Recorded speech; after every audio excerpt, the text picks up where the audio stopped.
Welcome, everybody, to the Wisconsin Wrestler Podcast coverage of the 59th Annual Richland Center Invitational. I'm Teague Fenwick, and joining me, looking to get a little more commentary action in, is none other than the spreadsheet master himself, John Mackey. And John, a lot of good action already today. I think we can agree from a logistics standpoint. 4 mats, 16-man brackets. This is one of the more well-run tournaments in the state. And there's a lot of good talent, a couple of ranked teams, a couple of teams that you think should be considered for the rankings, and a few brackets where you'd be pretty hard-pressed to make it to the finals. Just coming into the day, John, and looking at the numbers, what are some brackets you're looking forward to? Is there a team race that you're necessarily have interest in as well? Let's just hear your thoughts on today. Yeah, Teague, happy to be here. Always excited to talk a little wrestling on a Saturday morning. Just looking kind of holistically at the whole tournament itself. Like you said, Richland Center is doing a really nice job here with the setup. The tournament is flying. It is only 11:51, and we are almost into the semifinal round here where we'll really get our action going. Just looking at the tournament from a competition standpoint, coming in, we have in Division 2, number 8 ranked GT Melrose Mindoro. And in Division 3, we have number 7 ranked Iowa Grant Highland. Alongside those two teams, at least within the team race, a couple overlooked groups. Definitely the team from Riverdale has a number of ranked wrestlers showing up here today at the invite, as well as Reedsburg. So in my early prediction, team-wise, Teague, I'd say it's probably going to be those 4 teams, at least in the hunt, looking for a team trophy at the end of the day. John, right now we are able to go 1 mat at a time, so we're going to try to red zone and keep it on massive interest here. But here on mat number 3, we have Westby's Ty Nottestad, who's taking on River Valley's Zach Earns. Nottestad, a 9-6 senior here at 195. Earns, a 7-5 senior. Right now, 0-0 heading into the second period. Yep, and Nottestad coming into this tournament with an honorable mention rank in Division 3, respectively. Mat number 2, we got a tie matchup as well. Looking like Colton Stibbe of Richland Center and Caleb Berkram of Ithaca Weston having a pretty good battle. Mat number 4, Jesus Gonzalez of Reedsburg and Hudson Brown are currently in an 11-4 matchup. Gonzalez, a state qualifier at heavyweight last year, making the move down to 220. That's usually a move I'd consider beneficial, John. You Gonzalez pretty athletic at heavyweight, but when you have the chance to not give up pounds, you usually try and take it. Yeah, exactly. Especially some of those heavyweights with the gap being from 220 pounds to 285. Let's say I weigh in at 230 and I got to wrestle 285.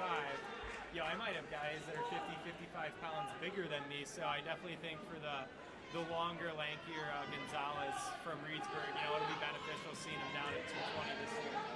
And again, returning, he's undefeated currently and sitting at 6th in the state in D1. Nottestad with another takedown to make it 4-1 here on mat number 3. You talk about that team race, John. Right now, the top 5 teams in this one. Melman at GET, 5th with 97.5. River Valley, 4th with 112.5. Reedsburg, 3rd with 122. Iowa Grant Highland, 2nd with 140. And Riverdale edging out everybody right now with 144.5. Riverdale led by Ashton Mees, who are returning state place winner at 160 pounds. Could make the argument that he's the best pound-for-pound wrestler here today. Yeah, just looking, again, kind of widespread view at the whole tournament, Teague. Meese is actually the only wrestler sitting with a current number 1 ranking coming into the tournament. So a lot of the lights are going to be, kind of shining on him today, especially as we reach these semifinals and finals matches. People are looking to see a show, and, he's here to put it on for them. And love to see Melman GET at this tournament. The only team in recent history to win the tournament 3 times in a row. Got a chance to talk to head coach Pete Peterson just a few minutes ago, and his team's they're starting to get healthy again. They have some good young talent here today. And just missed some action. I'm going to move to mat number 4. The match did end already, but over there you'll see the big man at Navy football commit Isaac Bunker at heavyweight who just got a pin in the first period. We'll head back to mat number 3 where, John, we have a 4-2 match. Could be 4-3 with an escape here from Ern. So Nottestad coming into today. I know he's looking to get a rematch with Luke Stotts and Baraboo. They both wrestled at the Toma Scramble last week, but right now got to get past the quarterfinals first here. Yeah, Teagan, you had kind of highlighted some of the team results so far up until this point. Arguably in a lot, especially in a 16-man format tournament, the quarterfinals is arguably the biggest round for team scoring. It kind of basically it'll solidify the largest chunk of those guaranteed team points for a lot of these wrestlers today. So seeing the Riverdales, the Reedsburgs, the River Valleys up in the top of the scoring is a little bit of what we predicted. Like I said, only had the 2 teams that came in ranked previously being GT and Iowa Grant, and currently neither of those 2 ranked teams are leading this tournament as we speak. So might have a shakeup in the rankings as this tournament goes on, Teague, so it's going to be exciting. And we got a reversal from Eames, but not before Nottestad was able to pick up a couple near fall with a cradle. And John, you talk about those team points, a big chunk of them coming in this round. Iowa Grant Highland jumping up to 160 points right now. So we got a pin over at heavyweight on mat number 2. Like that was Bryce Buckles of Richland Center with the pin over Isaac Henke. And number 1, we got Mason Mandarano, who's up 2-0 on Drayton Dreglow. We're going to watch the rest of this match first here as Nottestad now up 8-5 on Eames. Folks, we're going to be going right from the quarterfinals to the semifinals. Currently at 195 pounds. I think they're wrestling quarterfinals on all matches at the moment. Might get a round of consolation here soon. Yeah, Teague, at least thinking back on how they've ran this tournament in the past, just for the listeners at home, I believe they traditionally will run those semifinals matches on mats 2 and 3. So a good portion of the bulk of our feed throughout the semifinal rounds will likely be on mats 2 and 3 for our listeners at home. Speaking of mat number 3, Nottestad in a tight match with Eames, almost picked up a pin there at the end. We'll move over to mat number 2 where we have Cisco Jimenez of Melman GET and Andrew Rouflet, a junior out of Toma, here at heavyweight. Heavyweight, John, one of the deeper brackets according to the rankings at least. You have 5 wrestlers either ranked or in honorable mentions, which means if everyone from these rankings is ranked, have a ranked guy not even make the semifinals. Yeah, absolutely. 285 is one of the more loaded weight classes today, across D2 and D3 especially, right? 3 ranked Division 2 guys, 2 ranked Division 3 guys, all in that bracket. Like you said, we've got a couple guys here that are really high quality, good wrestlers, possibly even state caliber guys that might not even make it to the semifinals today at the 285-pound weight class. And staying at the heavyweights here, I might need to try and catch one of these guys. This match ended already. We're going to move over to mat number 3, where we have it's got to be Marshall Self of Weston Ithaca currently on the mat. Self wrestling at Cashton's. Ericer's Tirado Lopez. Self, who was a state place winner last year, going to have a tough road if he wants to get a title here at the Richland Center Invite. To check the other ranked wrestlers here quick, but we talked about Gonzalez already, and then you have Teague Perkins from Richland Center, another guy who made the podium at 220 in Division 2.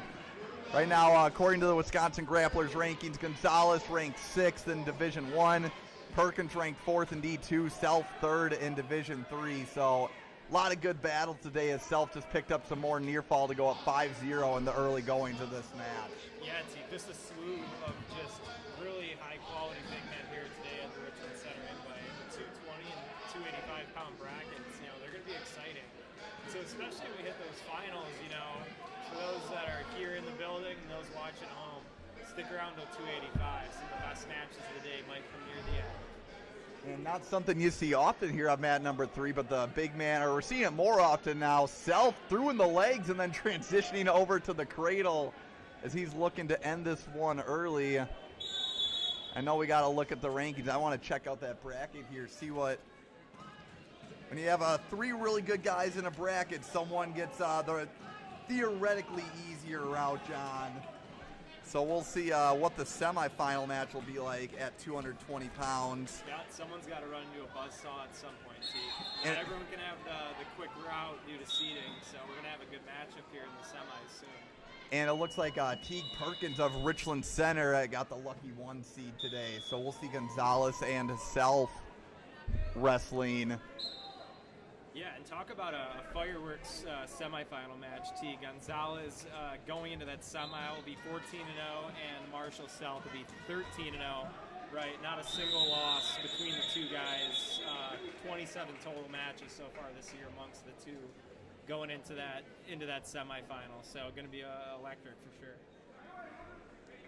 Looks like we are getting into the consolation action a little bit here, as we have 106 and 113 wrestling on mats 2 and 4. So I think they might be wrestling a consolation round before the semis here, which I'll fly by pretty quickly. And Self taking a Lopez to his back on the action that we're watching. That's a pin by Marshall Self. We'll move over to mat number 2, where we have Ignacio Arnaiz of Belmont Platteville. He's facing Hunter Moe of Ithaca Weston.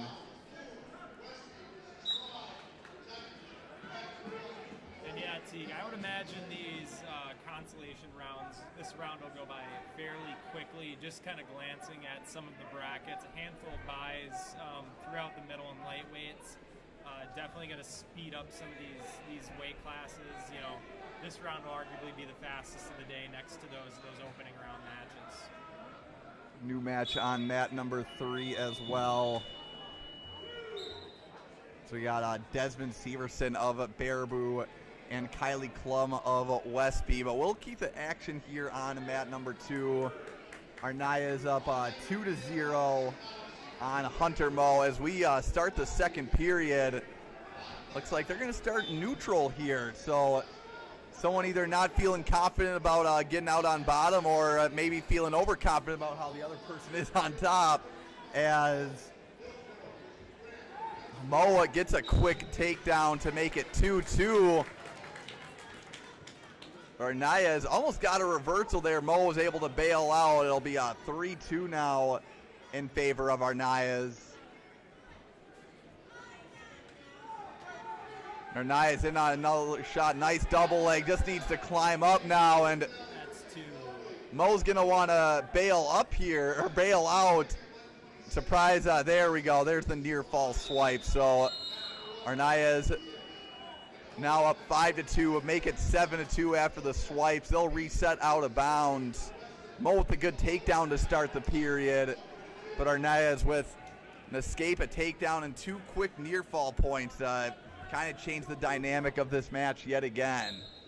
Yeah, he really broke it open there as we hit the out of bounds midway through the second period. Starting top now, had 7-2. Really broke the match open and got himself to a nice lead here. Looking on mat number 2 here, it looks like we have a 5-0 matchup between Desmond Severson, a freshman, and Kylie Klum, another freshman from Westby. And it looks like Severson is going to lock up some near fall and possibly the pin here. Yeah, John, got a couple pinning situations on mats 2 and 3. Yeah. Severson with the pin, and Arnaiz putting the bow on his match as well. We'll head over to mat number 1 here, where we got Ben Rice of River Valley, Owen Vogelli of Monroe. Rice, an 8-5 freshman, Vogelli, an 8-3 sophomore. Yeah, and Vogelli, one of those higher-seeded wrestlers here at the 106-pound weight class that actually caught a loss early in this tournament, is going to have to find some luck on the backside, get some wins to make the podium. Yeah, you want to win early and often in this one, John. If you make it to the semis, you're guaranteed just 2 more matches, but If you're losing the first round or quarters just by design, you end up having to wrestle a few more matches. So Vigeli having to battle his way back here. Yeah, and that's another aspect of this tournament, Teague, that just how important that quarterfinal round is. Given the match limits that the WI has basically established for our season, right, you can only wrestle a certain number of matches daily. And if we fully extended this to a true wrestle match, getting all the way to third place, we would actually max out. So the way it's set up, right, you lose in those quarterfinals, it can make it a bit of a longer day to get back for placing. Vigeli putting himself in the spot, losing in the first round. Won his first consolation match against Logan Gajeski of Hillsboro. Now, right now with Reese, still a 0-0 match in the second period, but Reese getting a reversal. And Reese, someone who won in the quarters, or won in the first round, lost in the quarters, so could be one of those rare guys that gets a full 5 matches today if he wins his way back on the consolation side. Currently up 2-0.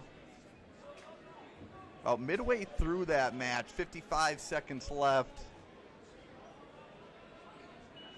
Had a quick pin over on mat number 3.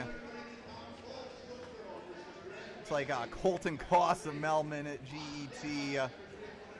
Got a pin in 18 seconds. That might win the quick pin of the day here, John. Yeah, I think the fastest I've seen so far is about 19-20 seconds. So that's on. I would say 18 is about correct. That might be the quickest we've seen thus far here at the Richland Center Invite. And it looks like we've got a handful of fresh matches popping up here on mats 1 and 2. Over on mat 1, it looks like we've got, or over on mat 3 and 4, sorry, correction. It looks like we've got Phil Boltz of Hillsboro and Braden Grant of Westby, as well as Ethan Stowell of Weston Ithaca, and then Isaac Thine of Hillsboro over on mat 4. On mat number 2, a quick pin there. Couldn't even get a chance to look at the action. That's Coda Perney of Melman GET getting the pin. Perney, a freshman, came in a 1-1. Coach Pete Peterson really confident in his abilities, but as a freshman, John, you really don't get the benefit of the doubt with seeding. Perney having to face the 1 seed at his weight class, and Trainer Curtin of Reedsburg, who was a sectional qualifier. And that's just kind of, when it comes to seeding, that's just kind of one of the lumps you take as a freshman. Yeah, and at least just recognizing the name from GET Melman, right? The Perney name is recognized. His older brother or cousin, I guess I don't know relations, right? Very good wrestler from Melman GET a few years back. But like you said, at least with the seeding process, early season coming in as a freshman, you don't really get the respect from a lot of the coaches and the seeding committee as you definitely should, but it's kind of just, it goes to the process. You haven't had, X number of high school matches, haven't wrestled X number of, high quality opponents. It's hard to actually truly tell. And ultimately, you don't want coaches left guessing in that seeding meeting. So, just has to keep proving himself as the young wrestler that he is for Melman GET. Yeah, over here, Rice got a reversal to make it 4-0. Vigeli got another reversal. Thought he was going to maybe lock Rice on his back. But we got a 4-2 match, 1:05 left here. We'll see if Vigeli can stage a comeback here in our consolation action. Looking to maybe using that near ankle right now, maybe trying to set up for a cradle situation. Don't know if he has it locked up quite yet, but going to need to operate fast here. Yeah, Teague, Vigeli might have to start considering maybe the cut and takedown option if we can't get some offense going here on top. Really working, has that leg split well, but 30 seconds left. Now you basically left yourself no choice. You got to keep it on the mat. Hopefully you set up a tilt or... Looking for a barbed wire here almost, potentially from Vigeli. And Vigeli just trying everything. That is a stall call against Rice, but don't think stalling's going to come into play here as we have 10 seconds left. And Ben Rice almost getting tilted there, but not enough by Vigeli, and great effort there by Vigeli at the end, but Ben Rice will move on to the consolation semis at 106 pounds. Good match there, John, considering second consolation round here. Love to see guys battling it out on the backside. Yeah, and that's just a tough loss for Miguel and Monroe, being the fourth seeded wrestler coming into the tournament. So we got a 2-0 match midway through the second period here on mat number 2. It's Monroe's Kingston McNett and Cashton's Caleb Klinkner. Klinkner, a 9-4 senior. McNett, a 1-5 freshman. Right now, Klinkner's up 2-0. That's the 126-pound consolation quarters. Now 2-1 between Klinkner and McNett.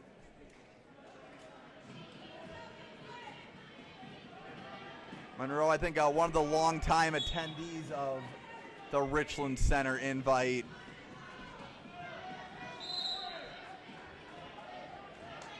And Klinkner just overpowering McNett, looking to take him to his back, and does exactly that. Has 40 seconds.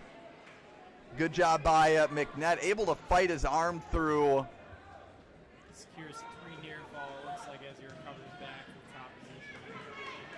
Yeah, T, as you said, Monroe, one of those teams that has been in attendance here at Richland Center Invite for a number of years. Most recent team title coming back in 2015 as they stole that crown over Reedsburg and Toma, respectively, that year. A little Badger Conference representation at the top there. Those top 2 teams. And we'll head to the third period. This match 7-1 right now, heading into the third. We're going to move things over to mat number 4 in our consolation quarter action at 126 pounds. We got a Mason Schulte, 8-6 freshman from River Valley, and Camden Schultz, a 5-7 senior from Baraboo. Now 30 seconds left in the first period on that match. Well, John, getting completely into the consolation action, so might not see as many jumps right now until you see guys win that make it into the top 8. But GET now jumping Iowa Grand Highland, a 1.5 ahead of IGH with 161.5. Riverdale and Reedsburg sitting back at third and fourth with 144.5 and 143. River Valley fifth and Richland Center sixth with 112. Yeah, it definitely is showing some of the levels of bonus points some of these teams are scoring here in these early rounds, definitely dictating who is going to be falling where, at least in the team scoring so far. Seeing a lot of GT, Melrose Mindoro wrestlers getting bonus, same as well as with Riverdale and Iowa Grand Highland. A lot of really talented wrestlers, well-coached athletes just going out and getting bonus and scoring points for their team here. Still a 0-0 match over on mat number 4 as Schulte looks like he might have got some back points, but official Mike Nicolotti didn't think he went with 2 full swipes there. Or he did, correction, I just missed the assessment of those points. Now Schulte up 2-0 here on Camden Schultz. This not a big chunk of points to be awarded here, but to make it into that top 8 and get placement points. This is kind of where those little things come into play in the team race, but also it's a tournament that kind of has lower scoring like this one. Bonus points absolutely at a premium, John. Yeah, especially as quick as it's moving. We're going to be hitting the semifinal round here where like I had said, a large chunk of the team's points so far will have been locked up at that point. Obviously, there's placement points and whatnot that will eventually come into effect as we approach the end of the tournament. But right now, like you said, T, kind of those top 4 teams really starting to separate themselves from the rest of the field here. Really earning a lot of bonus and putting a lot of wrestlers out into the quarters and now into the semifinals coming up soon. Also, folks, for those of you tuning in, please let us know how the video signal is. Right now, it looks like it might be choppy on our end, but it might look different. We're working with a little guest Wi-Fi right now, so if it's not looking good to you, I will go out on the search for a better Wi-Fi, however that search may look. but we want to give you the best experience possible. You're only working with one camera, but done enough with NFL Red Zone to where I think I can try and operate, keep it on the good matches so far. Right now, went on a 2-0 match between Schulte and Schultz of River Valley and Baraboo. And John, you know this is a good tournament because we talked about Monroe earlier, and being Mauston guys, we were at this tournament about 8-10 years ago. There's so many familiar faces here. When you can retain teams, you know you have a well-run tournament. Yeah, absolutely. Just looking back at the number of the teams here just that we see that have won it over the last 10 years, right? Mauston in 2012, Marshfield in 2013, Baraboo in 2014, Monroe in 2015. The tournament was actually snowed out in 16, and then GET went on their run of 17, 18, and 19, winning that title. And then obviously no tournament in 2020 with COVID, and Weston Ithaca winning the tournament most recently last season. The vast majority of those teams that have won the team title and also finished second, third, respectively, again returning for the 59th annual iteration of this invite. With another reversal by Schulte over on mat number 4, that makes it 6-0. Looks like we're running a 1-2-2 for the Consolation this round. We'll take it over to mat number 2, where we have a 2-0 match in the early going to the second period. That's Scott Johnson of Melman GET and Jordan Parker of River Ridge.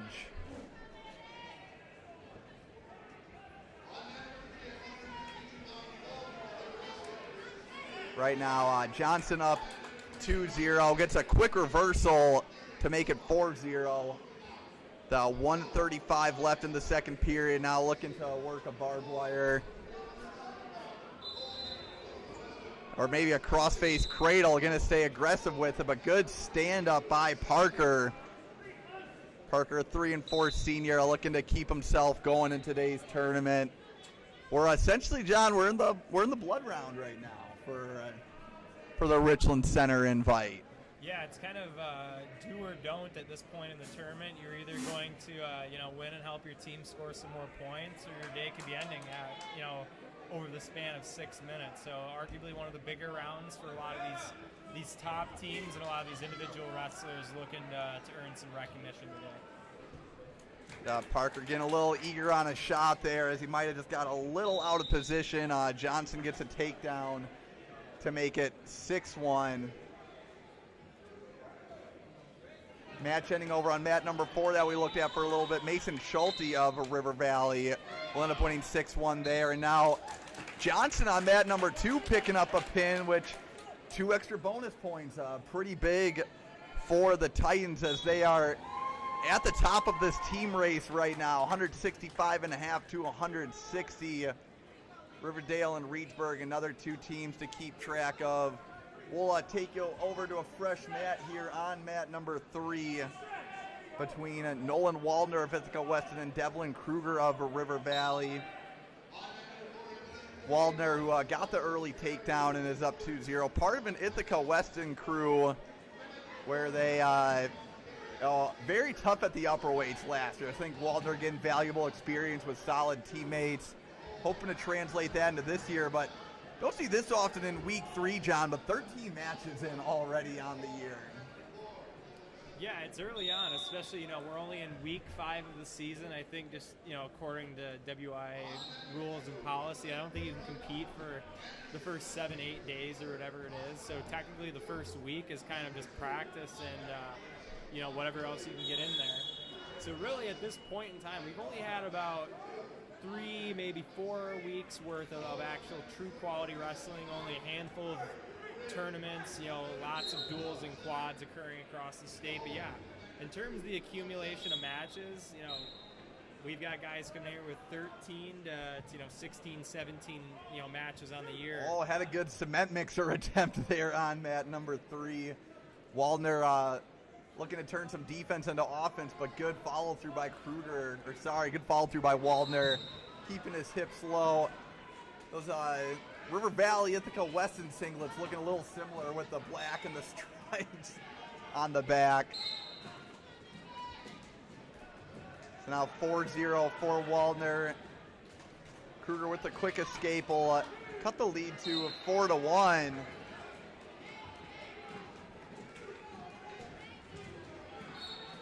And another takedown by Waldner, this time right to Kruger's back. And with the stick, Waldner will be moving on to the final 8, the consolation semis. Ithaca Weston currently 8th in that team race with 87 points. Another pinning situation over on mat 1 between Landon Windsor and Bradley Holst. We'll take it to some fresh action real quick on mat number 1 or mat number 2. Yeah, it looks like we had a quick stoppage over between the GT and Monroe wrestler. It looks like it might have been an arm slippage. Then it looks like the wrestler from GT had cut to their feet looking to score some more points up top. Here on mat number 2, what we just turned our action to is Gunnar Johnson of Melman GET and Levi Worley of River Ridge. And right now the Titans having a pretty solid consolation round. Got a few wrestlers in it, which maybe not thrilled about losing out early on that front side, but you know, you can only control what you control from here on out. And right now the Titans looking to get another pin from Johnson, who took Worley to his back pretty quickly here in the first period. But tough to get a pin in a 1 minute period, John, with these consolation rounds. Yeah, and that's one of the stipulations. A lot of tournaments, you know, you go backside. They're trying to keep this thing rolling. They're trying to keep the tournament moving. You know, you are only given that 1 minute on your feet to start each match. That can be a difficult go, and you know, a lot of times it's okay to end period 1 going 0-0. On mat number 3, they'll get action started there shortly. Mat number 4, it is a 4-0 match between Mason Ulrich of Belmont Platteville and Nolan Cavazos of Baraboo. One guy from Belmont Platteville that I hope to see, Porter Mandarano, the big man at 285. We'll see if he's wrestling here today. It looks like he is not. So 285, top 2 seeds there. Isaac Bunker of Monroe and Austin Culpit of Cashton. We're getting there pretty quickly. We're at 160 pounds at the moment. Still a 2-0 match here in the start of the second period. Johnson starting on top with the legs and in a big power half. Needs to watch his hips though. He's going to pick up a couple of near fall swipes. That'll make it 4-0 for Johnson now. So GT guys, just absolute killers on the mat, and a good mat return by Johnson. Credit to Wearley though, good quad pod trying to roll through a little bit. But Johnson's staying strong with that leg in right now. Yeah, Teague, it looks like we'll have a number of newer matchups coming up here soon. Coming up on mat 1, we'll have Darren Laufenberg of Iowa Grant Highland, the junior. And then we'll also have Mason Jelinek, sophomore out of Richland Center, coming up. It's looking like we're reaching that point in the tournament, Teague, where we're hitting some overlap in the rounds. We're actually having to wait to reach the allotted time limit that is required to move into the next round. So depending on how quickly some of these matches move, we may be stalled here on a handful of mats momentarily. And if that's the case, folks, plenty of other good tournaments in the state today as well that we can give you updates on. That wait time that John is talking about, wrestlers need to wait 45 minutes between the end of their last match and the beginning of their first match. So right now you see no wrestling here on mat number 1, as I think they're waiting for that 45-minute period to end. Mat number 2, it's like Johnson put Wearley in some trouble, but Wearley tried to flip the script on Johnson, now hanging out in this backdoor treetop position, whatever you like to call it. And a stalemate there by the official. Now 9-0 in favor of Johnson. As 12 seconds away from heading to the third. We're going to move over to mat number 4, John. We got a 2-2 match here in the second period. Yeah, Teagan, just I know we've talked about Melman GT a little bit here, but just in this blood round we're seeing here at Richland Center, I don't think I've seen a wrestler from GT Melman lose, and I feel like almost every time they've been on the mat, they've almost guaranteed their team some fashion of bonus and have actually pulled their team score to about a 16.5-point lead currently over Iowa Grant Highland. Well, and what's scary for other teams, too, I thought I saw a lot more Titan singlets than I originally thought, but 7 wrestlers still in the semis for them, so plenty of points to be earned for them, but still fairly early in this tournament, plenty of time for Iowa Grant Highland or, even Reedsburg Riverdale to maybe stage a comeback right now. But yeah, Melman GT just with a great blood round so far. This 2-2 match over on mat number 4, Owen Abrams, looks like the scoreboard got corrected. Abrams is up 4-0 on Josiah Thine. Both the sophomore from Reedsburg and the senior from Hillsborough looking to pick up their second wins on the year here at 152.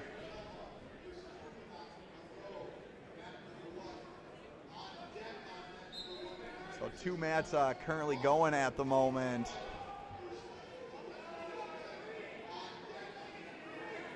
Now looks like a good mat return by Thine, working a little coffee grinder, trying to reel in the wrist and maybe work a bar here.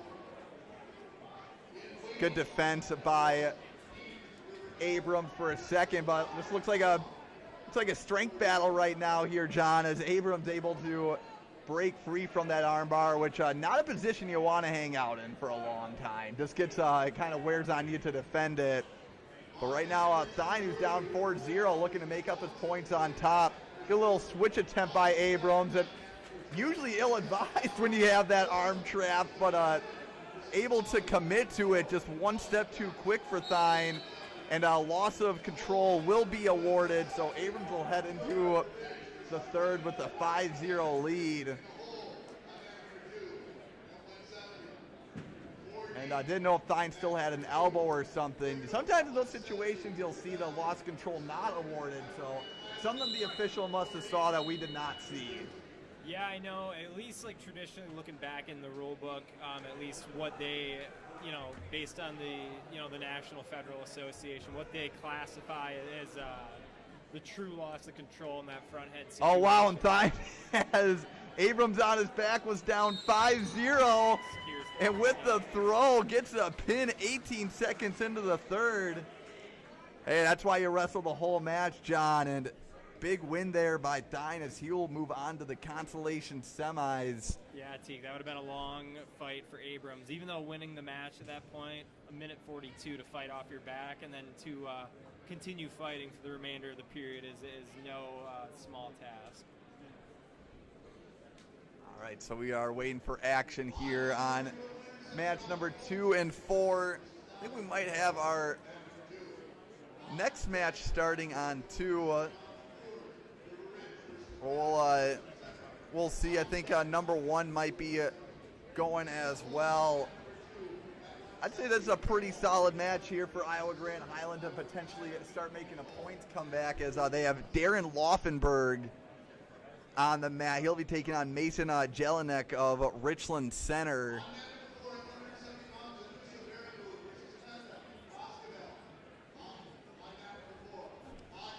We will get rolling here as well on mat number 2 of Caden Coleman of Weston Ithaca, as well as Braden Nolly of Monroe. Again, 2 teams that we're seeing up in the top 10 of this team race so far, duking it out in these early rounds, looking to reach placement.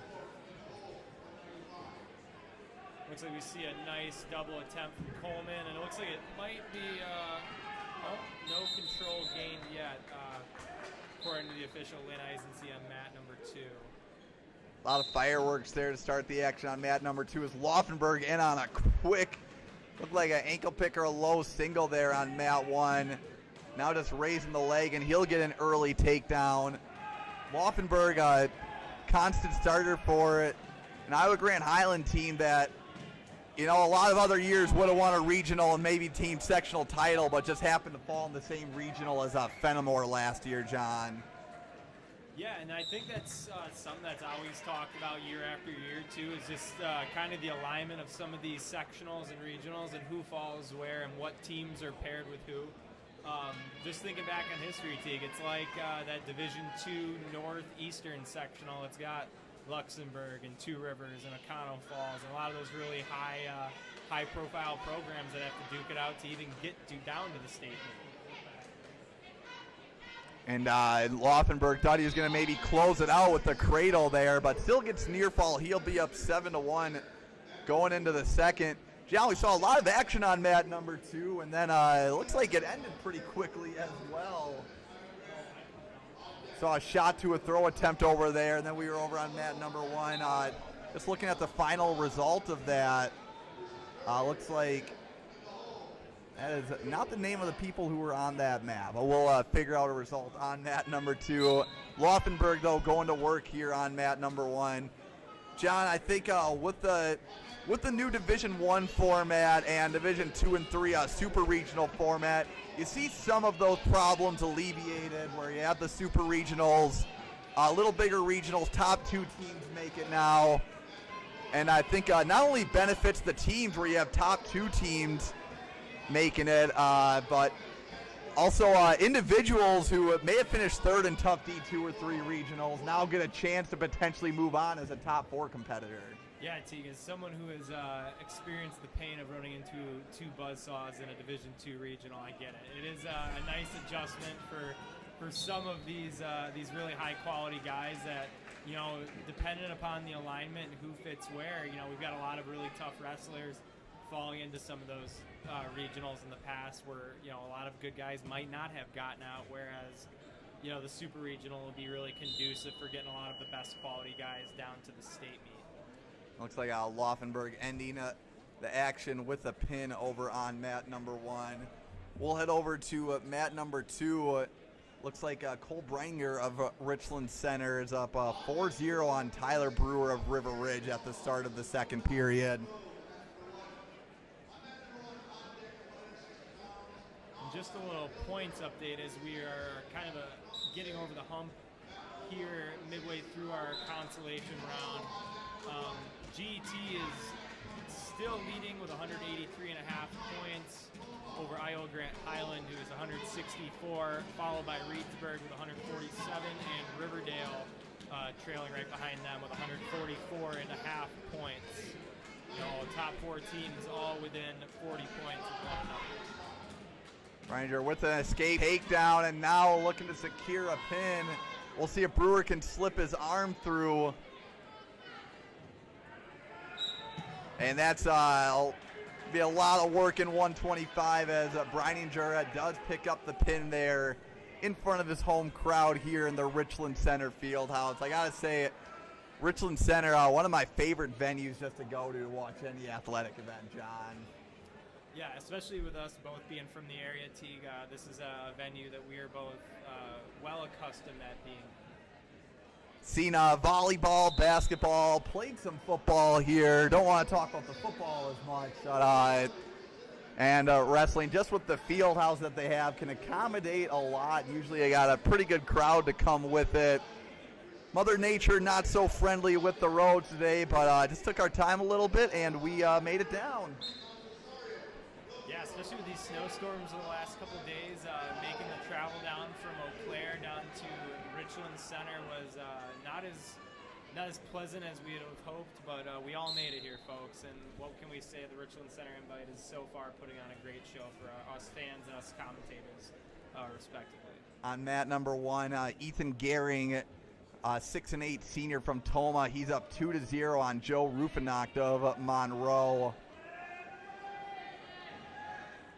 And looks like there might be a full Nelson called there on Gehring, so that'll make it 2-1. 1:29 left in the second period. Now, if you're Rufinacht, your opponent does have 1 penalty point against them. Now's the time where you really want to get moving. They could see a little hesitancy here. And good movement by Rufinacht, but nice following by Gehring. Gehring looking to set up for another half. Needs to be careful with finding that full You like to see guys wrestling aggressively, John, but you also got to find that line where wrestling aggressively but also staying disciplined at the same time. Yeah, and that comes with the gamesmanship of close matches. You know, sometimes taking the shot isn't always the right option to make in every moment, or to make that offensive, attack might not be the right move to pursue. Sometimes we have to have a little gamesmanship and kind of restrict ourselves with at least the ways that we go into certain matches with certain opponents.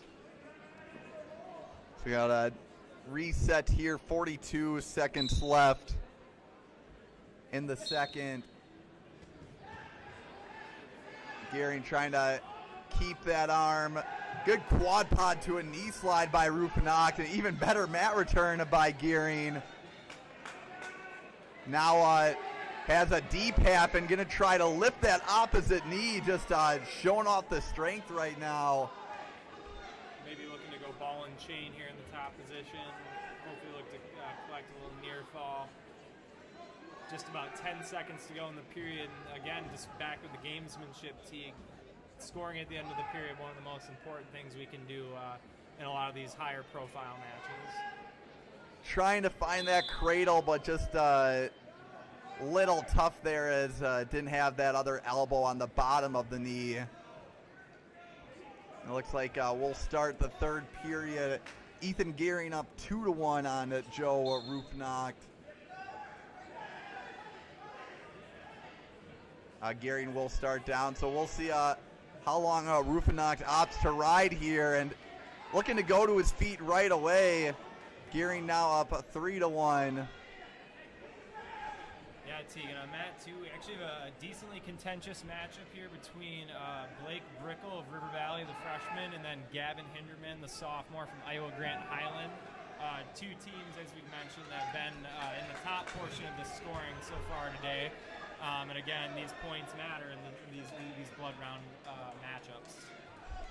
Gearing good defense on his shot, able to overpower Rufinock, and he'll end with the pin there. John, we'll head over to mat number 2 with that action you talked about. Saw Hinderman was up 5-2, but Brickle almost putting Hinderman on his back. Yep, and it looks like Brickle will retain position in the top position here, hopefully looking to ride out the end of the second period, maybe get a fresh restart going into the third, but it looks like we'll see Hinderman with a nice hip heist, possible reversal, and even potential near fall here, depending on how he recovers. Does at least get the reversal, and that'll make it 7-2 now. Hinderman slowly pulling away, and it'll look like Brickle will get choice and choose to elect to elect bottom in the third period.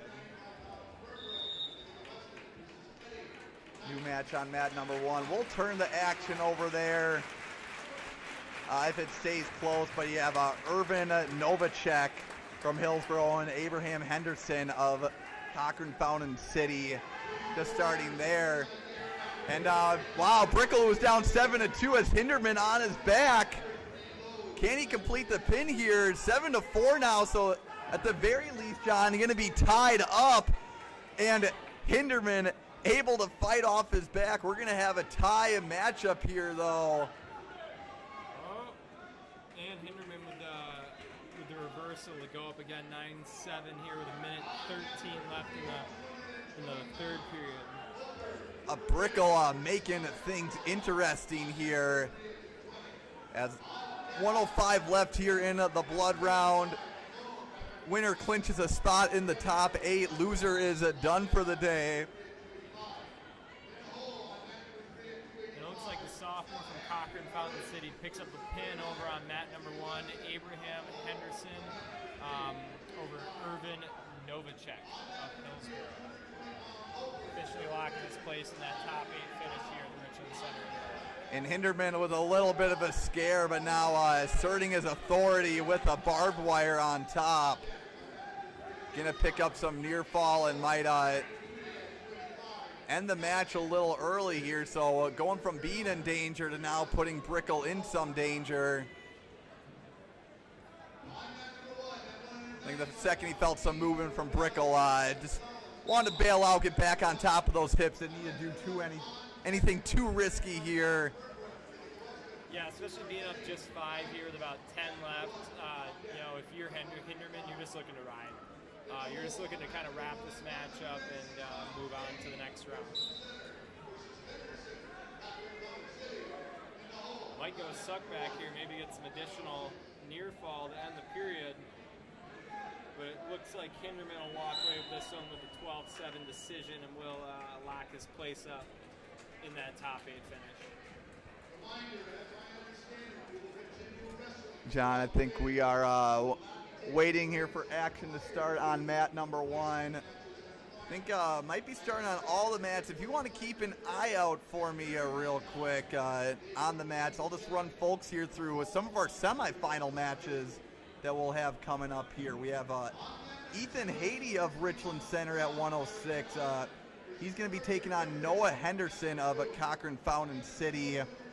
Then Parker Milsna of Cashton. Milsna and Cashton, those names go together pretty well at this juncture. He's going to be going against Gavin Marabelli of Riverdale. 113-pound semis.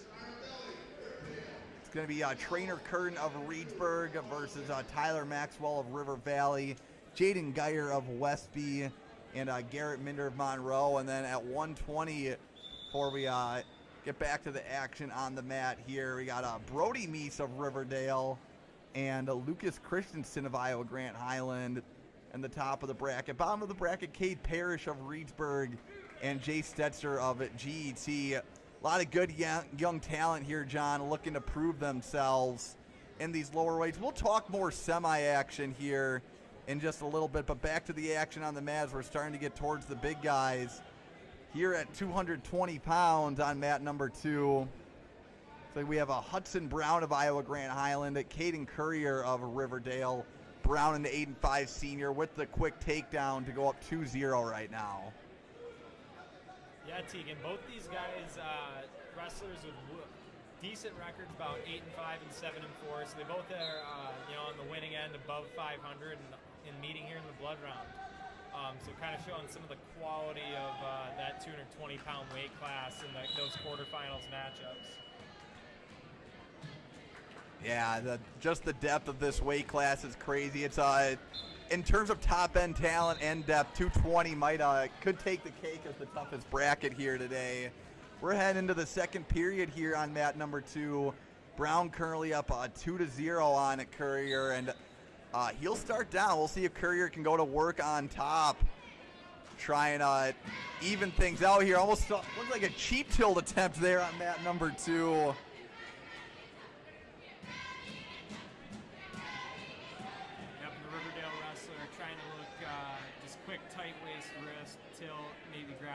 Quick 2 swipes from the official, but it's looking like he's not catering to it quite yet. Maybe looking for a big return here. Nice job by Brown fending off a couple attacks there from Courier. Going to make it 3-0 now. It would be a huge win by Brown here if he can hold on, maybe and get some bonus, as Iowa Grant Highland currently down at 19.5 points. Or 18.5 points to Melman at GET. If they throw the half point in there, it's a little tough to do the mental math on that one, but it's all right, T. Regardless, you want bonus point, yeah. Yeah, and speaking of Iowa Grant Highland, over on mat 3, we've got another matchup getting underway as Bronson McCone already looking to get some bonus here on Aaron Redding, and that will actually be so far our fastest pin of the day, Teague, at about 9 or 10 seconds. A 10-second pin there at heavyweight, and looking to get another pin here for Iowa Grant Highland on mat number 2.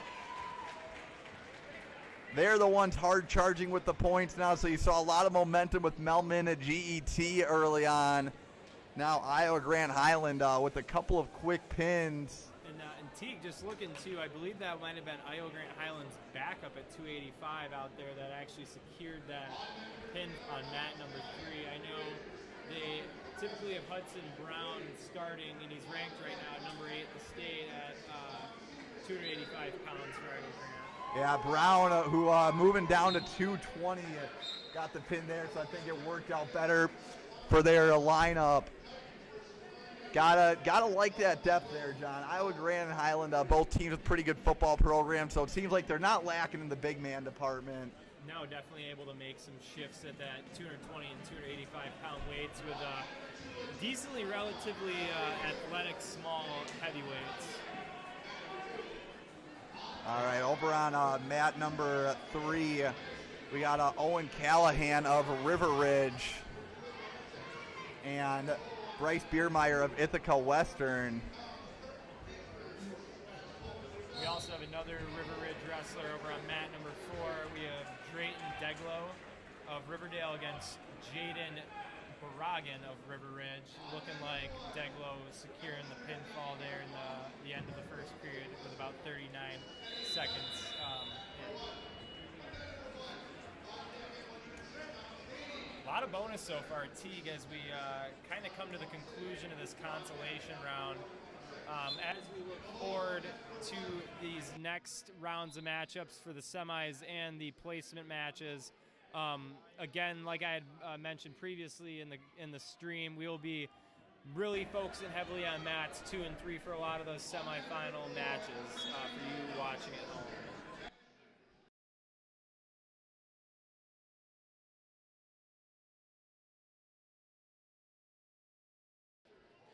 Folks, we're going to take a quick break here before the semifinal action. We might be hopping back on here in just a couple minutes for the semis, but just want to see if we can improve the Wi-Fi a little bit and get you a better video connection. But thanks for tuning in, folks. We'll keep the video rolling here, but the sound is just going to be away for a little bit.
All right, folks, welcome back to the action here at the Richland Center Invite.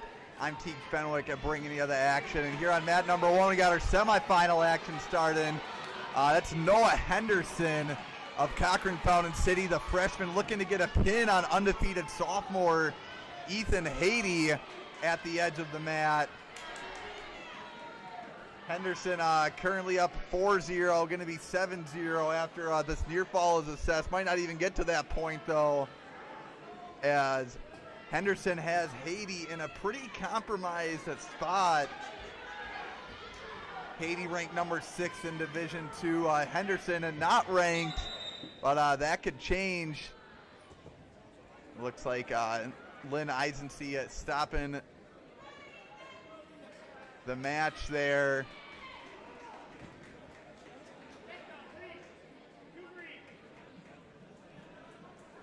They're going to cut the action there for now. Mat number 2, 113-pound semifinal, so we're going to keep the action on mats 1 and 2 for the semifinals so far. Wrestling Consolation semis on mat 3 and 4. We have Trainer Curtin of Reedsburg and Tyler Maxwell of River Valley. Curtin, a sectional qualifier in Division I last year at 106. Looking to end this one early as the double arm bar.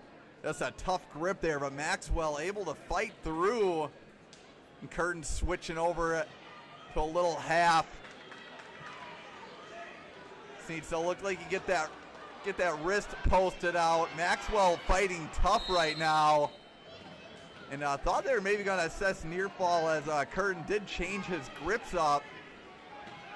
But 10 seconds left here. We'll see if the sophomore from Reedsburg can extend his record to 15-0 here in the first period. But Maxwell, give credit to the freshman. What a great fight. He'll go down into the second period down 10-1, but coaches have a lot to be proud of there as just fought off a big offensive attack from Curtin. We're going to go back to mat number 1 as it's actually 4-3 over there between Haiti and Henderson.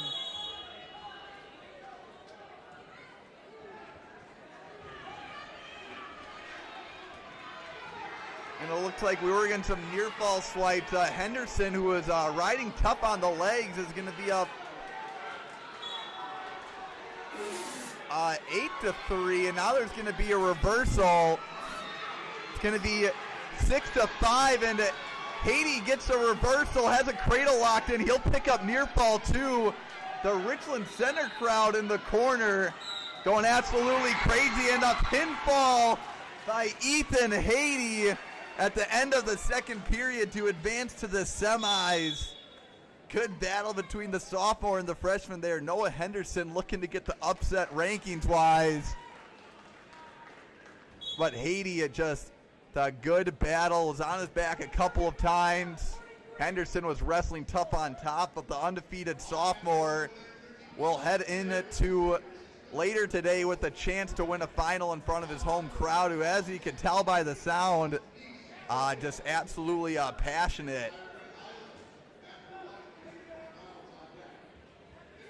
We got a new match here on mat number 1 as Curtin on mat number 2 still looking to put away Maxwell in the semis here at 113 pounds. We talked about the semis a little bit before the break, but we have Jaden Geyer of Westby and Garrett Minder of Monroe.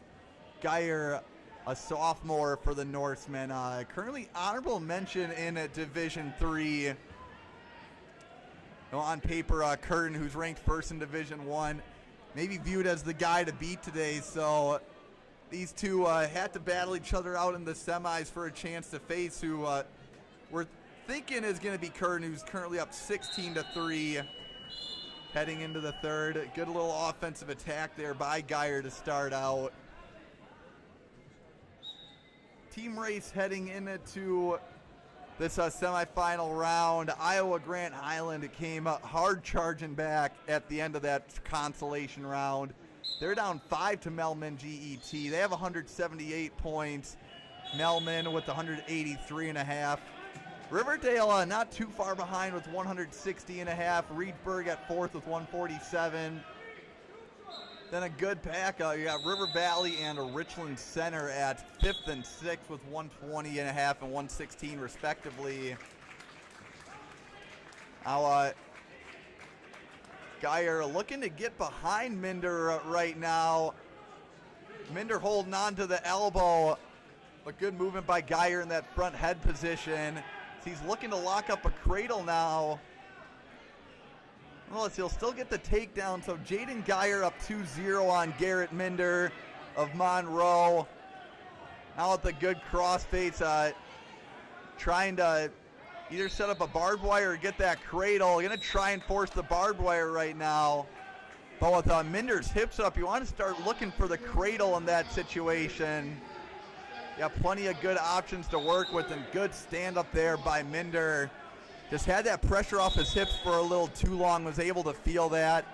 Gets the stand up and loss of control awarded. So we're gonna reset in the middle here, 10 seconds left in this 113-pound semifinal match. Now 6 seconds left. Mat number 2, Cade Parrish of Reedsburg and Jay Stetzer of Melman GET just getting started in the 120-pound semifinals. We're going to keep the action here on mat number 1, though. Geyer with a 2-1 lead. And it will be his choice heading into the second period. He's going to defer. Minder chooses down. So Minder with a chance to tie things up here. The 113-pound semis. That mat number 2, Parrish ranked honorable mention at 120. We can talk more about that weight class once we get to the action, but right now, tough ride by Geyer to start the period, stopping Minder's first move.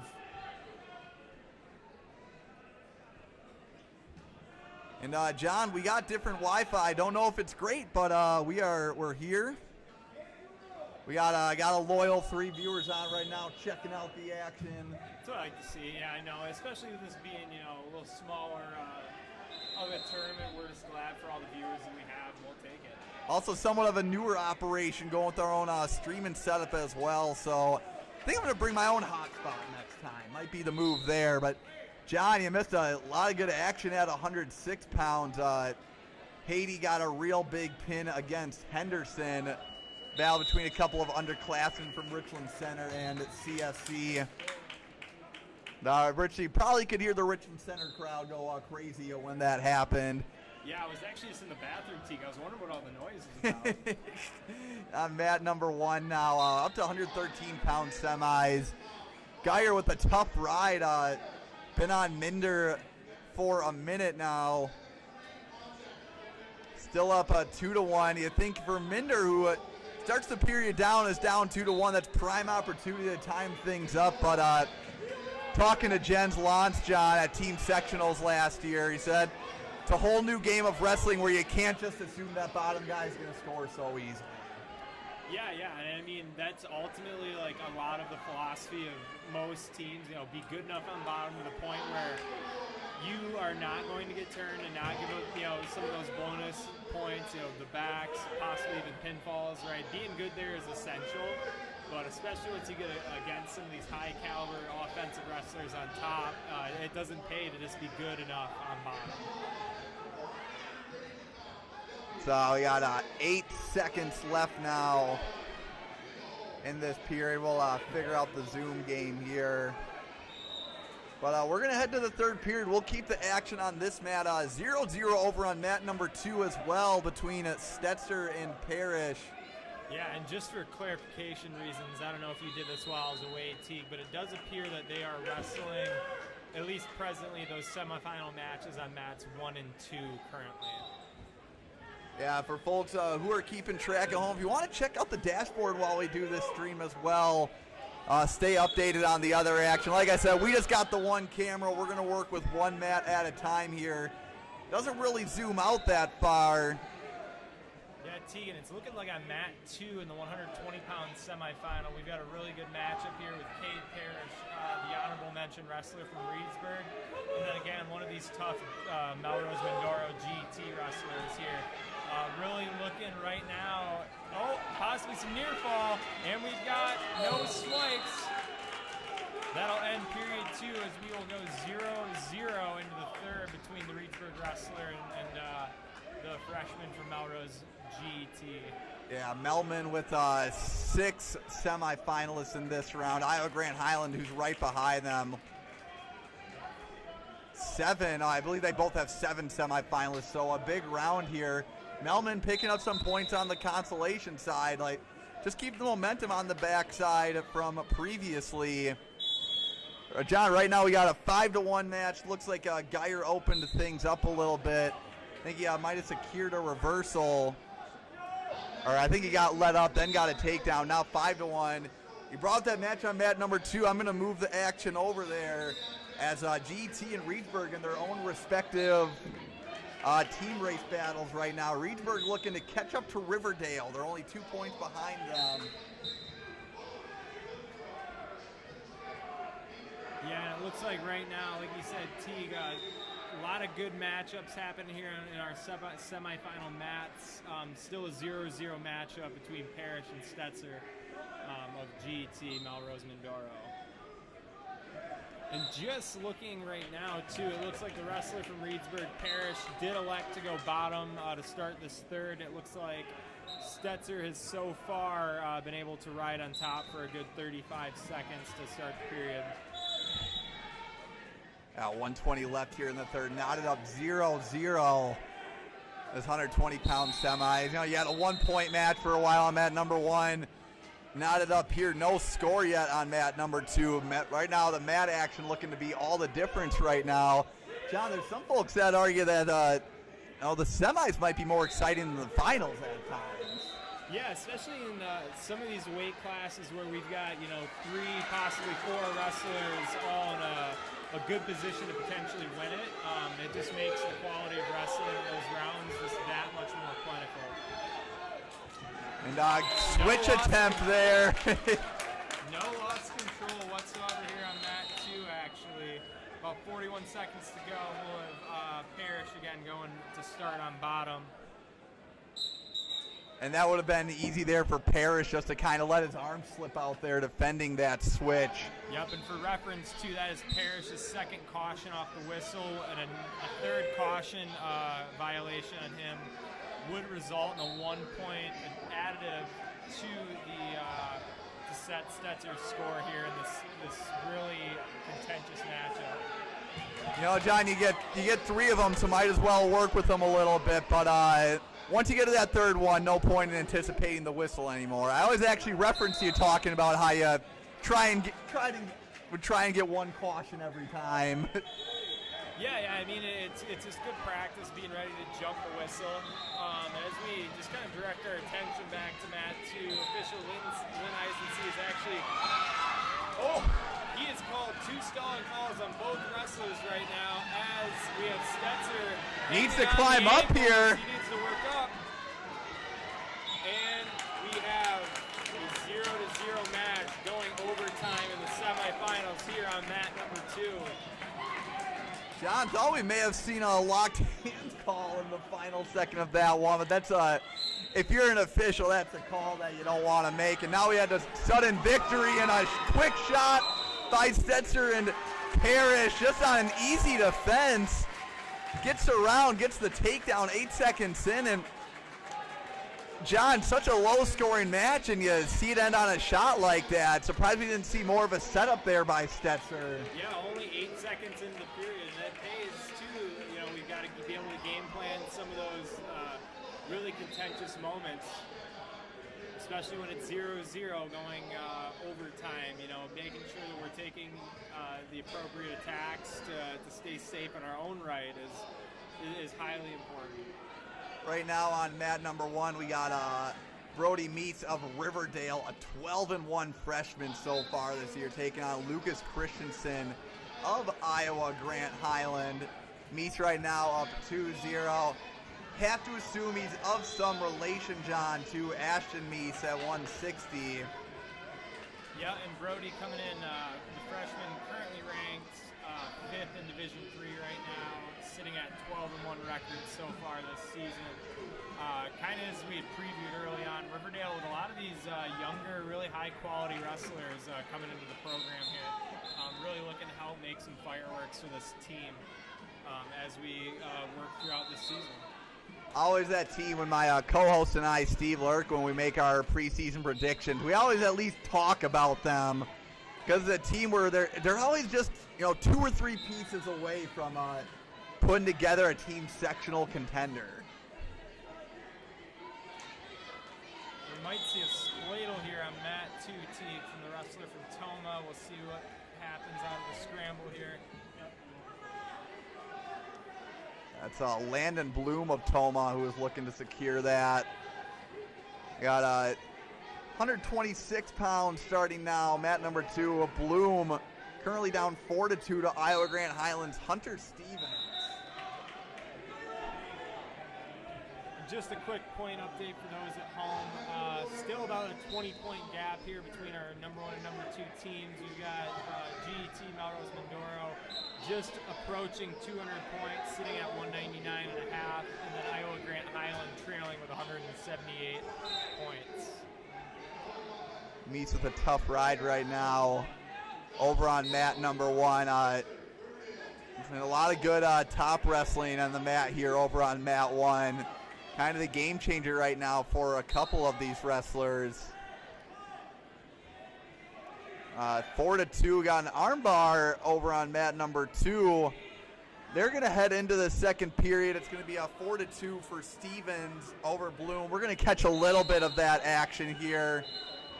Yep, and just speaking of the team race, as we kind of quick glance across the field house, we've got an Iowa Grant wrestler stationed on mats 1, 2, and 3 right now. Iowa Grant control on mat 2, and it looks like they are down to Meese on mat 1, 2, 0.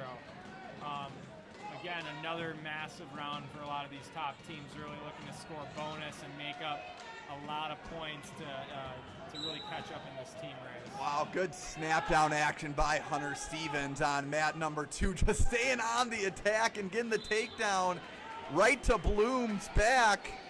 We're getting some near fall here, possibly looking for the pin.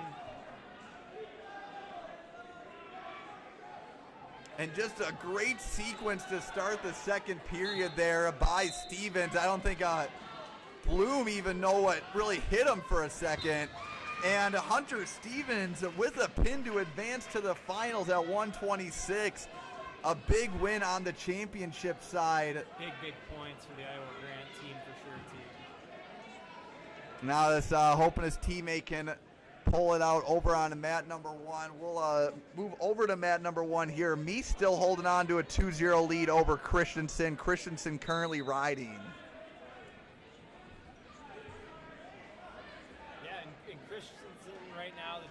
Sophomore from Iowa Grant, wrestling a really tough matchup on top actually against Meese from Riverdale. Only a 2-0 match. This is one quick turn, a few swipes away from being really close and possibly even looking OT. Oh wow, Meese just powering over Christensen. Gonna get the reversal for sure, and now the pin, and that looks like a pretty compromising position for Christensen. We'll see if he can fight out of it. But Meese, who his team in a battle for third with Reedsburg right now, picks up the pin. And right now, Brody Meese continuing the tear on his freshman year. He's going to go to 13-1. He will advance to the finals at 120 pounds. Now at 126 pounds here, we have Trenton Curtin of Reedsburg and Dylan Weigel of Belmont Platteville. Dylan, had to assume he's related to Isaac Weigel for Belmont Platteville. Isaac, I want to say a state finalist for them a couple of years ago. I don't want to say if he won it or not, but I know he was in a good match at some juncture, John. As we just kind of avert our attention over to mat number 3 really quickly. We actually have a very close matchup between number 3 ranked at 132 pounds, Elliot Biba, the junior from Iowa Grant, and it looks like Cameron Finch, the sophomore out of Toma, wrestling a really good matchup against a state-ranked and state place-winning opponent over the past several seasons. Yeah, Biba, the runner-up at 113. Seems like he hit the growth spurt, and sometimes, John, you'll see guys go up a few weight classes, and they struggle at first. Right now, seems like Biba handling that pretty well.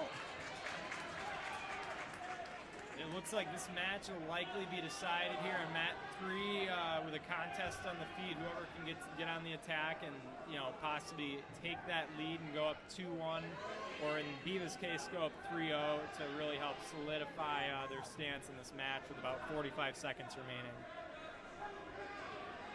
Yeah, Finch, a sophomore this year for Toma. Last year placing 4th at sectionals at 113. You're hard pressed to make it out of many weight classes in that sectional. Finch is behind Preston Spray, Jonah Dennis, and Turner Campbell. Looking like surprised he hasn't tried to force more offense, John, to even try and force a stall call or something on Biba. Now in on a shot, you're 20 seconds left, but Biba in on a front head, using that frame to his advantage, and the very least for Biba, just going to kill some time here in this front head situation. Yeah, and if I'm Finch, too, exactly, I'm looking for a stalemate and really just looking to get a reset here with about 8 seconds to go in the period. Really looking for a flurry and possibly get this last second takedown to secure the win over the state runner-up. It doesn't look like it'll be so, and we have a really nice matchup here in the semis. Elliot Biba taking the win 1-0 over the sophomore from Toma. And I think that's going to be a lesson for young Finch. I mean, you're only down by 1 to the 3rd-ranked guy in a Division III at your weight. And I think when you're down by 1, John, you just got to stay on the attack. That's why fake shots are so important. At least give the ref a chance to call a stalling on your opponent, or even you could create an angle for a good shot on someone there. Yeah, I mean, you only have to go, 10, 15 seconds near the end of a period, make it a flurry, get your opponent out of position, set yourself up for an opportunity to truly push the pace and get that takedown, and then potentially, secure a massive win.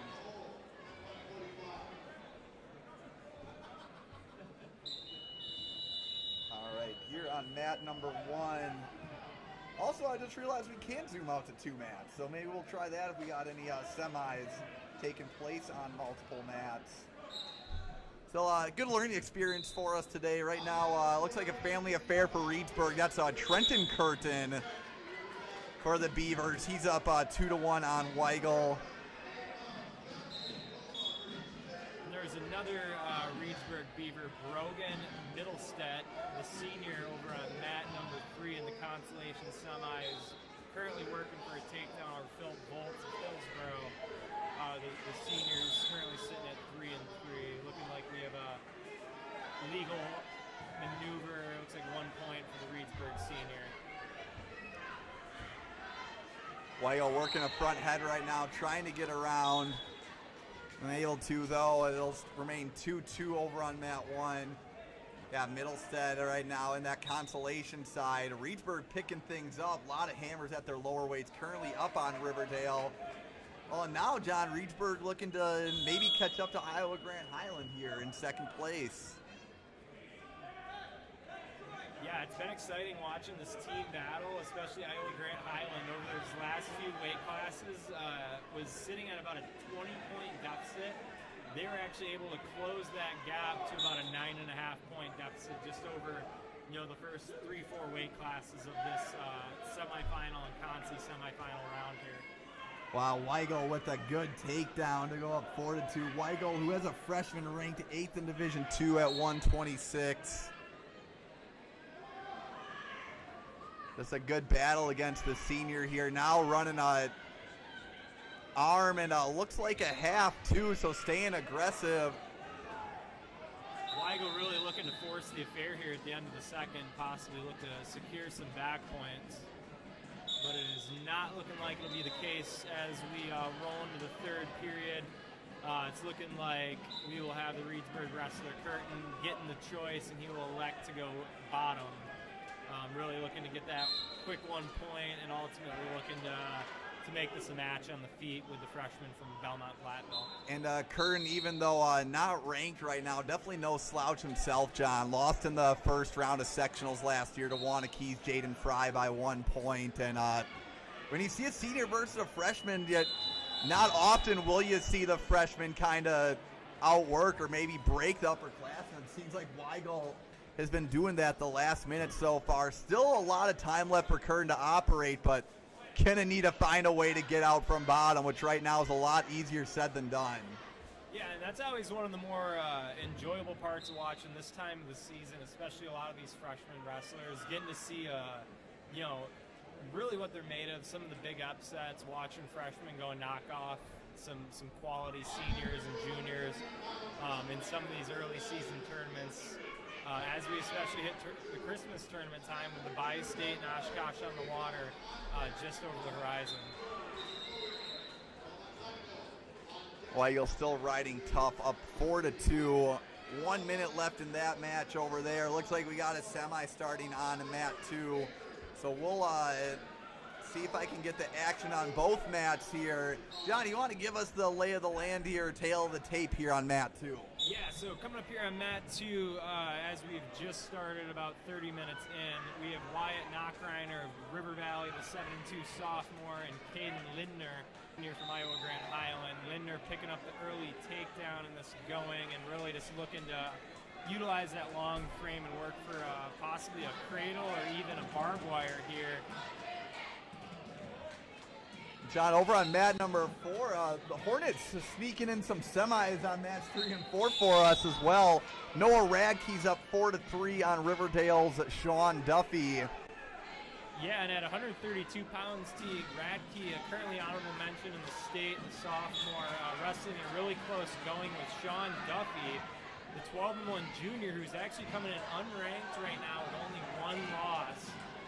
Again, a really good opportunity for that junior from Riverdale to kind of make a name for himself here at the Richland Center Invite. All right, now a couple of 2-point matches on mat number 1 and 2, and wow, Dylan Weigel just asserting himself on top. Came into the third period up 4-2, leaves it up 4-2. He'll be advancing to the finals at 126 pounds. So we're starting to get a few of our finals matches set here. We're going to zoom in on mat number, Lindner was gonna make me change my mind here, as Lindner might pick up the pin here. Maybe we'll just keep things on both mats as we have another semifinal starting here on mat number 1.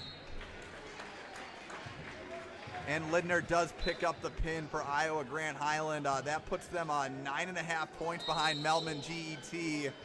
The Titans, though, with the chance to extend their lead. They have Scott Johnson wrestling for them on mat number 1 in the consolation semi. He's taking on Nolan Owen of Baraboo. John, looks like we have a good match now between Duffy and Radke on 4, start of the third.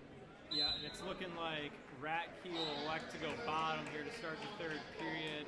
Duffy either looking to really get some offense going here on top, but ultimately, right, we've talked about that bottom position. If Radke's just sturdy down here and we really can't get much going, it might be beneficial for Duffy to really cut and maybe look to score some offense on his feet.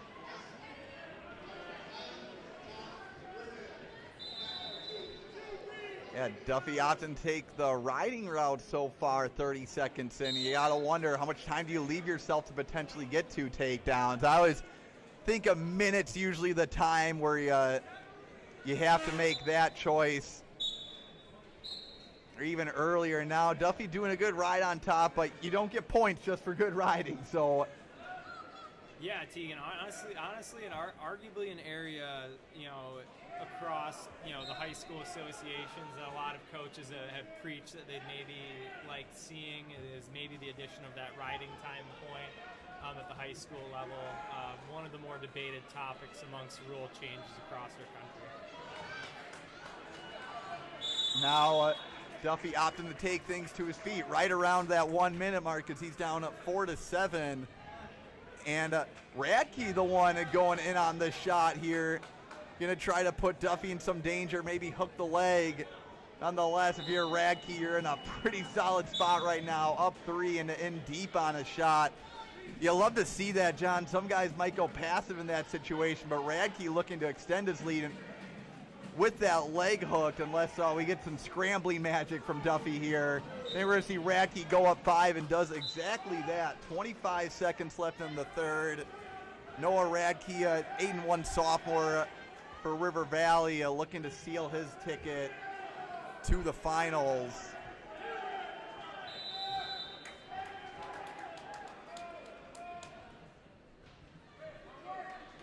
Just looking across mats 1 through 3 at a number of pretty high quality consolation semifinal matchups going on. Mat 1, Nolan Owen, the freshman from Baraboo, leading just 2-0 in the second period. And on Mat 2, we've got a tight matchup between Mason Olerich of Belmont Platteville and Connor Ekdahl, the freshman from Monroe. Then on Mat 3, it looks like we just had the senior from Reedsburg, Brogan and Middlestead, picking up the pinfall over Philip Volts of Hillsborough to advance to that 5th place placement match here to end our day, coming up in the next round. It looks like the sophomore from Belmont Platteville on Mat 2 looking to adjust for the pinfall as he collects his near fall points as he's up now 7-2 and has adjusted for the pinfall to move into that 5th place matchup at 138 pounds.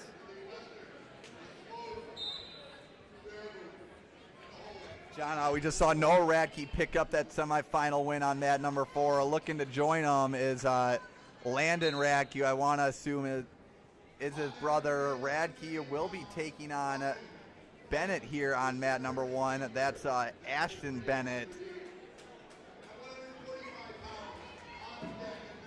That'll be taking place next here as still 50 seconds left in the second period. Nolan Owen of Baraboo is currently up on Scott Johnson. So we'll take action over. We'll zoom in on Mat number 3 here. As we get back to some semifinal action between Jackson Blaken and Colton Harritz. Blaken from Melman GET, Harritz of Reedsburg.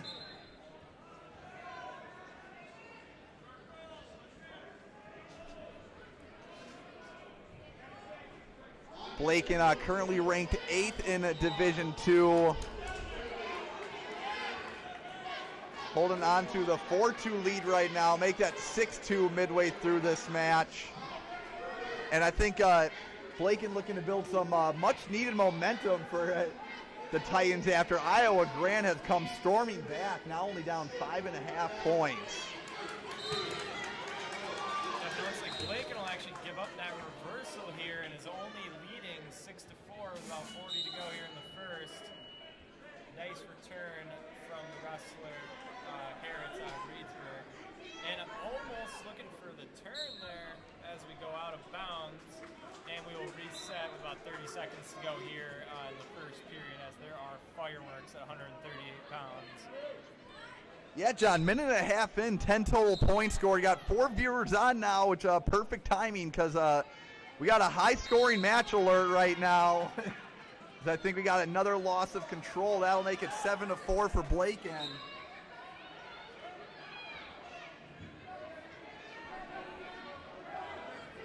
See if Harrods can get a takedown here, make things closer. Blaken, though, with that perfect frame for an Okie-choke, gets another takedown to make it 9-4. See if he can get some near fall out of it, and man, that Okie-choke can be dangerous for yourself as well. A good reposition by Blaken. Try to look for some near fall, almost got in some trouble. We'll just be heading to the second. Jackson Blaken up 9-4 on Colton Harrods. Harrods going to choose down here, look to cut into that lead a little bit. You're down 5, John, but just given the amount of points scored, you don't feel too bad in this situation right now. No, this is one of those matchups where nobody is safe. Anything can happen. Points are going to be scored. They're going to be scored at a high rate. That could mean feet to back, it could mean turns, that could mean a number of situations where points are just quickly being made back up here for the Westfield and Reedsburg. Yeah, quick escape there by Harrods to make it 9-5 now. As a wrestling fan, John, the worst case scenario here is a stall call called against the Blaken. Worst case scenario is this match ends early, right? Yeah, honestly, for us fans, like you said, this is kind of the worst case scenario. If someone gets a quick caught and pin, we want to see this go the full duration. Blaken really just seems like that 2-on-1. Also likes to work the arm drags as well. So we'll see if Harrods can find a controlled shot to get in on. And an official's timeout there. Didn't quite catch the signal. Looks like it might have been just hands in the face there, team. Looks like Blaken in deep on an underhook. Harrods trying to throw over, hip in a little bit. Trying to tie this thing up in a hurry. Doesn't need to look for that move necessarily yet, but if you're feeling it, go for it. And we're going to have some blood time here.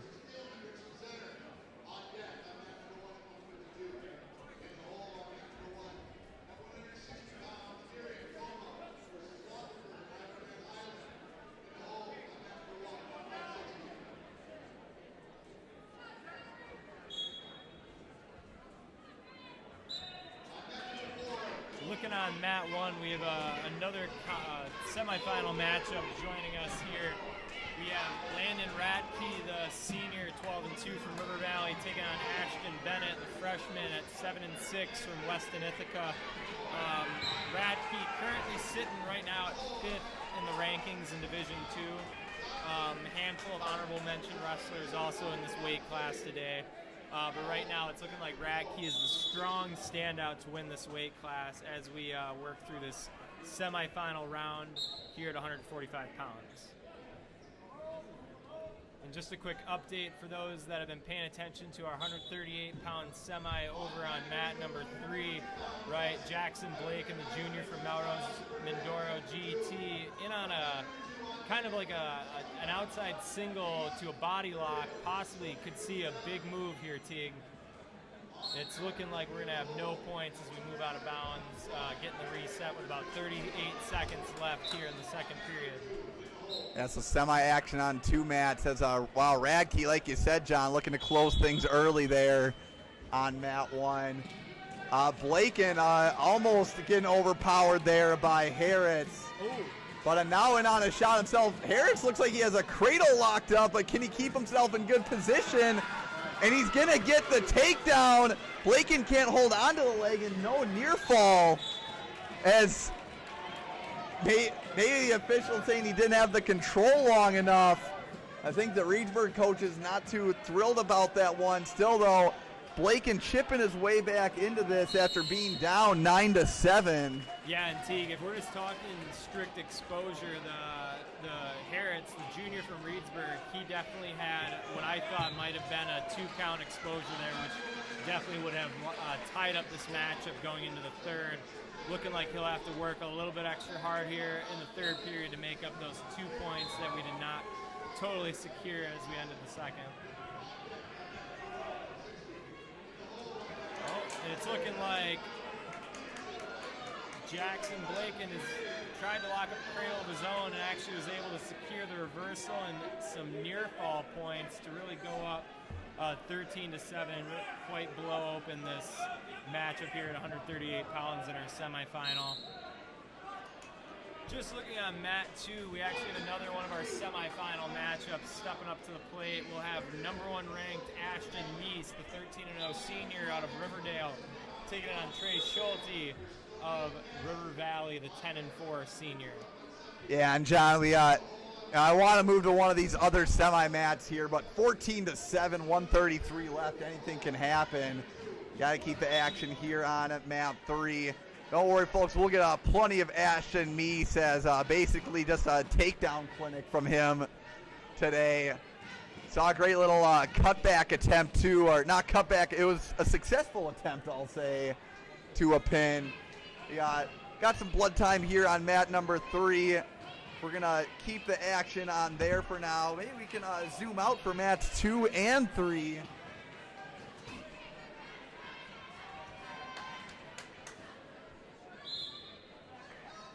Just as the coaches for the Reedsburg corner get the remainder of that blood cleaned up on mat number 3, it looks like we will quick reset with Harrods starting in the bottom position with about 93 seconds to go.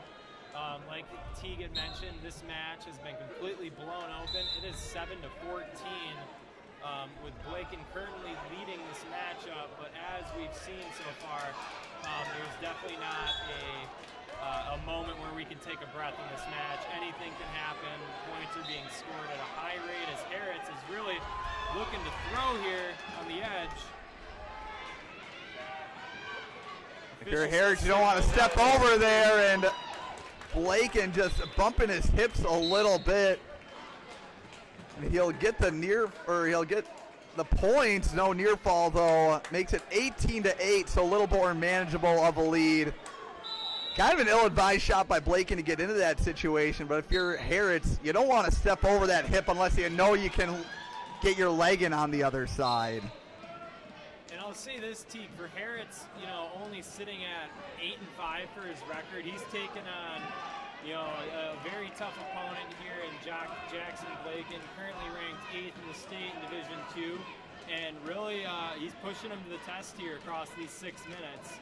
And the score doesn't truly dictate, the result we're seeing, but we're witnessing a lot of really awesome positions in battle here between these two wrestlers on mat 3. Yeah, a couple of different spots, John, and we might be seeing a completely different result of this match as looks like Blaken starts to pull away here. Gonna head over. We're gonna get a little look at Ashton Meese now here on mat number 2. Actually, it got an upper body position. Don't want to miss this one. It looks like Blaken will just climb up the legs here and close things out, or maybe even give up the takedown to Harrods. So Blaken up 9 with 5 seconds left. No shortage of excitement with this match, though.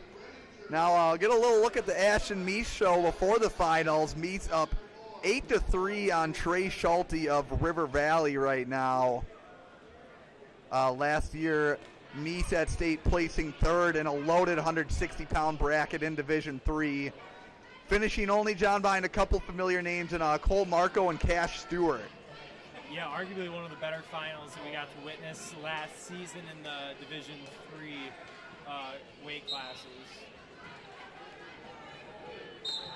Oh, and Harrods almost hipping over a nice double over, but is ultimately unsuccessful. Teague on mat 3, we had a cumulative 29 scored match points between the wrestlers from GET and the wrestler from Reedsburg. We love to see matches with big points, and got another relatively high-scoring match, but I'd say maybe a little more one-sided right now as Meese still up 10-3 on Schulte. Right now, Gavin Finch on mat number 1. He's up 7-0 on Trevin Thielman of Richland Center. Finch, a 13-1 senior for the Timberwolves. He's currently honorable mention in the state. What I have to assume is a pretty deep 152-pound weight class right now, John. Yeah, 152 being one of those more quality weight classes here today. We had 5 wrestlers either honorable mention or ranked across all 3 divisions within the 152-pound weight classes, with representatives from all 3 D1, D2, D3 here at this tournament. And as we kind of shift our attention to mat 4, we have another one of our semifinal matchups coming up here. It looks like we have senior 10-4 Peyton Fry of Reedsburg leading 2-0 over Ethan Klinkner. The junior sitting at 11-3 from Cashton. Looking like Klinkner is trying to work up from bottom, is sitting presently in this front head position, looking to regain control. Oh, good chin drop by Ashton Meese over on mat number 2. John, 4 matches, 4 semis taking place right now. Yeah, it looks like the consolation semis currently got up to 160, 170, so Folks, you're wondering if these Richland Center people know how to run a wrestling tournament. I think they got it pretty well figured out in terms of timing and keeping things even across the board. Yeah, T, honestly, just, for those watching at home, there hasn't been a lot of downtime in the feed in the case of us waiting for matchups in the subsequent round. This has been flowing really nicely here today, and we're already over the hump of this round, of the semifinal round here at Richland Center, and it is only 1:38 p.m. So talk about an efficiently ran tournament from the folks down here in Richland Center. Misa with a 13-4 lead now. As we that Melman Iowa Grant Highland match on mat number 3. We might move over to that one as Tyson Imhoff currently up 3-2 on Carson Koss, but more importantly in that one, team race implications as John Iowa Grant Highland with one heck of a round, up 224 to 205.5 on the Titans. Yeah, I will say in the case of this team race, it is being won or lost in the semifinal round. Iowa Grant Highland, a lot of lightweight wrestlers and middleweight wrestlers that are really making a huge impact for their team here as, like Teague mentioned, a very contentious team race for that Richland Center title. And as we look back, too, Teague. Wow, Imhoff just almost took him to his back. He's going to get some near fall to make it 5-2 on that number 3. And Imhoff gains control here. So he hooks the leg. Things might slow down a little bit. Sorry, John, cut you off there for a second, but you got the floor. Yeah, I was just going to say, too, with that big point surge we're seeing from Iowa Grant Highland, just flashing back at the last 10 years of results, we have not seen Iowa Grant Highland in the top 3 at this tournament over the last 10 years. So in the case of adding a new name to this leaderboard of top 3 team finishers here at the Richland Center Invite, they're really making a good push for their argument. Also, Iowa Grant Highland and Riverdale, I want to say, share super regional as well. So feeling pretty good if you're Iowa Grant Highland with the type of lead they have on Riverdale. Speaking of Riverdale, Ashton Meese over on mat 2 about to maybe get a tech fall here. At the very least, just going to win this one 18-6, if not 20-6. Hit the lat drop. Oh, the inside trip. And putting an exclamation point on that 160-pound semifinal. Number 1 ranked Ashton Meese of Riverdale will be moving on to that final. And just peeking over at the other 160-pound semifinal, it's looking like Peyton Fry is out to a commanding 8-1 lead over Ethan Klinkner of Cashton, the junior, with about 30 seconds to go here in this second period. Fry possibly looking to lock up a cradle and maybe even look for some near fall here.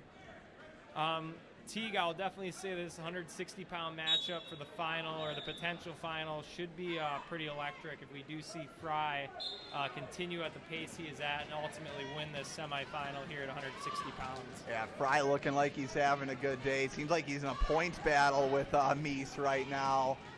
Gonna be action on mat number 3. Imhoff is up 5-2.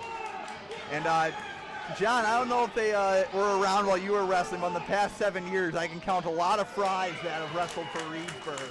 Yeah, and it's kind of funny, Teague, like, given my background, right, being from Boston, me, a lot of the Delatas, Spencer Davies, a lot of the better wrestlers that we had in our program, growing up, we all wrestled together, and we actually used to travel over to Reedsburg and wrestle with a lot of their teammates throughout, the just pre-2010 into the early 2010s. And I remember little Peyton Fry and his other brother Caden when they were just tiny little babies in the wrestling room with us. So ultimately seeing him grow up as a senior now and really looking to push this final is pretty cool to watch. Carson Koss right now riding tough on top, was looking to get Tyson Imhoff and a half.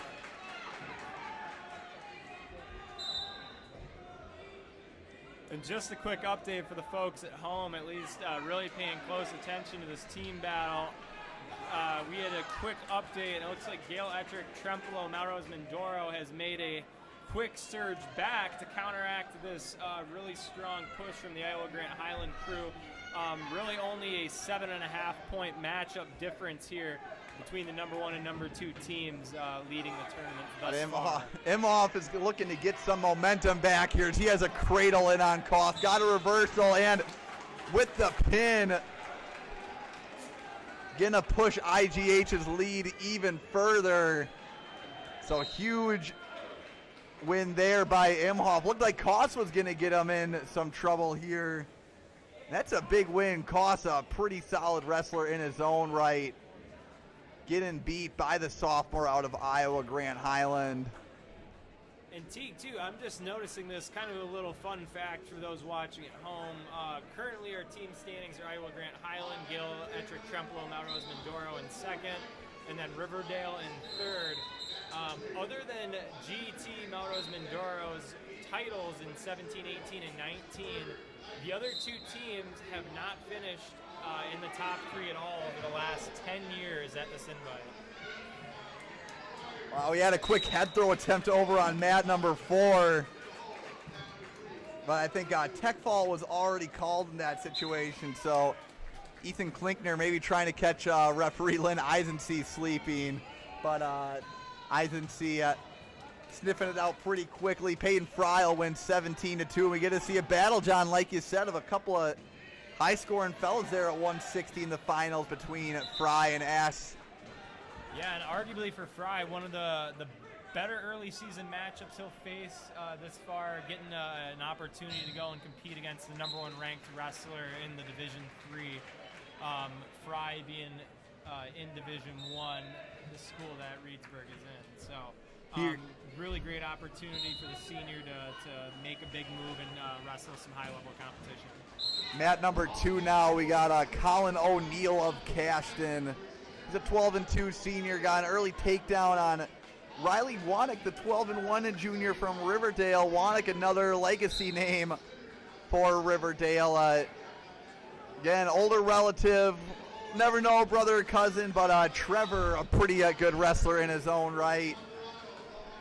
And Riley, not to take away from Riley at all, he's pretty successful too coming into this tournament. Yeah, currently the junior sitting at 12-1 on the season as he rolls into this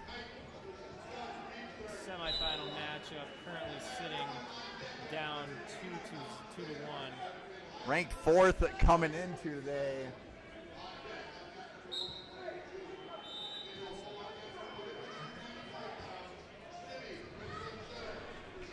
And looks like start of the second period. I think the official looking for some blood here, but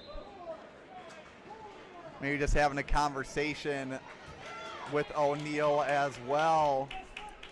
And Teague, too, I'll highlight one of our matchups in the semifinals happening here over on mat number 1. We have the senior 9-0, Ben Peterson of GET Melrose Mindoro, taking on the 13-1 senior Devin Judd of Reedsburg. Currently Peterson leading 2-0 in the dominant position on top. Really looking to just return Judd back down to the mat as we are working through with about 55 seconds to go here in this first period.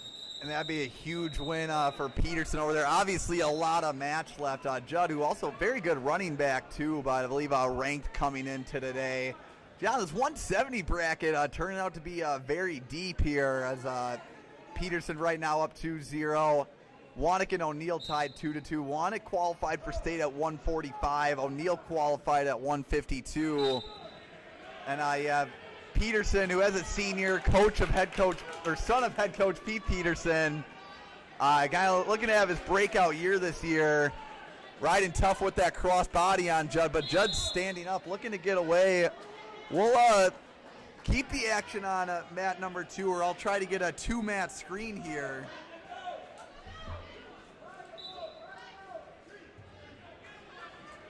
Looks like we still have a 2-0 matchup over on mat 1 as we go out of bounds. Peterson still in that dominant position. looking to get the ride out with about 15 seconds to go in this first period. Mat 2, right, Riley Wannick currently leading 4-2 over the senior Colin O'Neill from Cashton. About 35 seconds to go. Looks like we're working what appeared to be neutral, but it looks like he might have been returning him to the mat. Yeah, Wannick in control on that one right now, so a nice job staying active, at the very least avoiding a stall call. Folks, since we're getting near the end of this round here, got about 4 weight classes left after these semis. There will be a 45-minute break between semis and finals. We'll run through team scores one more time at the end, talk about the finals matches, then we'll be taking a break ourselves here. A great day of wrestling so far at Richland Center, and boy, are they running a smooth tournament. Right now on mat 2, Wannick up 4-2. Peterson with a 2-1 lead now on Judd. Looks like Judd must have gotten an escape at the end of the first period.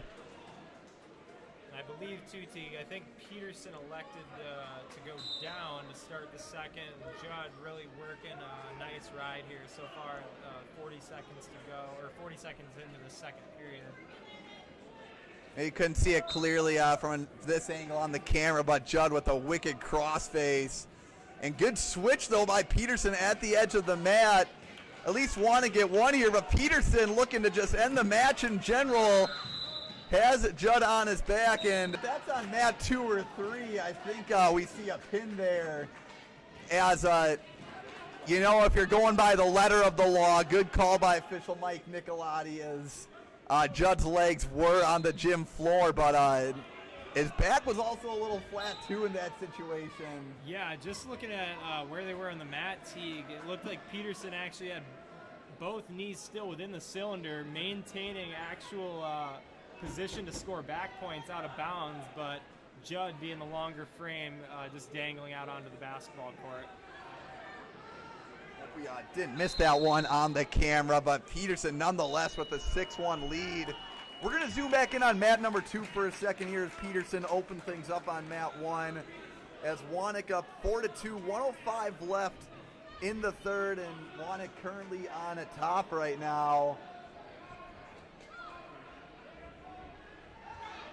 And just as we quick pause, a little update on the team points. Iowa Grant Highland blowing this round wide open, currently sitting at 244 points.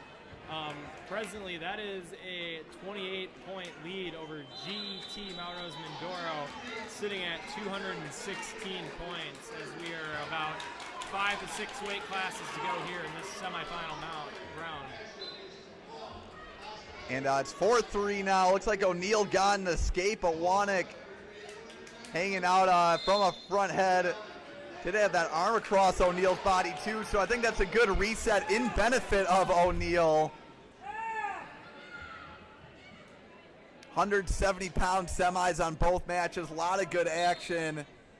So you got a 1-point match and a 4-point match. And John, actually, no escape or loss of control called. Don't know what O'Neill got the point for necessarily. Looks like a penalty point.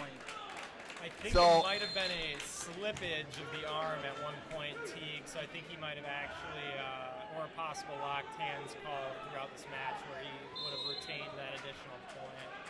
So O'Neill in a great spot right now to get an escape, but Wannick just not making it easy for him, trapping that arm right away. Now looking to get a tilt here, pick up some more maybe insurance points, but this juncture just got the hips back on top, and he's going to ride out for a 4-3 victory. So Riley Wannick punching his ticket to the 170-pound finals. 173 ranked wrestlers here. Now we'll see who he's facing, either a Ben Peterson, who's ranked honorable mention in Division II, or a Devin Judd from Reedsburg, currently ranked 8th in Division I. These are according to the Wisconsin Grappler rankings, folks. Wisconsin Grappler in their second year of rankings, doing a great job so far with that. And low single, we're going to go to mat 1 by Peterson.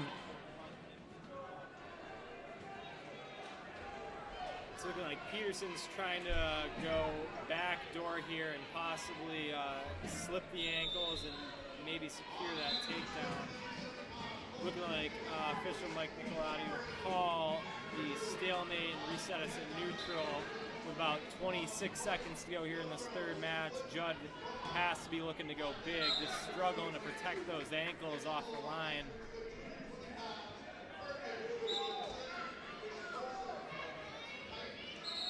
Get a little, both wrestlers in on an ankle here. 10 seconds left. I think Judd maybe trying to put Peterson in a compromising position, but down 4 in that scramble situation, John. Unless you're in college, you're going to be hard-pressed to find those points, and Peterson will hold on with a huge win over a Judd. We got Ben Peterson versus Riley Wanick in the finals at 170 pounds.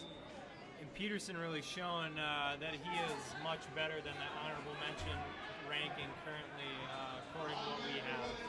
So really awesome performance from the senior out of GET Melrose. Mat number 3, Caden Rhines up 9-2 on Mitch Berg of Melman at GET. And points just being accrued rapidly. GT now only down 4.5 to Iowa Grand Highlands. So I think it might just wait until the end of heavyweight here, as that seems like the transition from finishing top 4 to top 2 is just huge for teams. You could maybe even see Riverdale or Reedsburg work their way back in here at this rate. But Rhines right now with a pretty good showing over Berg. Now up 10-2. Looking to find bonus points for Riverdale. Yeah, and right now, just with that 4.5-point lead that Iowa Grant has, those matchups in the finals are going to be crucial, at least for placement points. You know, that is going to be what ultimately decides who can and cannot win this invite as a team thus far. Wow, sophomore Tucker Dagenhart from Iowa Grant Highland over on one. Hit David Fargan from Ithaca Weston on a big move. And now Fargan able to get out of trouble. Still gave up the near fall. Wish we could really get action on all 4 mats at one time. We're going to move over to that one, as that one already with potential to become a high-scoring match, as Fargan now down 5-4, 40 seconds left in the first.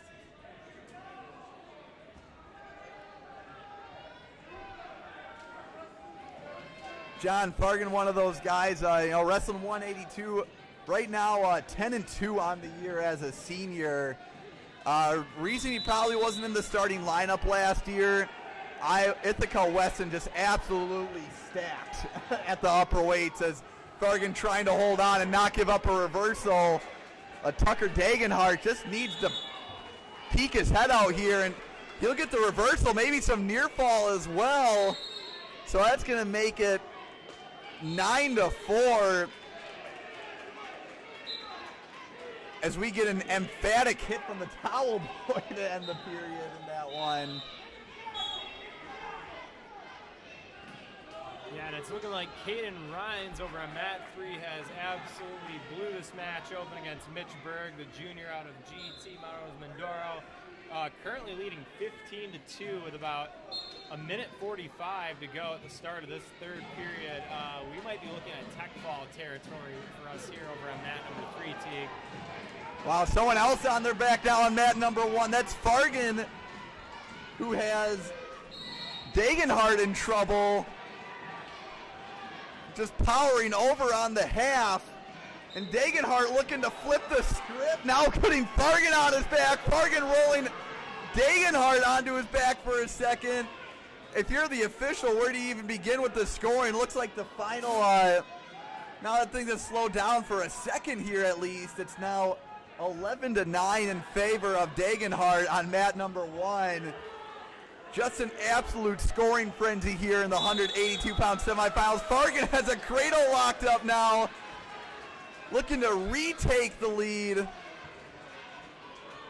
it's looking like Dagenhart doing a good job fighting off this lock, but he's ultimately going to his back here.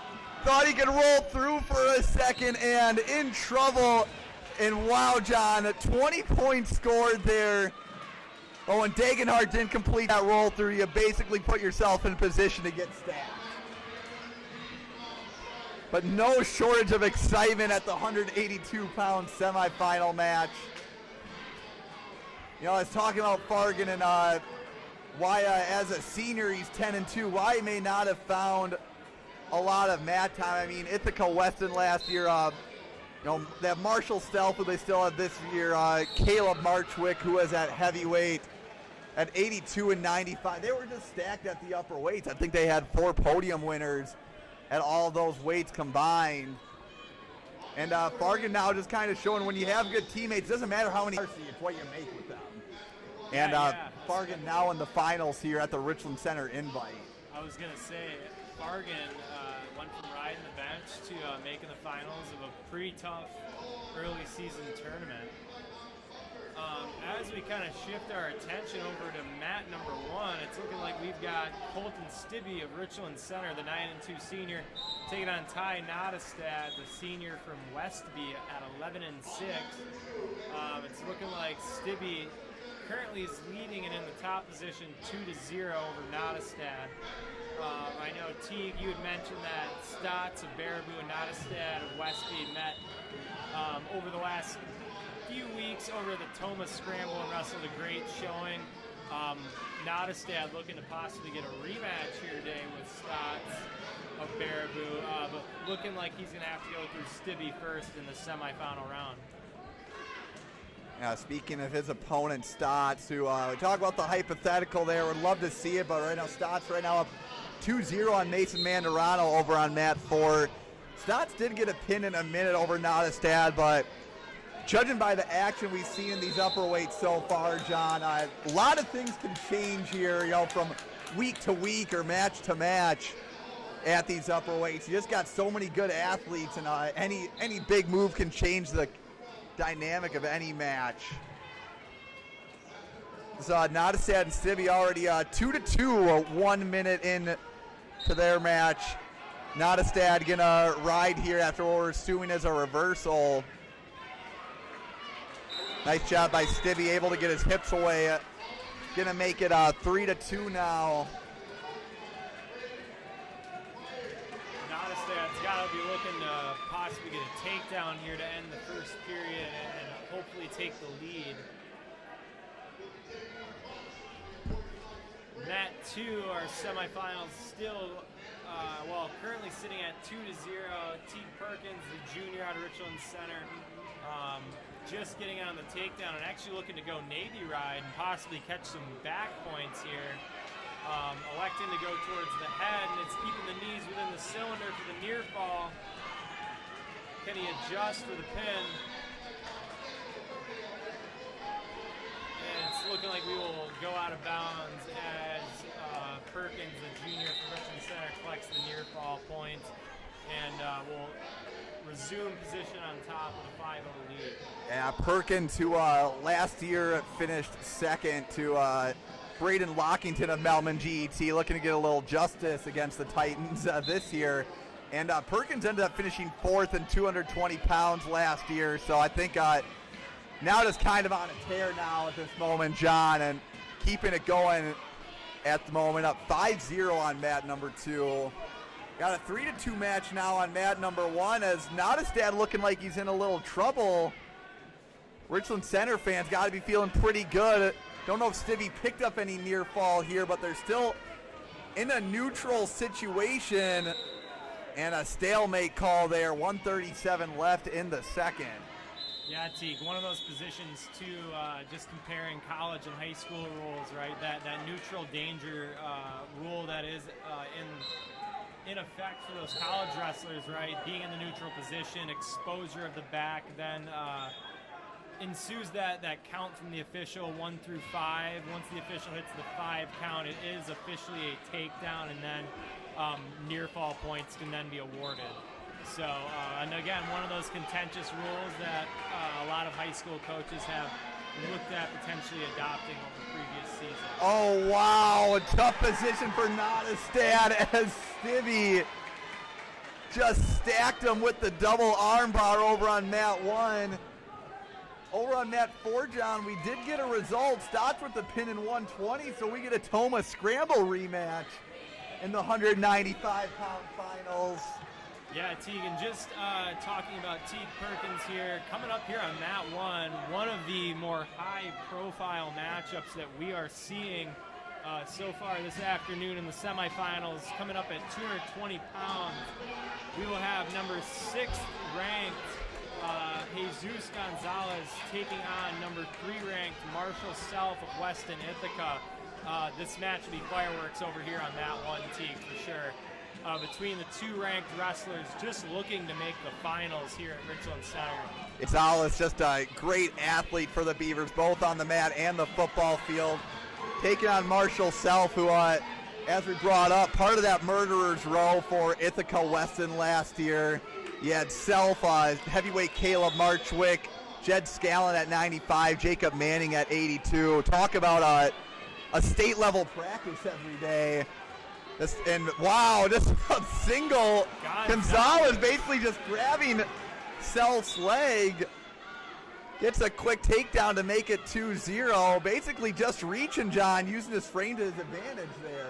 Yeah, and honestly, just looking at Gonzalez, he's not a super big 220-pounder and could almost borderline make 195 pounds by the eye test. But yeah, highly explosive on his feet, really good footwork right now, and looking to create some offense here at 220 pounds. And a quick escape there by Self to make it 2-1 now. Battle of a couple of fellas who are familiar with the Cole Center. Also, thank you, Mike Kirkland, letting us know the video looks good. We had a couple signal issues earlier, but glad we can get things rolling. Like I said, operating one mat at a time here. The way the semifinals are bouncing around makes it tough to choose a spot, really. Good snap down by Gonzalez, looking to get back down to a leg, but Self won't let it happen that easily again. John, I think Self might have been caught sleeping for just a second that first takedown, because Gonzalez looked like he didn't even level change. He just basically grabbed the leg out of nowhere. Yeah, and especially in these heavier weight classes, you know, definitely more known to be close in scoring, a little lower scoring. So really not giving up some of these points either at the beginning or the end of these periods is going to be crucial in some of these close matchups here in the semifinals of these heavier weight classes. It's looking like Gonzalez, when given choice, elected to defer, and Self will choose bottom to start the second period here. Again, Gonzalez leading currently 2-1 as we hit the whistle of our second period.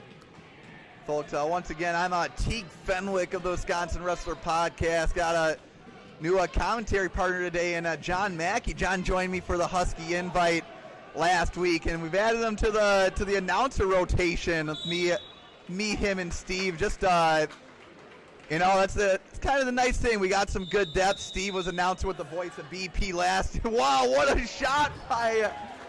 Massive double leg takedown, transition to the body mid-air from Gonzalez to take a 4-1 lead here in the second period, I believe. Oh, 4-2 lead here, Mike. My bad. That is a correction. It's looking like Gonzalez is looking to work out on the wrist and possibly get some offense going here in the top position, Teague. Speaking of Steve, we got Jamie Lurkwin. Let us know we're sounding great. So thank you for the shout out, Jamie. Jamie, tell Steve that I missed him, of course. Just a clingy co-host, I am. Man, John, that shot by Gonzalez was great. Looks like Self not feeling too good about his knee, so we're going to move the action over here while they make an assessment on that. Yeah, we will be shifting gears over to mat number 2, I believe, for one of our consolation semifinals between Eric Chris Tirado Lopez, the senior out of Cashton, and Hudson Brown, the senior out of Iowa Grant Highland. Right, Brown currently coming in ranked number 8 in the state in D3 for Iowa Grant Highland. Currently battling back right now, trying just to get into that 5th place matchup here at Richland Center at 220 pounds or 285 pounds. Correction, 220 pounds. Again, really displaying a lot of the quality of this weight class. And it's looking like Lopez is going to get the reversal, but it's going to be Brown possibly getting a reversal of his own in return here. And looks like Self is okay over on mat number 1. 8-6 though in that consolation semi. On two, but John, just too much heavy hitting action over here to miss out as Gonzalez in on a couple of great shots. Yeah, Gonzalez and Self, the only semifinal currently being wrestled right now across all 4 mats. And like we had said prior, this is one of the more high-profile matchups we are expecting in this round, right? Gonzalez at 14-0 and Self at 13-0. Both these wrestlers currently undefeated. Oh, Gonzalez with the half, sinking it in deep. And with the pin, 22 seconds left in the second. One of those matches where you'd love to see it go longer, but Gonzalez with other thoughts. And just to highlight the athleticism on Gonzalez, Teague, I mean, he put on a clinic just with the speed, footwork, and just getting into position much quicker than Self, even in the top-bottom positions, right? Even what ended the match there, Self was able to, he couldn't keep with the speed of Gonzalez. Gonzalez hit the corner and ultimately ended up with the pinfall. And John, Steve's saying that your voice sounded a little bit like Mineral Point coach Curtis Fiedler, who, take that comment for what you will, but I think pretty fitting given we're in Southwest Wisconsin. We got the big man, Isaac Bunker from Monroe, over on mat number 1, just overpowering his opponent. Bucklots, the senior from Richland Center, fighting for his life, just 15 seconds in. And when you're going against a 6'6", 285 monster, that'll happen. I mean, the Hornets had a lot of good home gym momentum, and that's a little tougher against Bunker, who was a state place winner last year at heavyweight, making things happen quick there. We're going to head over to mat number 2 again, John. You were talking about that one a little earlier between Lopez and Brown. Yeah, we're seeing fireworks so far here. Hudson Brown, the senior from Iowa Grant Highland, currently leading 8-6 of Ericris Tirado Lopez, the senior out of Cashton. The senior from Cashton sitting only at 8-7 in his record right now. But again, we have 14 points so far scored in this match with about 40 seconds to go, with the senior from Cashton in the bottom position down 2. Really looking to ultimately get that escape and hopefully force the affair here against the senior from Iowa Grant and hopefully tie it up. But it's looking like Brown looking to get the leg half here and maybe even get some near fall. It's looking like Brown will just time this out as he gets near fall to end this third period. Looking like he will ultimately end the match victorious 11-6 as he moves on to the 5th place matchup at 220 pounds. Brown trying to get greedy with the pin there, I think, as we're going to be heading to the finals with a tight one here, John. We'll update the team score after we have what I believe is one of our last 2 matches here on mat number 4. Right now, over at those 285 consolation semis, we have Andrew Rouflet of Toma, the 2-9 junior. He's taking on Bronson McCone of Iowa Grant Highland. And Rouflet up 2-0 at the moment. We have another match on mat number 2. How about this, John? This one's actually a straight-up semifinal between Austin Colpitt and Cisco Jimenez. So GT, a chance to get one last big team points push here on the winner's side, but McCone currently down 2-1. We have the camera on mat number 4. We're going to stay there as there are 30 seconds left in the third period. Rouflet almost got behind McCone. McCone almost turned into a head throw of his own there. And we got big throws all over the place, John. Austin Colpitt taking Jimenez to his back. Didn't even get a chance to watch that heavyweight semifinal. Austin Colpitt, I'm guessing a part of that O-line for a strong Cashton football squad this year. It looks like we're going to head in to the last round. We'll see if we can update the team score here. Yeah, match ending as Rouflet wins at 2-1. We'll get an update on the team score, folks. It's going to be, finals are going to be starting at 3 o'clock, so maybe tune in about 5 minutes before. But top 5 team scores heading into the finals. We have River Valley 5th, 173.5. Reedsburg 4th with 200. Riverdale 3rd, 216. Melman GET 2nd with 239.5. Iowa Grant Highland at 1st with 258. Folks, we'll be back on around 2:55 to talk some finals matchups here. But until then, we'll turn the sound off, just leave the action on and Matt, and we'll be continuing with the finals here in about 40 minutes. Oh, correction, looks like we have a match on mat number 4, so ignore everything I said.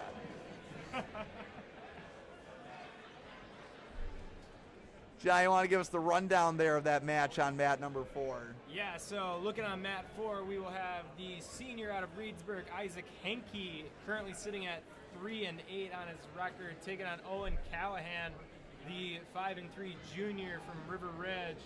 Currently, we're sitting at 0-0, about 32 seconds to go here in the first period. The senior from Reedsburg looking to possibly hit a standing cow catcher, but ultimately Callahan's able to back out and recover there.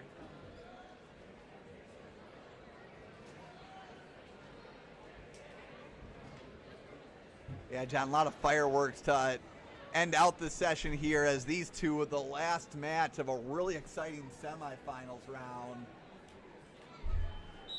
And as we get to the end of the first period, just one match going on right now. Looking to be a pretty exciting slate of finals matches too.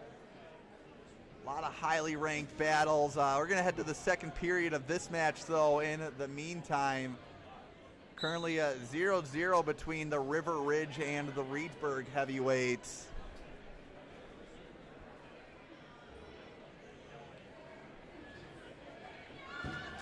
Henke with a tough ride right away.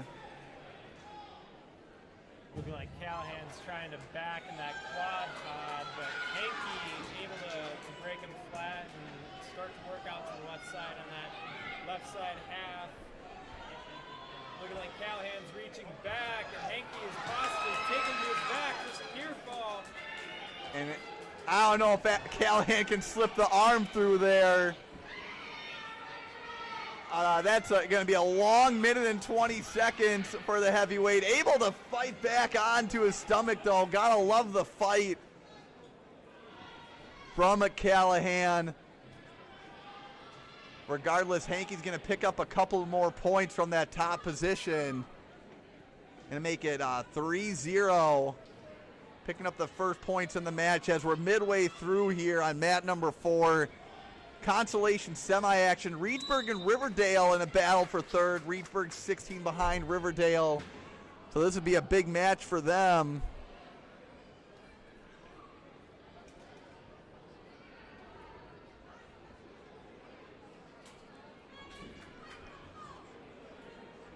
Yeah, and a good tournament so far for Reedsburg here today. Just looking at the last 10 years, they finished in the top 3 4 of those times. Given the delays due to the weather in 2016 and obviously COVID in 2020, that's Reedsburg finishing in the top 3 of 4 of the last 8 tournaments here, Russell, at the Richland Center Invite. So pretty good showing so far, and they are really ultimately looking to see if they can close that gap with Riverdale to keep the trend alive with those top 3 finishes here at Richland Center. It's looking like Henke again getting out on the corner, running a nice half, and sinking it tight. The River Ridge wrestler is looking to bridge through, but it's looking like Henke will end that round for us here in the consolation / semifinal round. As we go into our break for about 45 minutes, again, expect to see wrestling start to kick back up for the finals here at about 3 o'clock.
Welcome, folks, to the finals of the 59th Annual Richland Center Invite.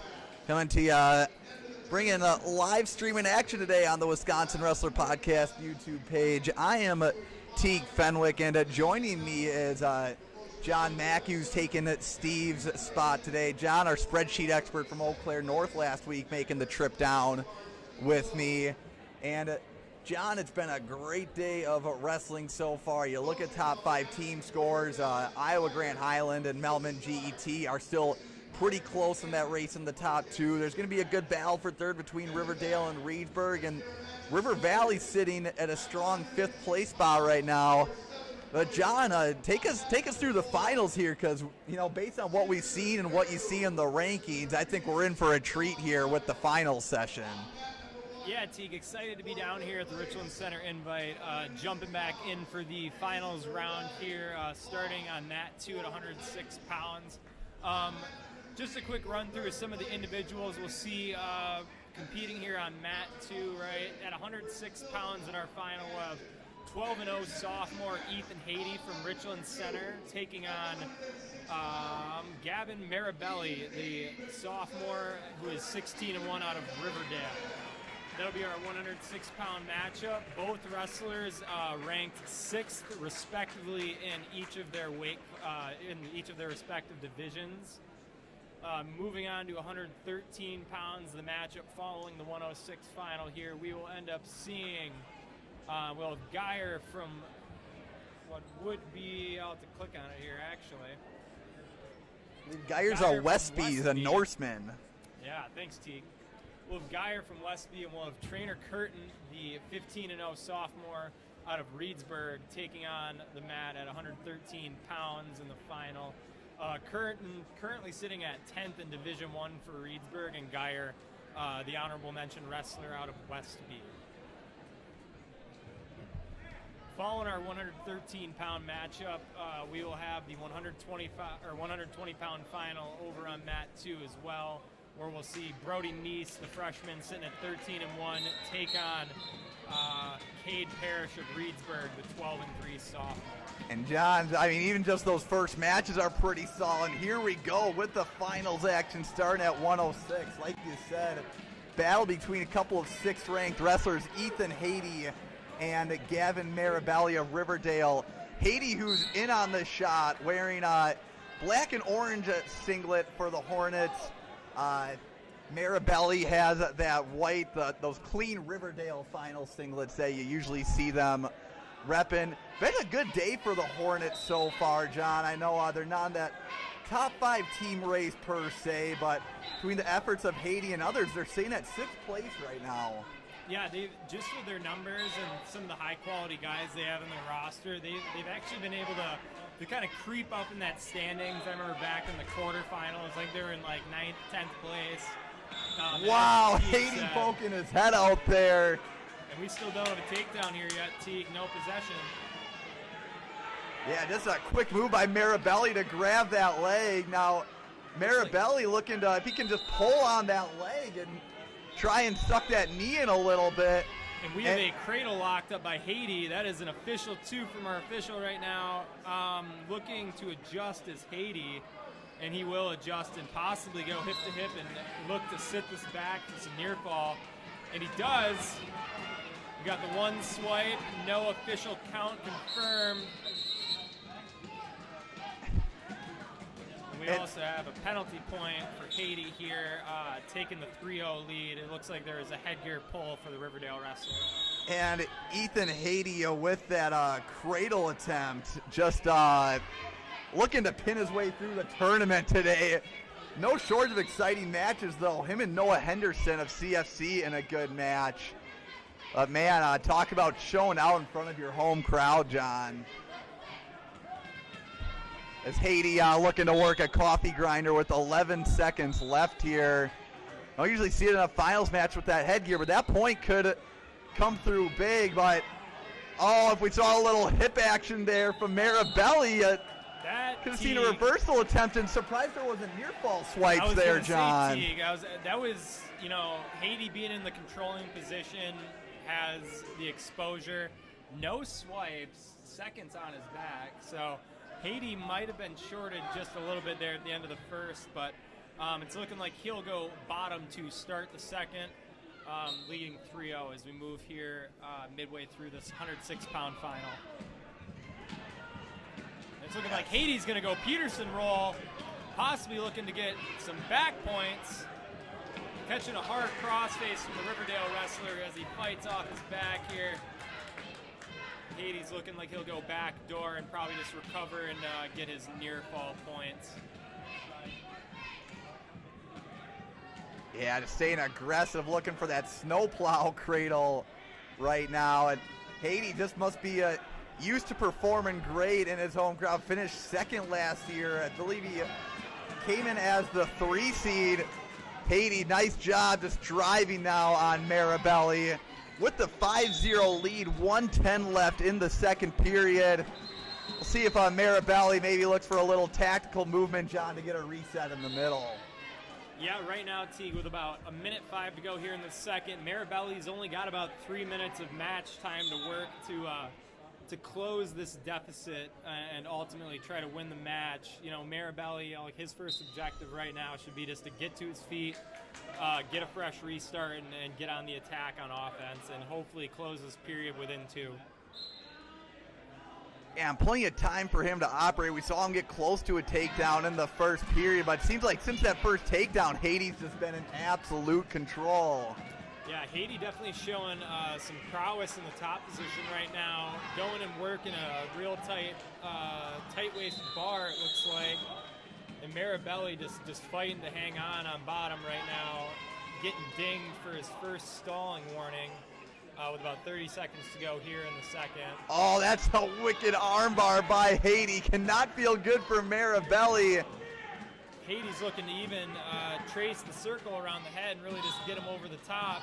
Marabelli's looking to possibly suck Haiti back underneath and maybe get some late period reversal points, but it's looking like the attempt will not fare well for the Riverdale wrestler.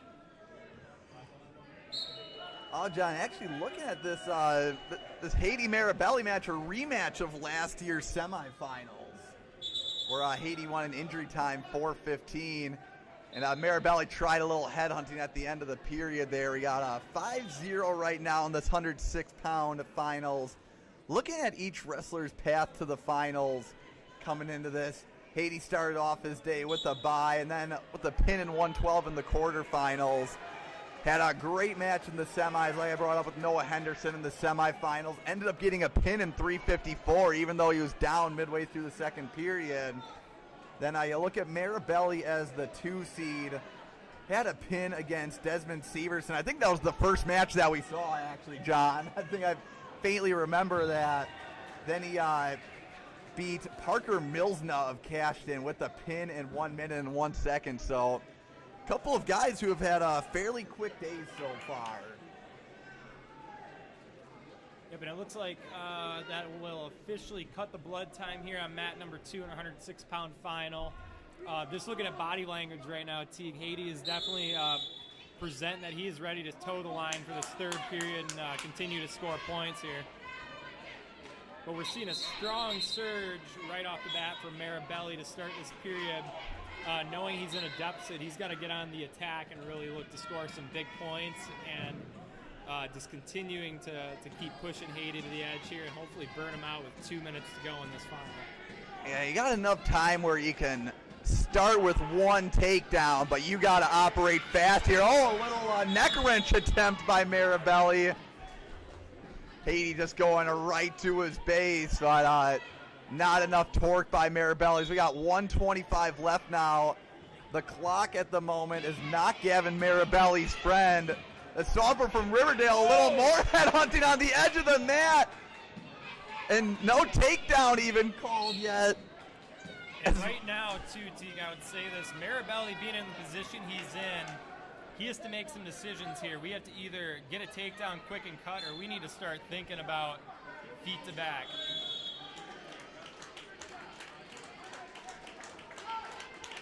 And we got a stall call on Haiti right away. That's a stall piece for each of our wrestlers in the final here at 106, and we will reset back in the center with 56 seconds to go on the clock.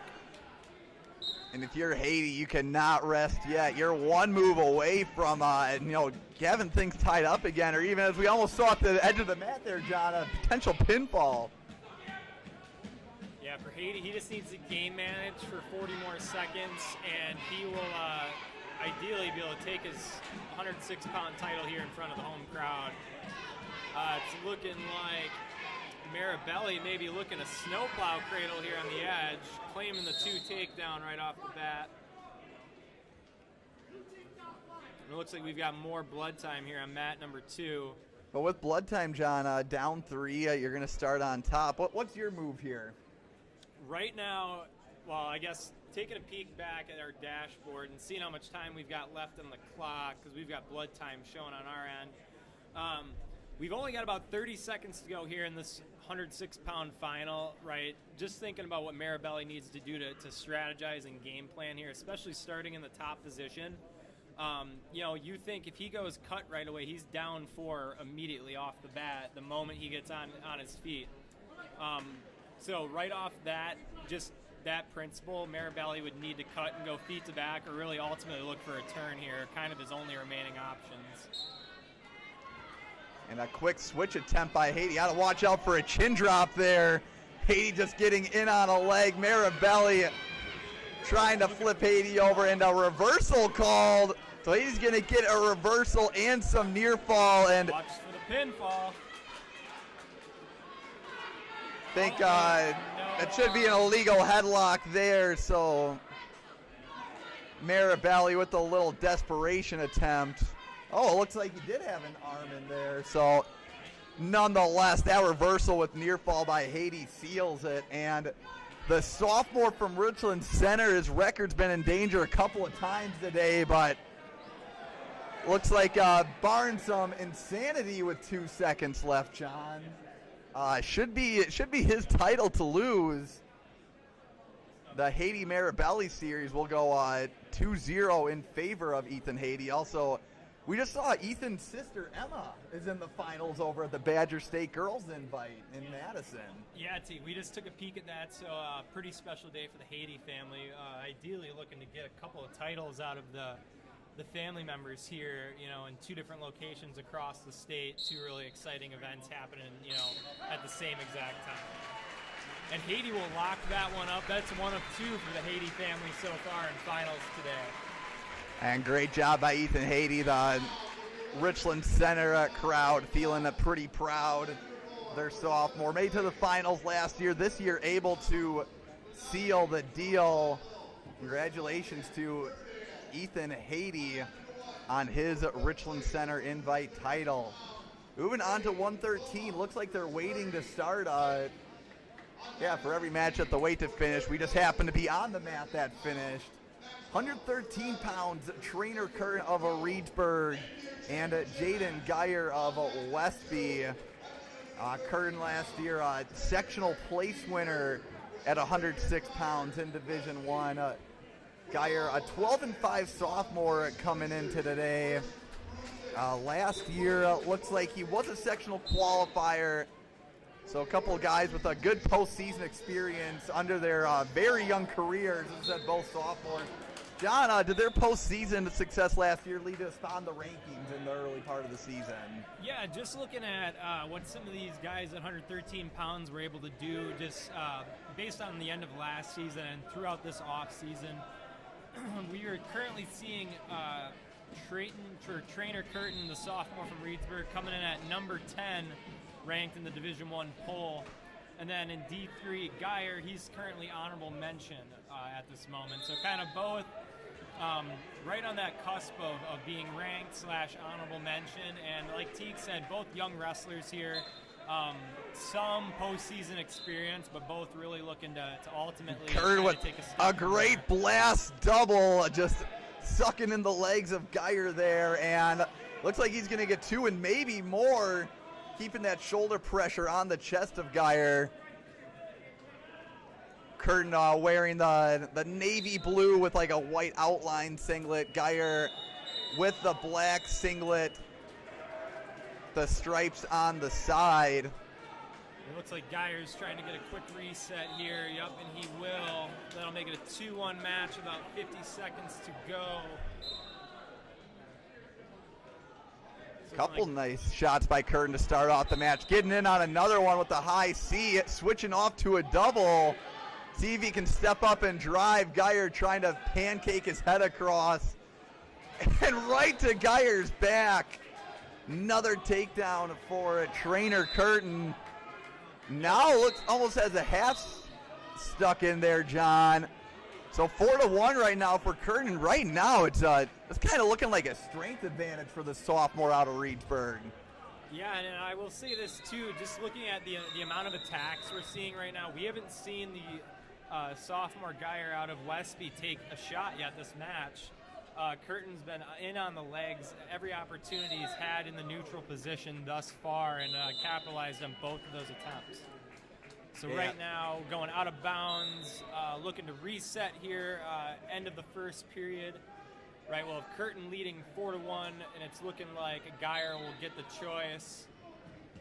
It's looking like he will defer, and it seems that Trainer Curtin will take the bottom position to start the second period with a lead. In this situation, John, if I'm Geyer, I almost want to choose down just to try and get back within at least a takedown of this match, but maybe there's something he knows that we don't.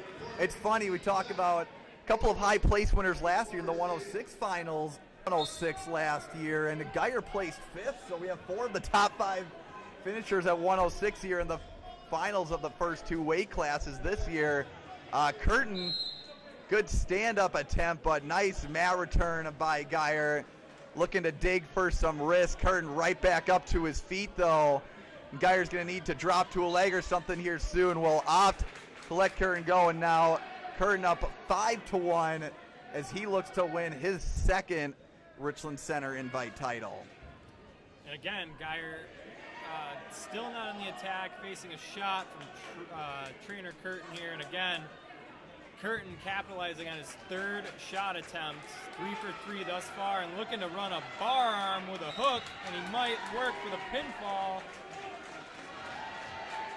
And that'll do it. That is the pinfall for the sophomore Trainer Curtin over honorable mention Jaden Geyer of Westby, and that'll be his second title. That is back-to-back titles for Trainer Curtin, the sophomore out of Reedsburg. Reedsburg head coach Rob Bouch feeling pretty good about that one. Trainer Curtin winning his second Richland Center Invite title. And we're going to move things over. We'll look for a close match here.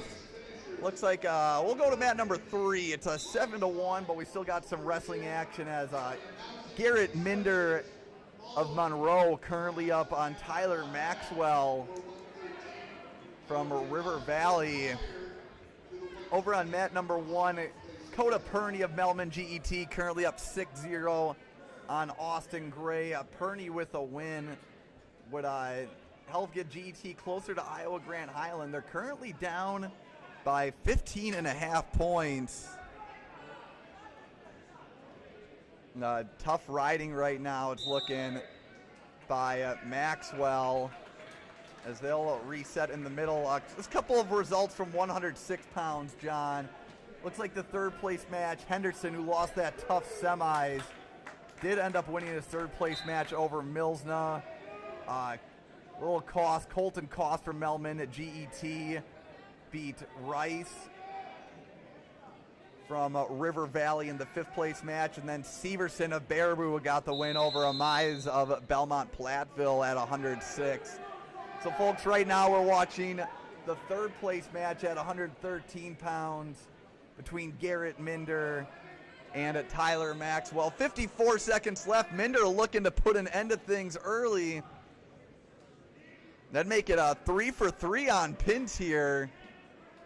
This 113-pound match. Maxwell trying to sneak his arm through.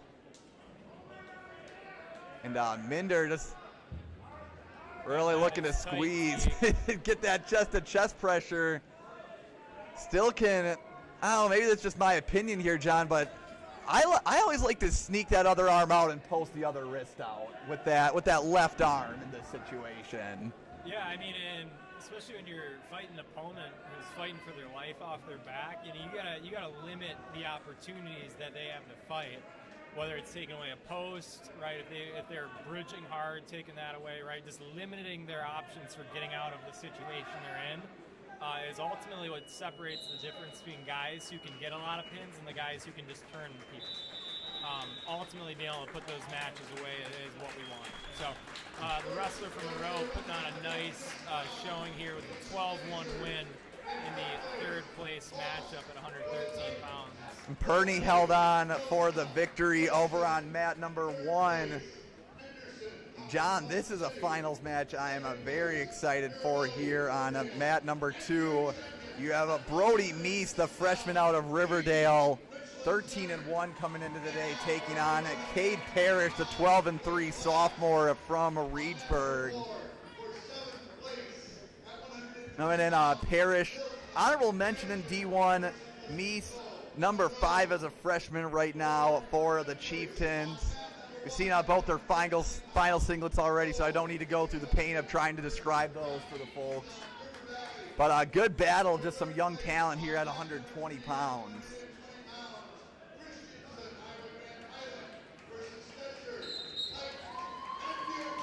And our 120-pound final is underway, folks. It's looking like got inside trip right off the back for Meese. He's in on that high C transition double, looking to adjust, and he cannot. Then we've got Parrish firing a high C of his own back right at Meese. Currently working out of this front head position. Right, Parrish maybe looking to cut the corner and get around the back door. Oh, and we're kind of switching to a dump position from Meese, and that will be out of bounds. We'll be resetting back to center with 1:24 to go here in the first. That's a good sequence there by both of them to start out this match. You can tell Parrish, I think he was kind of tempted to try out that drag there, John. The drag from that front head position feels a little weird, but once you get used to it, that move can be dangerous. Yeah, and it's all just sense and pressure. You know, if he's sitting in that front head, plenty in this match against Meese, and Meese is given that pressure, right, it might be advantageous for Parrish to start looking, right, drag from underneath in the front head. Another big storyline of this finals match, Reedsburg and Riverdale both battling for third right now as we have 45 seconds left in the first period between Meese and Parrish. Reedsburg at 218 points, Riverdale at 216.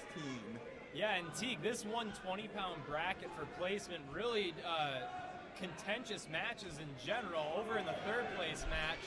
Oh, what an ankle pick by Meese to go up 2-0 on Parrish with 20 seconds left in the first period. Yep, and we have Meese blowing this one wide open. But over on mat 3, right, again, another contentious matchup. We've got Isle Grant Highland taking on GET Malmendoro. Lucas Christensen and Jace Stetzer looking to also shake things up in that team race. The battle for first. So we got a couple of good team battles, couple of good matches between individuals here on our center mats for first and third. Parrish trying to escape, trying to kick away right now.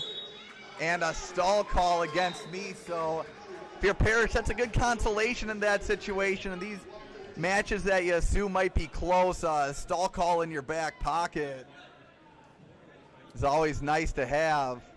Yeah, so for Parrish, just keeping, pushing the envelope on bottom, continuing to create activity, especially in these situations, late period, you can catch a lot of good wrestlers just being forced to hang on and really, like you said, being able to tuck some of those stalling calls in our back pocket for later on. Start of the second period here. Looks like Meese will start down. Gonna try to go up 3 or 4-0. Switch attempt right off the whistle. Parrish trying to catch that arm, but Meese takes it out just a little quicker than him. And a re-switch by Parrish. Meese gonna grab that ankle though.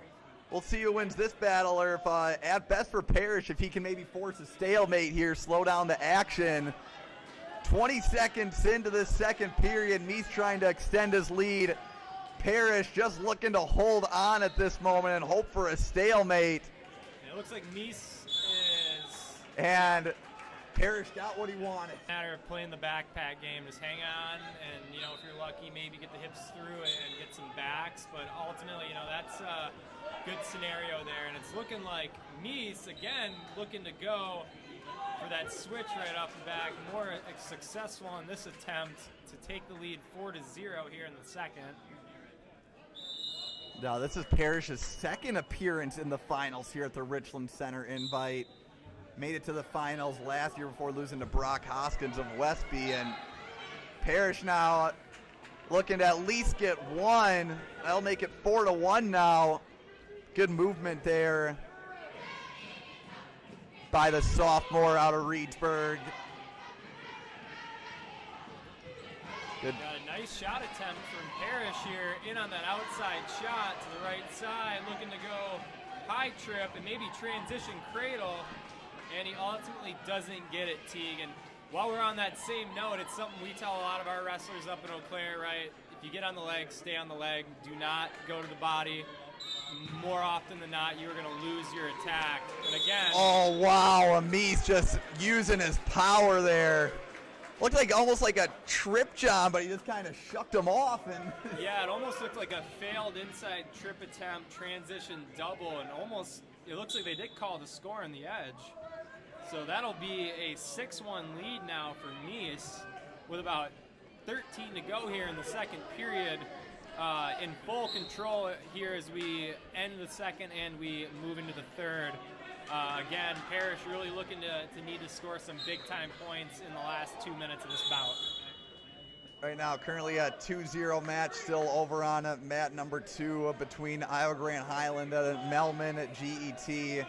But, John, you have to wonder, for Brody Mies at 120 pounds, if it's just easy wrestling 120-pounders when you're probably getting beat up by Big Brother Ashton at home. Yeah, it's a bit of a difference between 160 and 120. Brody being just a freshman and his older brother being a senior, I believe, right, Teague? Right, that 40-pound gap and 3 years of age can really make the difference. But one thing we always say in our house is, more often than not, the youngest sibling is usually the one that ends up being the best. They usually have a good example to follow. Ashton, as he said, ranked first in the state as a 160-pound. Right now, little brother looking to catch his first Richland Center Invite title, and it's looking good as Brody Mies up 6-1, and with a tough start to the period for a Parrish. Mies just staying aggressive, chopping that arm down now. Kind of looking for an arm bar, but Parrish, good job grabbing the wrist. We'll see if he tries to get to the other side of his head, just tries to get some space for himself, and I think he let go of the wrist a little too early there. And it's almost looking like Mies here is trying to go like a 3/4 on the left side, or maybe an assassin of a sort to try to get Parrish to his back. Ultimately, just really milking the clock like a pro here in this last period of our 120-pound final. That'll be second stall call on Mies as well. That'll be a 6-2 match now. And Mies will ultimately cut him to go 6-3 here with about a minute to go, making it a game on the feet. And those are always those are interesting stall calls, John. I saw a couple up in Eau Claire North. It's just kind of across the board. If a guy's staying active with his arms and he's not jumping sides, where do you determine where the stall is? Wow, big takedown by Mies again. Beautiful inside trip, double transition from Mies.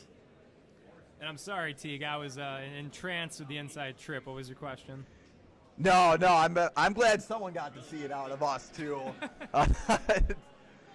Man, now I forgot what I was going to say. Oh, I was talking about top and stalling. So if someone's staying active with their arms and their hands, kind of like we saw with Mies, but they're not jumping sides, that's a tough stall call, I'd say, for an official. But I've seen it a couple times today.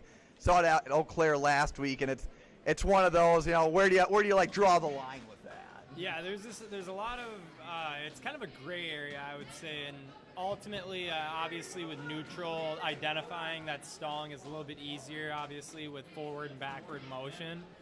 But ultimately, in that top position, it is a lot of it is based on ref discretion. So, and Cade Parrish will have to wait one more year for a Richland Center Invite title as a Riverdale freshman Brody Meese, ending his day 14-1, will become a Richland Center Invite champion. What a performance by him. Just seemed like he really didn't get tested today. As we transition here between the 120-pound and 26-pound weight classes, coming up, we will have Hunter Stevens, the 11-0 freshman from Iowa Grant Highland, taking on Dylan Weigel, the 11-2 freshman of Belmont Platteville. A battle of the freshmen here at 126 pounds. Weigel currently ranked 8th in Division II as a freshman, and Hunter Stevens of Iowa Grant presently ranked honorable mention in Division III. So I think we've got a good one in store for us here at Teague at 126 pounds. Yeah, it's funny. You have these schools making the trip up here. I got to say, Iowa Grant and Belmont or Platteville, probably a 15-20 minute drive away from each other. Just a great tournament with a lot of local talent. As Weigel wearing the gray singlet, does have the white arrowhead on the side, and wow, great shot there by the freshman out of Iowa Grant Highland, Stevens.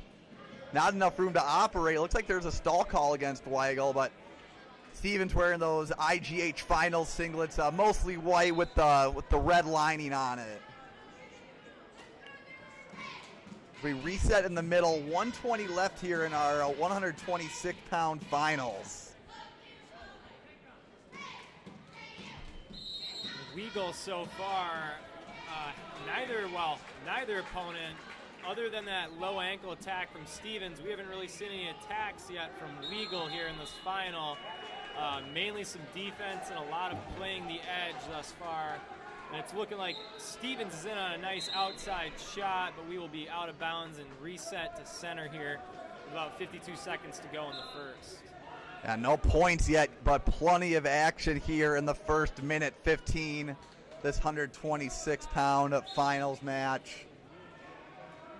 And Iowa Grant still looking for their first champ on the day.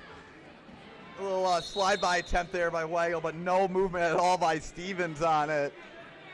Had a good counter shot, too. I was just going to say that, Teague. I definitely would say the big difference, I think, so far in this match, just in terms of who is dictating the action, it is essentially, it's Stevens right now. He's the one shooting the attacks. He's the one offering reshots in multiple positions. We've only seen defense so far from Weigel, but again, some very solid defense at this point in the match. We've got Weigel sitting on his butt, nothing yet, and the officials are calling no takedown at the end of the first period. Will remain 0-0 as Stevens was close on that high C attack at the end of the first. And Iowa Grant Highland coach Ryan Allen not happy in the corner, and that's not a man that you want upset with you. Multiple-time NCAA podium winner at heavyweight for the UW Lacrosse Eagles. We're heading into the second period of this finals match. 0-0. It looks like Weigel will start down, and wow, quick tilt attempt right off the bat for Stevens. And Ryan Allen again looking for swipes right away. Mike Nicolati not seeing that near fall though from his perspective. I'll say this, Teague, Stevens doing an awesome job so far, just about 30 seconds in, just maintaining control of the attack on top, looking at multiple routes, looking to go cast over series on the top position right now and kick that over. Weigel doing a good job of fighting the crossface underneath. But again, Stevens is really dictating the pace here so far in this matchup. Oh yeah, you're Stevens right now. There's already a stall call against Weigel. Even if you come out of this period 0-0, that's a win for Stevens, and just wearing Weigel out on bottom right now. John, just a quick correction. We thought for a second Dylan Weigel might have been related to Isaac Weigel, who's a state champion for Belmont Platteville. Different spelling of the last name. Dylan is W-E-I, Isaac W-I-E. So a coincidence, but again, no relation. We do our research here, folks. We get halfway through this match here at 126. It looks like we had a stall call also here on our championship mat, Teague. It's looking like Stevens is up 1-0 now. Really beneficial for him in the case of trying to end this period on top. Really doing an awesome job of maintaining the ride and control. Weigel maybe looking to go hip heist from the bottom. Weigel just trying anything, but every move he has, it seems like Stevens always there to grab a hand or hook onto a leg. There's just not much Weigel can do. It's one of those top games where it's kind of like suffocating Weigel. And one thing I'll say about Stevens' attack, there's that cast right over now, again. He has been running that cross-body 2-on-1 really heavy, going hook series to the far tricep, just going cross-face far tricep. The coach at Iowa Grant, Ryan Allen, right now is really having his 126-pound wrestler just milk that opposite side 2-on-1 from the top position, and it's really paid off with a nice long ride out to end the second. So now Stevens looking to go up 2-0. Weigel looking for a cradle attempt. Stevens not having it, though. I think he just had a little too much of breathing room there. Kind of understand why Weigel was looking for that, maybe just to get some type of points on the board. Stevens kind of the instigator on their feet. But, John, we said a lot of good things about Stevens. Still only 2-0. So we enter the last 90 seconds of this championship match here. The Richland Center Invite. Right now, too, Teague.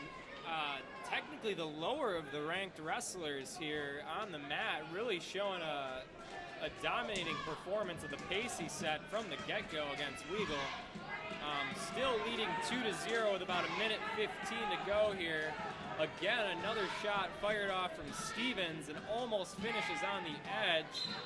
Ultimately, Teague, if Weigel wants to get into this match, he needs to get on the attack at this point. He's been playing defensive for about 4 minutes and 51 seconds. Well, here's the thing, John. Weigel looks really good against Reedsburg senior Trenton Kirkton in the semifinals. So, I think there's a reason that Stevens is just having a day right now. He's pinned his way to the finals here, and the way he's just making Weigel look like Stevens been in control the whole time, I think it kind of speaks to how good this freshman actually is. Yeah, and Stevens, too, just from a psychological standpoint, all of these attacks on the edge, even though he's not getting them, right, you put a guy down 2, 3, 4, 5, 6 times, even if it's not a takedown, they're going to feel the effects of the pace you're setting and then the amount of pressure you're putting on them. And right now, Stevens has been doing exactly that, in on attack after attack, controlling ties, constantly pushing and dictating the pace to the edge. He's in control of this match so far, as we've got about 22 seconds of fireworks to go. Can Weigel ultimately lock this up? Yeah, tie it. Well, Stevens going in on one more shot and driving Weigel out. Another stall call going in Stevens' favor. Or not in his favor, just going against Weigel at 3-0 for Stevens. Now Weigel going to try one last throw here to end the match, and just too little, too late in the battle of the freshman. Hunter Stevens comes out on top in a 3-0 victory. Kind of a dominant 3-0 victory, though, and just a great day by him. We'll end his day 12-0 on the season. Yeah, and John, Dylan Weigel's a good wrestler. Stevens just looked like he kind of had his way with everyone that stepped on the mat with him today. I was going to say, this seemed like Weigel couldn't get the offense going on his feet at all, and especially on bottom, just having a hard time getting back to a place where he felt comfortable in that second period. Just ended up milking so much clock. But ultimately, great finish on that 126-pound final for the freshman from Iowa Grant, Hunter Stevens. If you're Iowa Grant, who now has the lead over Melman GET by 7.5 points, you got to be feeling pretty good coming to this 132-pound match. You have a junior, Elliot Biba, who's 12-2, is the returning state runner-up from 113 last year. He's taking on a River Valley sophomore, Noah Radke, who comes into today at 9-1. Yeah, and I think this will be the first real big fireworks matchup that we see here today, T.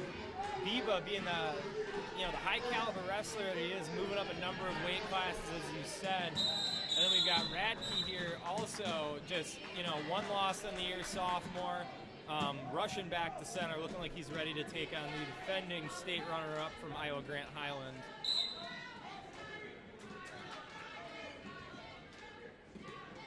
We reset in the middle, 1:30 left here in the first period. Haven't seen never mind, we did see a River Valley wrestler, I think, early on a different match, but Radke just gave up the early takedown to Biba. Currently down 0-2 as the black and white striped singlet. 1:05 left here. Elliot Biba up 2-0 on Noah Radke. Beautiful mat return from Biba here on the edge. About a minute into this first period. It's looking like Radke might just needs a fresh reset here in bounds. And we will get that fresh reset with about 48 seconds to go in the first. Biba resuming on the attack in that top position, looks back trip and doesn't quite get it. Again, another beautiful mat return from Elliot Biba of Iowa Grant. Ultimately he's got to think to return here, though. You can only do so many before you begin to gas those muscles. Radke feeling nice and fresh, coming up off that escape, really looking to get on the attack. Good knee slide action there by Radke to at least force the action out.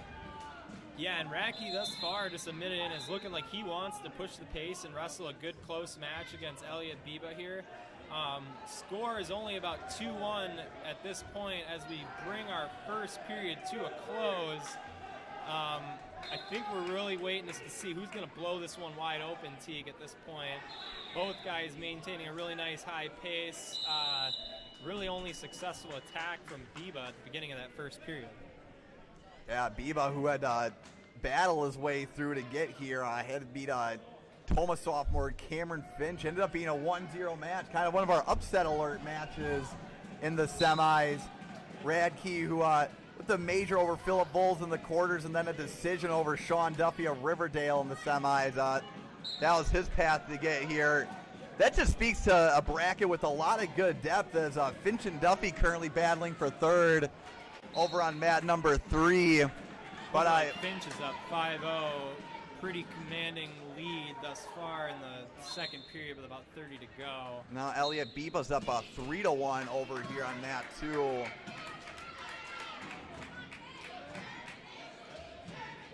And we're seeing Biba wrestling a lot from that one knee to the mat position, keeping a nice low stance. Just maintaining the fact that he can't stay down there for too long, ultimately looking to not give up any great strong. Low outside single. Looking to find that second leg, at the very least go to that treetop position. And beautiful roll through from Radke there to defend the low single and slide that lock. Radke, great job at keeping his hips back, and quick stalemate call by Lynn Eisensee there. I'm kind of the type I love to see that action play through a little more. Radke again immediately on the attack, looking to get some offense going again against Elliot Biba here. This push, shot, push, pull, really forcing Biba to the edge.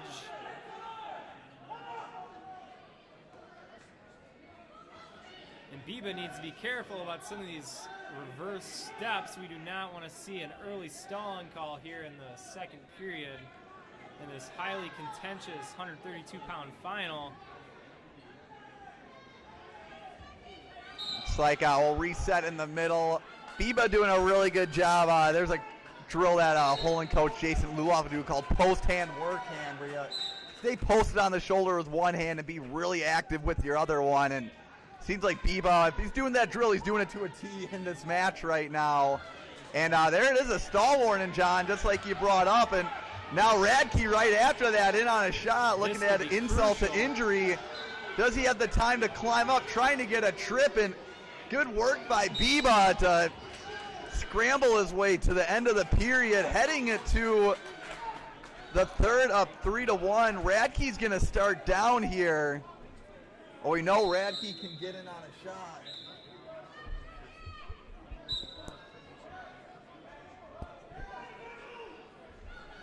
It looks like we have Radke going bottom here to start the third period, getting that quick escape, and keeping in mind, too, that he's got that stall call in his back pocket. Biba already being warned thus far in the match.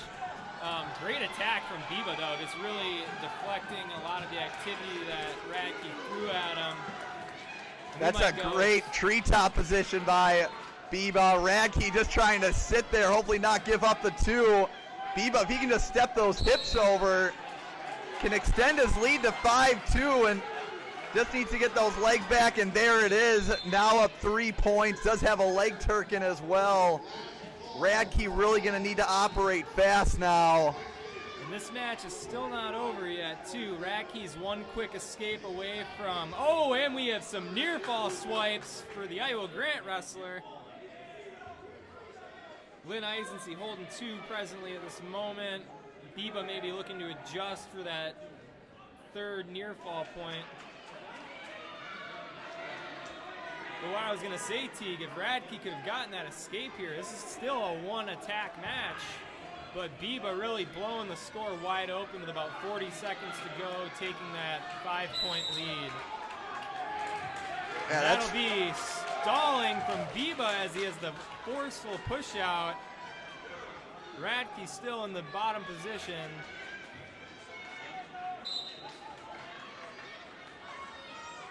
Nice job there by Biba just to drive his shoulder into Radke. At 30 seconds left, can Elliot Biba hold on? Has had a few nice takedowns to get to this point. And look at Noah Radke just hustling his way back.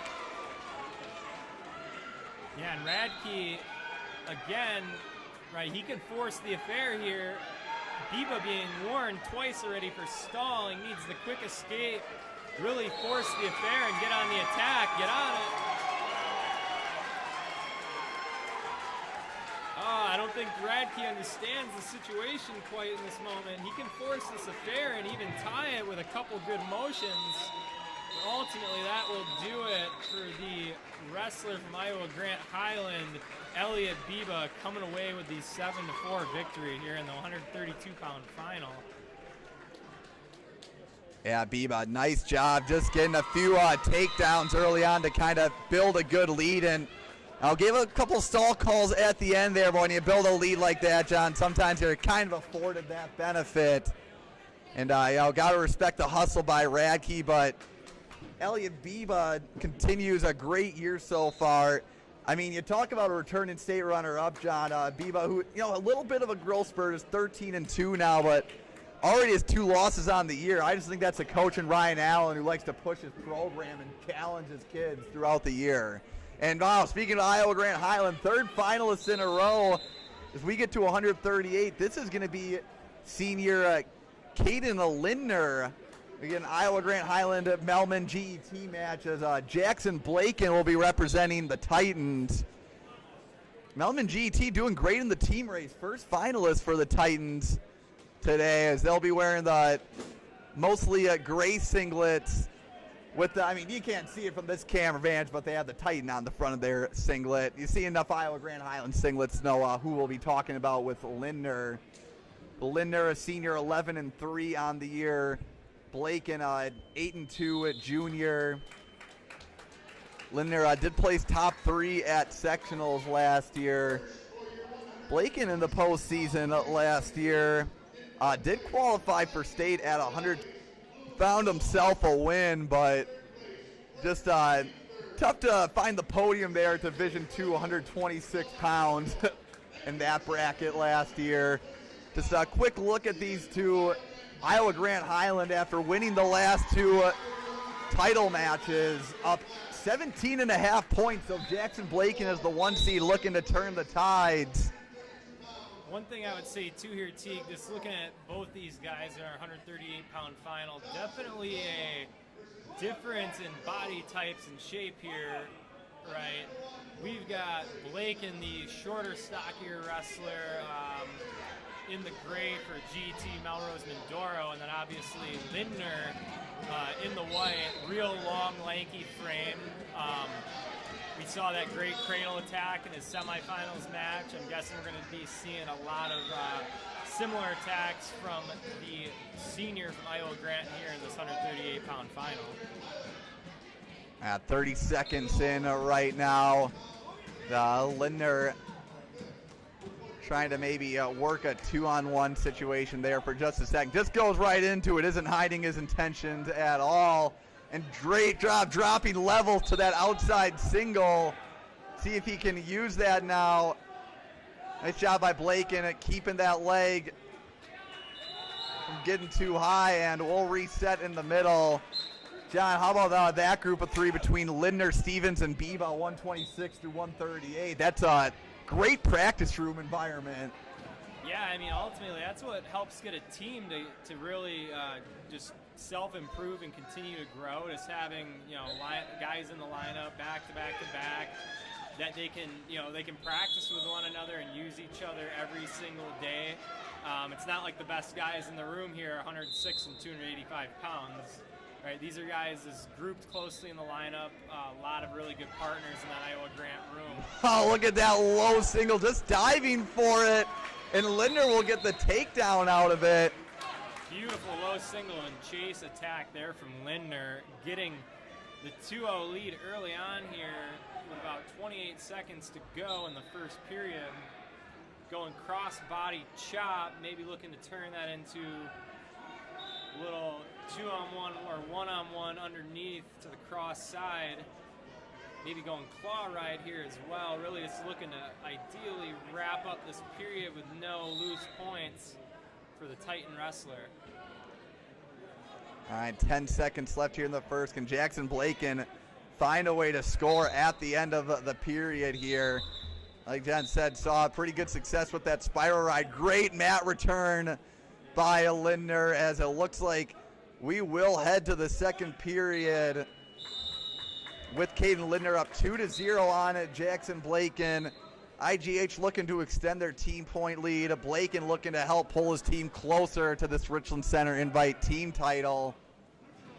And John, that shot, honestly, it's just a product of mat time, because you tell a lot of kids try to find a good setup before taking a shot. I think some coaches would have called that one ill-advised, but Lindner just feeling so confident with his quickness there and getting to the perfect spot.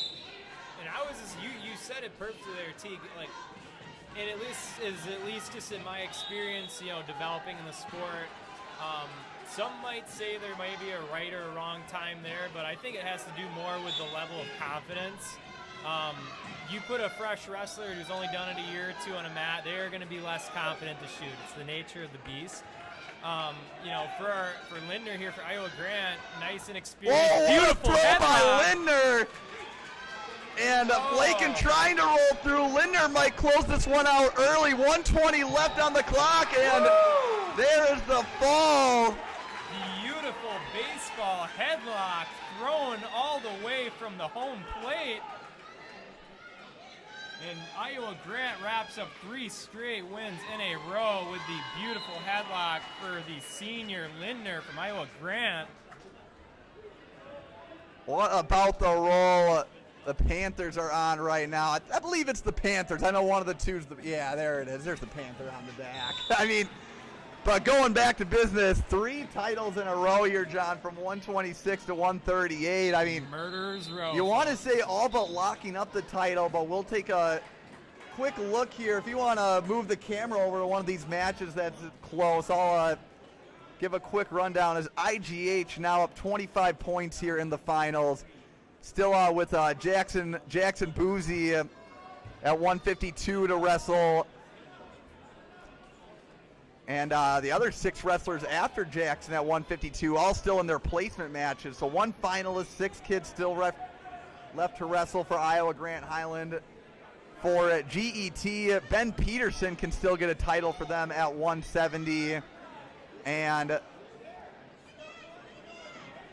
they have 7 more total that can wrestle as well. So team race not over yet, but I think some things need to go the Titans' way. But John, looks like we got a good third place match over on mat number 3. I was going to say there, Teague, Colton Harris putting Knockreiner from River Valley on his back in a very tight half Nelson.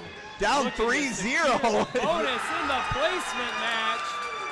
And that is big points for the Reedsburg Junior. Colton Harris helping his team out, hopefully close that gap and maintain their stance in that top 3 team race. Yeah, Reedsburg was up 225 to 221 on Riverdale. I think that's going to change now shortly here. 145-pound match. Now we'll check out the title match here on mat number 2. Believe it or not, is that a fourth wrestler that we're seeing at 145? It is. It is Mr. Tyson Imhoff himself. He'll be taking on Landon Radke of River Valley. And talk about a couple dominant performances here, John. We're still, sorry about that, folks. We still got some action. They got the 5th place match over on mat number 1. Looks like a Belmont Platteville singlet. It's Ulrich of Belmont Platteville. He's taking on, I want to say, Nick Stitzer of Riverdale. I think Stitzer currently up 9-5 as he looks for the tilt at the edge of the mat. And Teague, I can't help but wonder if the wrestler coming up at 145 pounds from Iowa Grande is a relation of one of our former high school wrestling coaches, Jay Imhoff in Boston. You know, we might have to do some more research, sir. When in doubt, we always want to say yes. Might message them actually just to see. And Iowa Grande Highland 4 finalists in a row. That's literally the middle of their lineup. Good meat of your lineup to have, as a lot of teams have. You know, you'll have a stud or two there on most teams, but to have all 4 in a row, that just makes it tough to overcome in a dual setting. And yeah, and so far the Iowa Grande team, they're 3 for 3 in this final right now. Oh, we got a 2-point match now here on that number 1 for 5th. Things getting a little intense. Sorry to cut you off, but looks like Stitzer forcing a couple of stall calls on Ulrich. Yeah. Looking for one more turn right now, 11-9 in favor of the sophomore from BP. Yeah, and if I am Stitzer right now from Riverdale, you know, we got to be looking some quick turns or really trying to force the affair on top to maybe milk a stall call and go cut and try to take down. You know, there's a number of ways he can manage this, but there is only 19 seconds on the clock here to work in this 5th place match at 138 pounds. Yeah, now it has to be a turn here for Stitzer. Another stall call and just 1 point there for Stitzer, and I think you're right, John. I think you let him up and go to work on your feet. That's a tough way to end a match, just with the ride out like that. I think Stitzer was trying to fish for a couple more stall calls, but I always think it's easier to force a stall call when you're on your feet too. So yeah, and that just comes down to game management for the Riverdale wrestler, right? Exactly, just like you said, understanding all of these various situations and kind of the different avenues that we can take to winning the match. You know, understanding those avenues mid-match is a part of the game. As we transition to 145 pounds here, moving back to mat number 2, we will see the sophomore 13-1 Tyson Imhoff from Iowa Grande Highland taking on Landon Radke. Radke, the name we've heard a little bit today already from River Valley, the senior, currently 13-2, in on a nice outside shot to begin this 145-pound final here in Richland Center. Good wizard defense there by Imhoff. Radke just staying aggressive on it, trying to fish for that other leg. Now going to try to lift in a great dump by Radke right to Imhoff's back. Radke a little familiar with big match experience as he was 1 match away from placing at 145 pounds in Division II last year at state. Came up just short, losing to Brady Shue of Monroe in the blood round. Currently up 2-0 though on Imhoff. Great finish there. Just talk about chain wrestling, knowing that you have alternate options from one position. And so far, Radke looking real tough on top. Much longer frame than we saw from the previous Radke in our final earlier today. Much longer hair, too, this time around, but I dig it. But so far, again, yeah, Radke looking really dominant in the top position, looking to work that deep, tight waist and really just keep Imhoff or Milo Grant tied up on bottom. Looks like we might have either a stalemate or stalling here, depending on the amount of adjustments from Radke. Yeah, Radke at least attempting to make progress here, so never mind, the officials think otherwise. So red. There's a stall call there. Old reset in the middle with Radke on top. One stall warning against him. And again, Teague, one of those bit of a sticky spot for an official, right? Ultimately, the goal of the top wrestler is to return, but in that scrambled position, obviously the person in the top position is not going to just give up that reversal. They're going to hang on.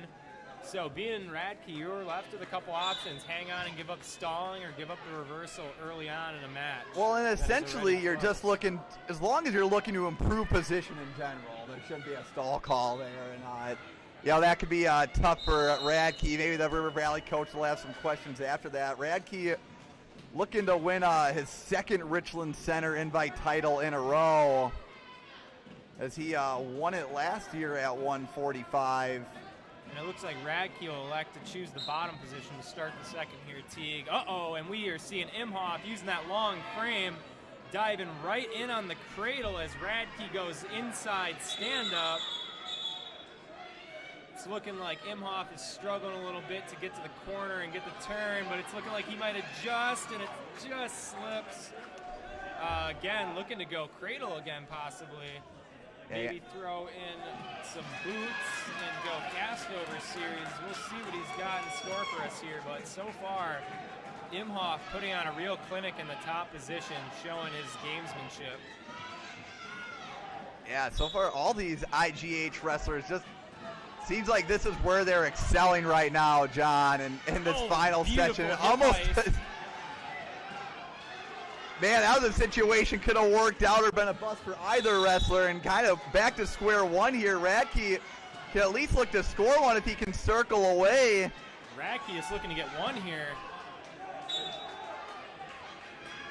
I think down 3, really needing to get on the attack in the second here before he gets choice in the third, ultimately setting himself up to game plan that third period.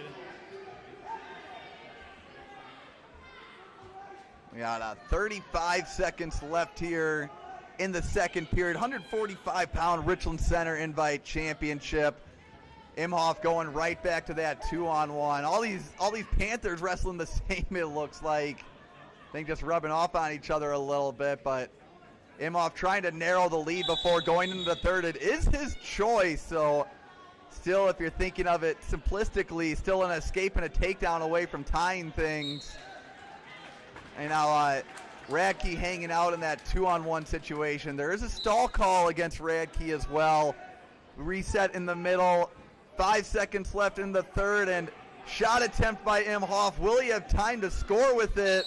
We'll be heading to the third period. Landon Radke of River Valley up 3-0 on Tyson Imhoff. It's looking like Imhoff is going to elect to go bottom here to start the third. Very intelligent decision. For the game right now, at least, being down 3 points, really looking to get that escape and ultimately try to get on the attack when he gets to neutral. But we'll see what Radke has to offer here from the top position, really needing to improve. And we're going to see a little Granby roll from Imhoff and a possible reversal here to hip heist. Can he step his hips over here? This would be huge for Imhoff. No loss of control yet, Teague, so far, but Imhoff ending up in a little Polish double position, it looks like. Might ultimately see a similar situation, just reversed roles of what we saw in the second, where we need to see Radke improve here. Imhoff ultimately really just trying to get out of this position with only about 50 or 65 seconds to go in the third. Yeah, I was going to say, if you're Radke, I think you're having flashbacks to earlier when you got a stall call in the same exact position. So I think just operating fast and think a stalemate. Maybe what both were happy with in that situation. We reset 107 left here, landing Radke a methodical 3-0. And didn't like that shoulder roll as much from Imhoff there. He kind of had a little more movement with his last one, that time not really setting it up. And now Radke in deep on an arm bar. He might have a wrist too. At least has that other arm trapped. Looks like he might try to force this over, looking like he's got bar and wrist. And he's adjusting, looking for near fall, and he is getting swipes.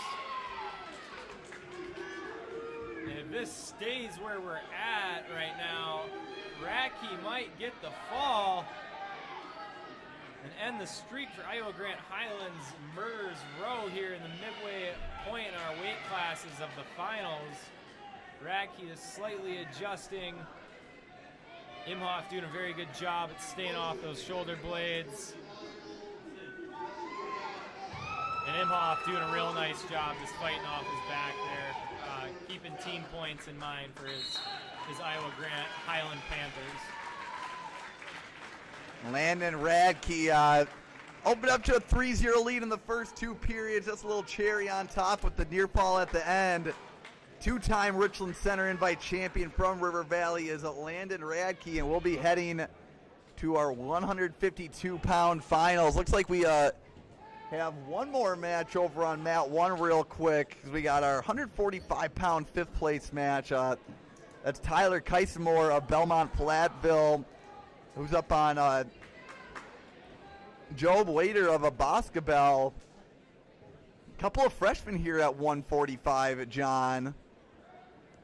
So got some good young talent for these two teams up in the middleweights right now, wrestling for fifth place. Nice job climbing up there by Wetter.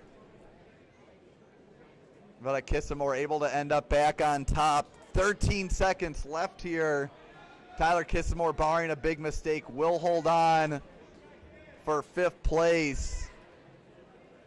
And folks, that'll be the halfway mark of this. It's been a great championship session so far, and I think the momentum's only going to continue here as we get into our 152-pound finals. Our 152-pound final, where again we see the fifth straight Iowa Grant Highland wrestler in the finals.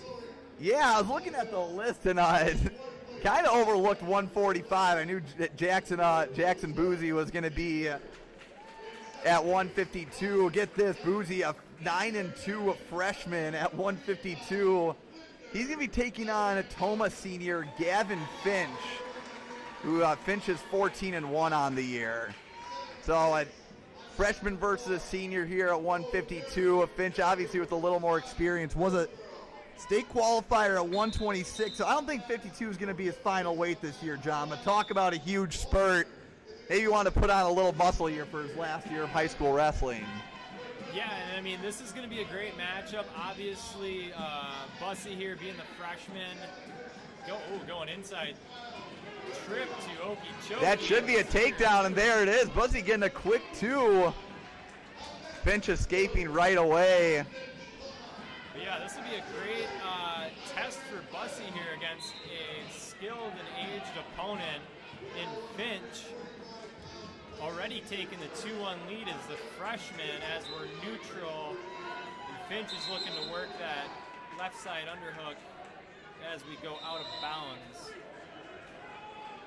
For Finch, you want to be careful of stepping over there unless you know you can hook the leg. That's just a dangerous spot to be putting your hips over your opponents, as Bussy going right to that 2-on-1, just like the four Panthers before him on this mat. Looking for a trip there on Finch, getting into a leg still. Finch looking to go back can get that leg out, can maybe get two. Now Bussy on the edge of the mat was trying to put Finch in some danger, and situation like that, John, where you wish we had college rules, could have seen the action continue there as we reset in the middle. Bussy with the early takedown, up 2-1 right now. 45 seconds left in the first. Gavin Finch, though, with a great high crotch. Bussy getting that foot planted again. Still nothing, and that'll be 2 for Finch. Regaining the lead, 3-2 here in the first, with about 30 seconds to go. Let's see if Bussy can adjust. It looks like he has moved into a slight scramble here on the ankle of Finch with about 20 seconds to go. Looking to slide underneath and maybe go back door for the reversal. Oh, and we're seeing a good hip heist here from Bussy, but ultimately does not get the attempt. And we will move into the second period with Finch leading of a score of 3-2. And I think Finch never really feeling any real danger there. He did have that 2-on-1, so I think almost in a sense kind of baiting Bussy to see if he can get him into a tilt situation. As we start the second period, Gavin Finch will start down with a 1-point lead. Kind of going into that rock position right away. Bussy just going to grab the wrist. And now Finch with the wrist of Bussy's. It's looking like Bussy here might be looking to maybe go cast over or a boot set up for a cradle. I don't exactly know, Teague. But getting a little out of position and ultimately giving up 2 more points. The freshman is currently down 5-2 to Finch here of Toma early on in the second period. Yeah, John, rankings-wise, Finch honorable mention here in Division I. Bussy as a freshman currently honorable mention, so I think a win for either of these two could maybe help their case in the Wisconsin Grappler rankings. As Finch right now in with the double boots. Bussy almost able to clear one leg. Can he just get some more spacing? Just good fundamental leg ride defense right now by the freshman, trying to hip over.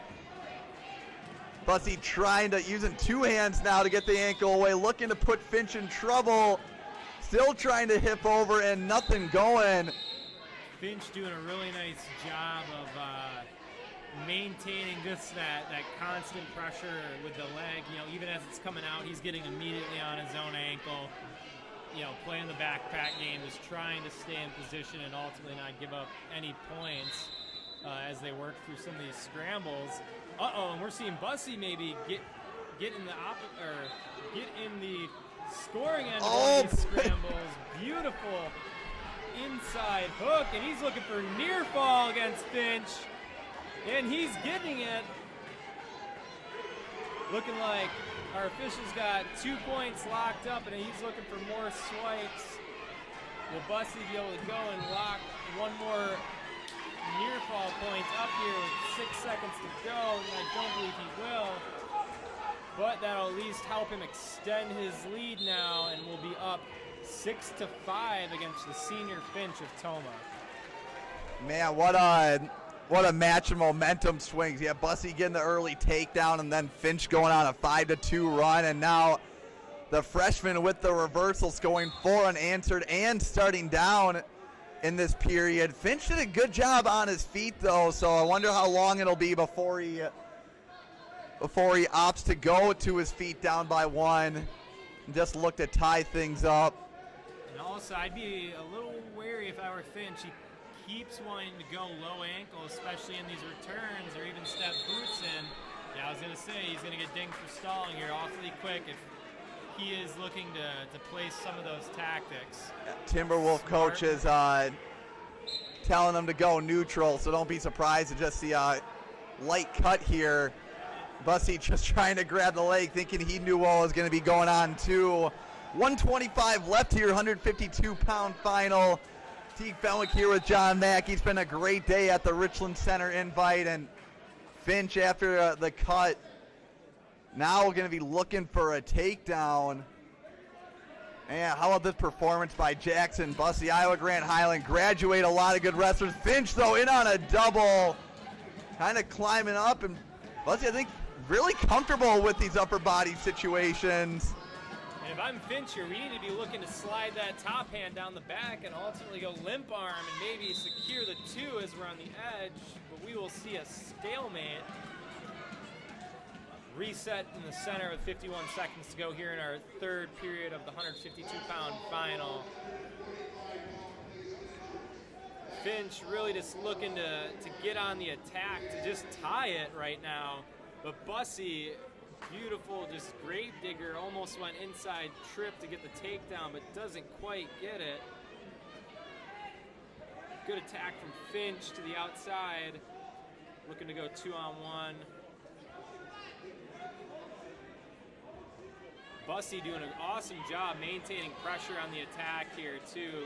Really showing the officials that he is dictating pace and is in no situation to be getting stall warnings or anything of the sort. And Finch had a good little dump attempt there, but nothing going. 7 seconds left here, and John, maybe not a match that I would have seen go down like this, but it looks like Jackson Bussey will get the win over the senior from Toma. And Iowa Grand Highland, 5 finals matches in a row, winning 4 of the 5. Talk about the middle of your lineup, Teague. This is a team that will be very nasty to duel against for those Division III schools they work through this year. For the 15 of you tuning in, and thanks for watching this live stream of the Richland Center Invite. Up next, it looks like we got a Reedsburg versus a Riverdale matchup here at 160 pounds. I think I can guess that's got to be a Peyton Fry versus Ashton Meese out there. Meese will start on the left side here. Riverdale with a little more maroon in their singlets and their lining. Reedsburg with the navy blue. For those watching at home, Fry is in the white headgear and black shoes with blue knee pads. I know on the feed it might be a little difficult to tell the difference between both white singlets, but the opponent, or the wrestler on the right, is in fact Peyton Fry of Reedsburg in the knee pads. And our number 1 ranked wrestler in Division III at 160 pounds, Ashton Meese, is in the left for Riverdale. Looks like they just had to finish up a match over on mat number 1. 22-7, high-scoring affair also, Teague. Another one of those near 30 cumulative points scored in a match that we've seen today.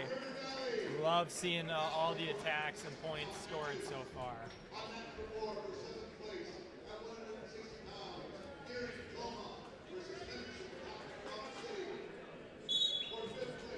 Here we go, John. A finals matchup. Probably maybe one of the ones we should have been anticipating the most today. Ashton Meese has had himself a day, but Peyton Fry also putting up the points.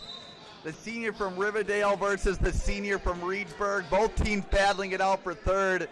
Meeson early on the 2-on-1 right now.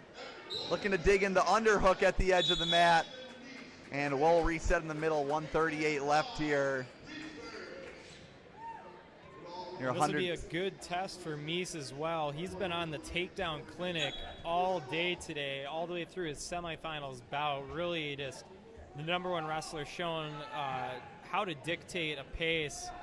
An awesome attack just going underneath that hook on the side of Fry to get our first takedown of the bout to lead 2-0 here at 160 pounds. And he's quickly going for near fall. Looks like we don't have any official swipes yet. And Meese now wrestling at the Richland Center as we get the tilt attempt by Meese with the 2-on-1. Nothing going. Still good control on top here. But talk about the improvement Peyton Fry has made. Placed 8th at this tournament last year and now wrestling in the finals with a dominant performance all the way up to it. So give him credit. But definitely his toughest test of the day here in Meese, who placed 3rd at 160 pounds in state last year, and there it is, the near fall swipes. Looks like for you got Meese. 2 there, Teague. Looks a little bar wrist tight waist tilt, I want to say. Really awesome technique we're seeing right here from Meese, the senior from Riverdale. And now 20 seconds left. looking to go cross chop and bundle it into a tilt, switching off to that claw right again, switching off to the deep waist again. Mies is really showing how we got to hold down our opponent in the top position in a close finals bout here. But really finishing the ride out with a 4-0 lead as we move into the second period. Looking like Fry will get choice, and he's going to elect to defer that option over to Mies, who quickly just elects to go neutral. Very comfortable in the neutral position and just scoring from his feet. Yeah, Mies, who just showing us a takedown clinic so far today. You look at his path to the finals as Fry trying a little offense of his own there. And Mies will get another takedown to make it 6-0. Mies with the tech fall to start his day in the quarterfinals, then with a 20-6 major decision in the semis. Now putting up 6 points on Fry. And, we know Fry has had a great day, a dominant day on the bottom side of the bracket, but with someone like Mies, you got to bring your A game here and just wrestle essentially mistake-free.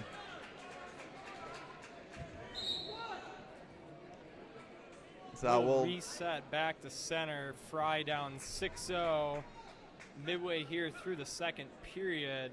Looking like Mies is going to get back on top and immediately go to that bar on the left side. Looks like he slipped it and immediately is transitioning to that claw right again and tight waist. Been really effective for him so far today. Gotten a lot of attacks on top. Really just not giving up much from the bottom wrestler at all.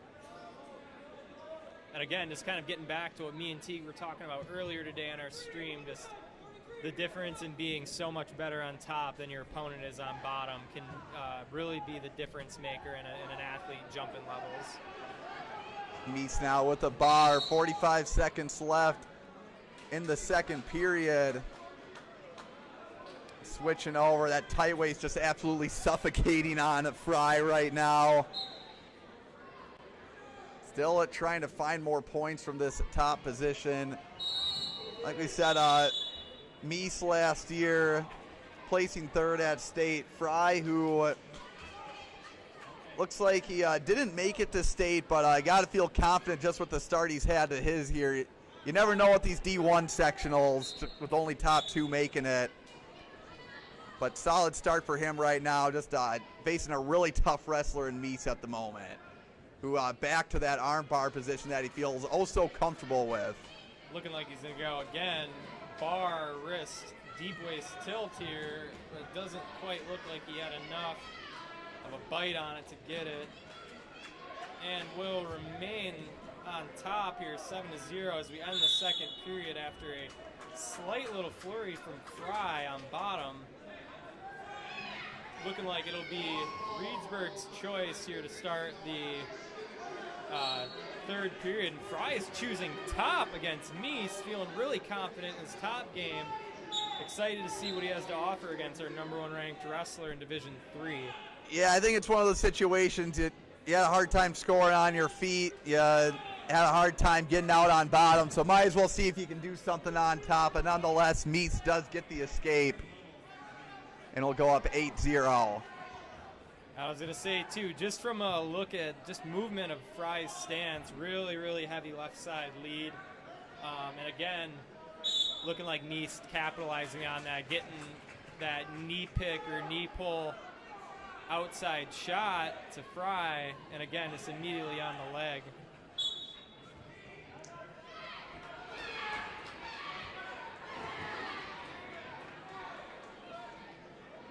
As we got 120 left here in your 160-pound finals. Real quick, as it looks like Mies operating with that underhook. And that's a great duck under there to make it 10-0. Now 10-1. Just seems like he likes to wear out his opponents and just really pour it on at the end of matches. Has scored a aggregate 49 points today, looking to get to that 50-point mark. One takedown away. It's looking like Fry's got an elbow trap. It's looking to hang on here. Mies with the takedown again, really forcing the affair, cutting Fry, leading 12-2 now with 40 seconds to go. And Meese really slow and methodical here on his feet and really is picking up the pace in those positions that he needs to. When he gets it on the attack, when he gets into some of these scrambles, it's really doing a nice job of staying composed against the senior Fry from Reedsburg. Yeah, Meese, if he, assuming he holds on to win this one, up 12-2 with 15 seconds left, going to get Riverdale within about 6 points of Reedsburg, heading into these last 5 weight classes here. And Ashton Meese didn't wrestle at the Richland Center Invite last year. Is going to pick up an RC Invite title here. Great job by Peyton Fry, improving from 8th to 2nd, but Ashton Meese just a little too much for the senior out of Reedsburg. And the Meese brothers at 120 and 160 winning titles for Riverdale today. We got a third chieftain looking to add their name to the top of the podium for Riverdale. We got a little Riverdale versus Melman GET matchup here on mat number 2. Another battle of top 4 teams here at the Richland Center Invite team. We got Riley Wanick of Riverdale. He's taking on Ben Peterson of Melman GET. John, this was one of the more exciting semis that we saw here at 170 pounds. Peterson wrestling above his seat already. Wanick, the 13-1 junior, just an impressive showing. Now with that little fireman to Kelly dump, trying to poke his head out. Peterson just looking to lock a leg and see even if he can get his hips up himself. Try to get a takedown here. 1:30 left here in the first period. Riley Wanick still trying to get that head out. Ben Peterson just holding on for dear life. And if he transitioned to that Okie-choke, could have maybe got 2 out of this situation. But John, you look at the 2 semifinals matches that these two had at 170 pounds. Peterson, who wrestled the 2-seed Devin Judd, beat him 7-3. Wanick, who had a 4-3 battle with Colin O'Neill of Cashton. Both well-tested coming in here. You said yourself, this is one of your favorite brackets or one to keep an eye on throughout the day. Yeah, and Peterson, the undefeated senior here, getting nearly taken down, just looking to evade this high C hip heist occurring from the Riverdale wrestler. Wanting to adjust, and he can't do it, and good job from Peterson, just settling for the stalemate there with about 40 seconds to go in the first. Looking like Wanick and a lot of these Riverdale guys really loving to go that 2-on-1 route to set up a lot of their attacks.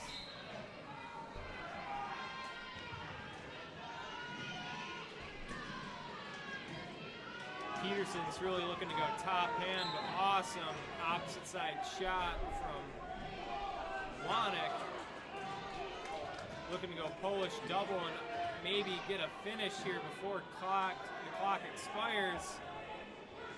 Peterson doing a really good job of just staying tied up and balanced. And he might make this 2 of his own, but cannot continue to stretch Wanick out and ultimately get that takedown to end the period. So we will end the first 0-0 as we have a bit of blood time on our championship mat at 170 pounds.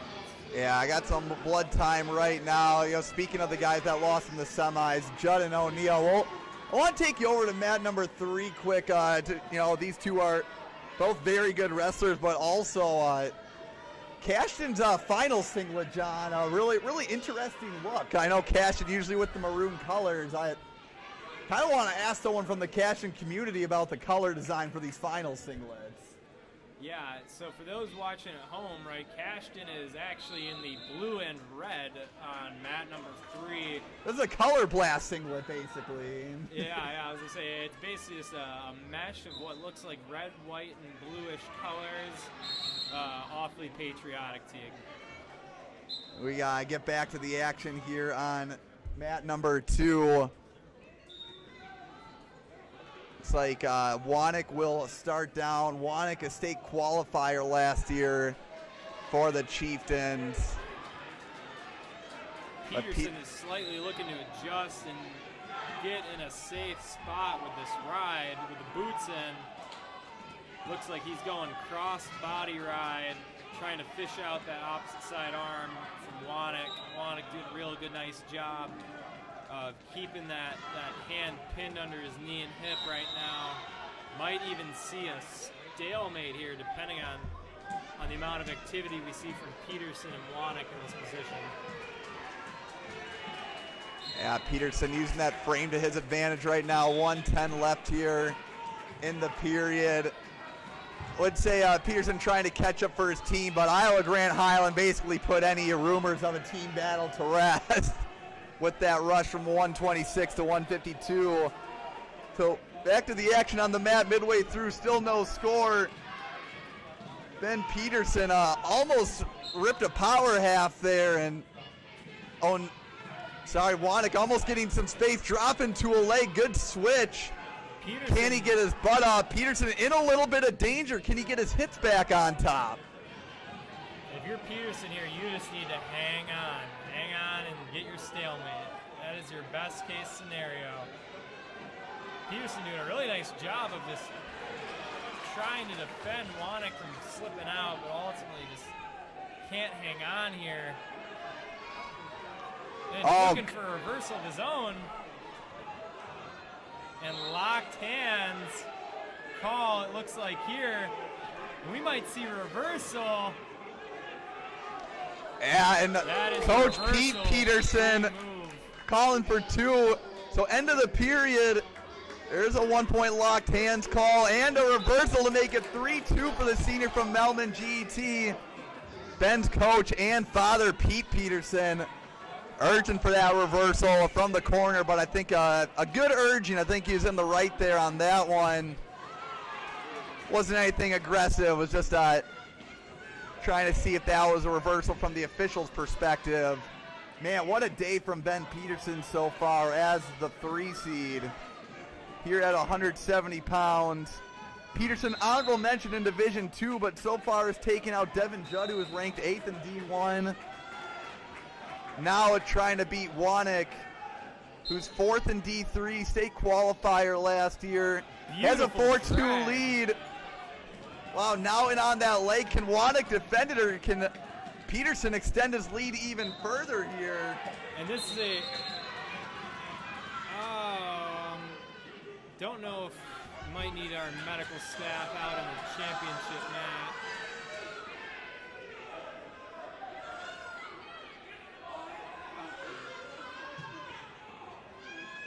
We're seeing some commotion here between officials and coaches. Looking like Wanek will be upright. All right, so it looks like we'll continue the match here in a second, but it looks like match ending on mat number 3. Looks like that ended up being 7-4 for Colin O'Neill. We'll get the action started again on mat number 2. Wanek currently trailing Peterson 2-4 right now as we start our third period. With about 1:35 here left in our match. Wanek looking to go transition high C. Really just trying to fight to get his hips underneath. Peterson just getting heavy and doing a real nice job of extending that lock and getting pressure on the number 4 ranked wrestler from Riverdale. I think Wanek kind of looking for the fireman's there, but there's no issue with him continuing to drive his legs like he was doing. I think he would have eventually found a takedown, at least a better position for it.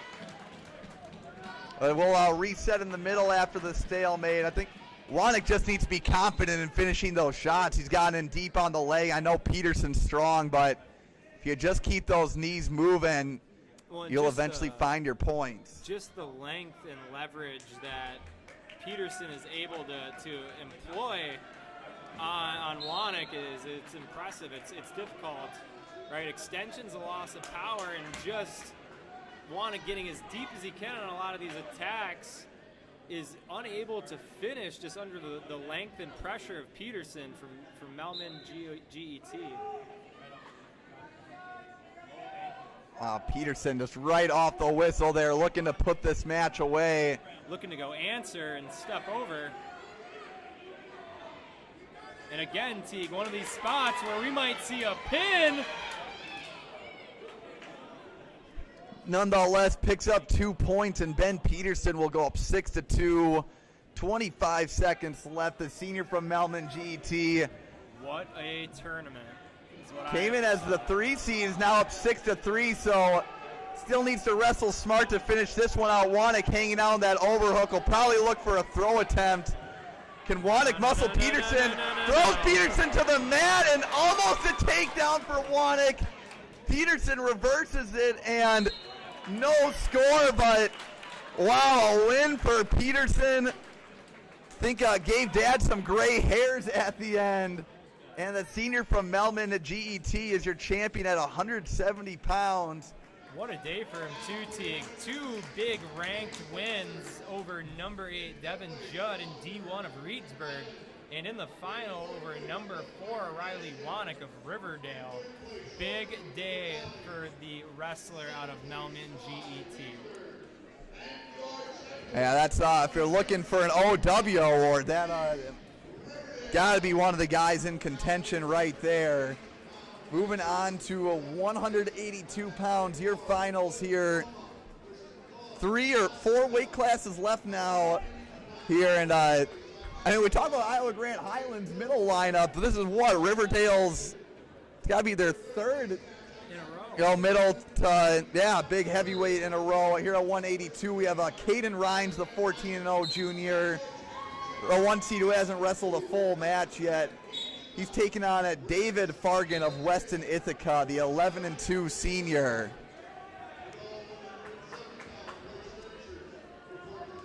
Weston Ithaca, the Bulldogs. Fargan rocking the black singlet with the white stripe, has the right knee pad. And for those curious about our current team standings at home, with just including this match, 5 finals matches to go. We have Iowa Grant Highland in first with 289, GET Melrose Mindoro at 261.5, Reedsburg in third with 235, and Riverdale just trailing in fourth behind them with 227.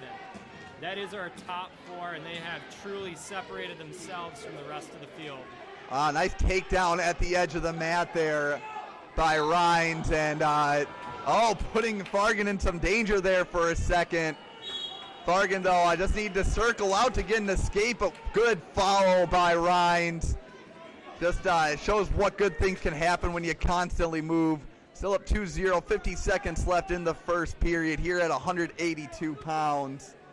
Yeah, and Rhines with an awesome mat return here to reset on top midway through the first period. Looking to go tilt. Looks like a bit of a back and forth according to the official Lynn Eisense. Looking to maybe go tight waist, near side one-on-one wrist. And again, looking to maybe go tilt on the edge, but looking like both wrestlers will leave the cylinder and reset back to center with 21 seconds here to go in the first. Now, Rhines last year did win his regional, but it's like he did not wrestle at sectionals, so don't know what happened there, but obviously off to a very strong start this year. David Fargan, like we said, first full-time year on varsity, making the most of his opportunity. Currently down at 2-0 to the junior from Riverdale. Rhines currently ranked 6th. Fargan an honorable mention, as Rhines with a takedown early on in the period and a really tough ride out to end it. We'll head to the second period. It will be Fargan's choice. He'll defer, and Rhines will choose down. And John, we were talking earlier about just guys making the most of their opportunity, and Fargan, who was just stuck behind a slew of place winners until his senior year. You know, sometimes it's not about being varsity 4 years. It's about how do you make the most of your varsity time, and Fargan seems to be living up to that so far this year. Yeah, it'd be pretty incredible to watch him go from junior varsity as a junior to state qualifier as a senior would be a huge just turnaround for Weston Ithaca, and also just goes to show the level of depth where you can just graduate a guy and come back and return a dude who can just do just as well when it comes to the postseason. Yeah, Oh, you can go, T. just Sorry. speaks to how good of a program you can be when you can replace really good wrestlers with just more really good wrestlers. It's just a good program building down there in Weston Ithaca. Maybe not down there since we're in Richland Center. Don't really know the location from here, but we got some action in the middle here on our feet as Fargan in on an underhook. Rhines looking to reset here though, get back to working his ties. And that's a stall call there against the 1 seed. Fargan really is looking to force the affair, upper body, really looking to dig that left side underhook. Good fake attack here from Rhines of Riverdale. About 35 seconds to go here in the second period as we wrestle the edge. Fargan doing a really nice job of controlling center and just dictating the pace and where this activity is happening out on the mat right now. Only catch is ultimately that does have to lead to some points as Fargan's still working from a 3-point hole here. It is his choice in the third, so maybe just planning to try and wear down Rhines and look for an escape and a takedown to knot things up. That'll end our second period here in the finale of our 182-pound final. It's looking like it's going to be Fargan's choice, and he does go down, Teague. As you're saying, really just looking to go 1 escape, ideally 2 takedown to knot this thing up at 3 apiece.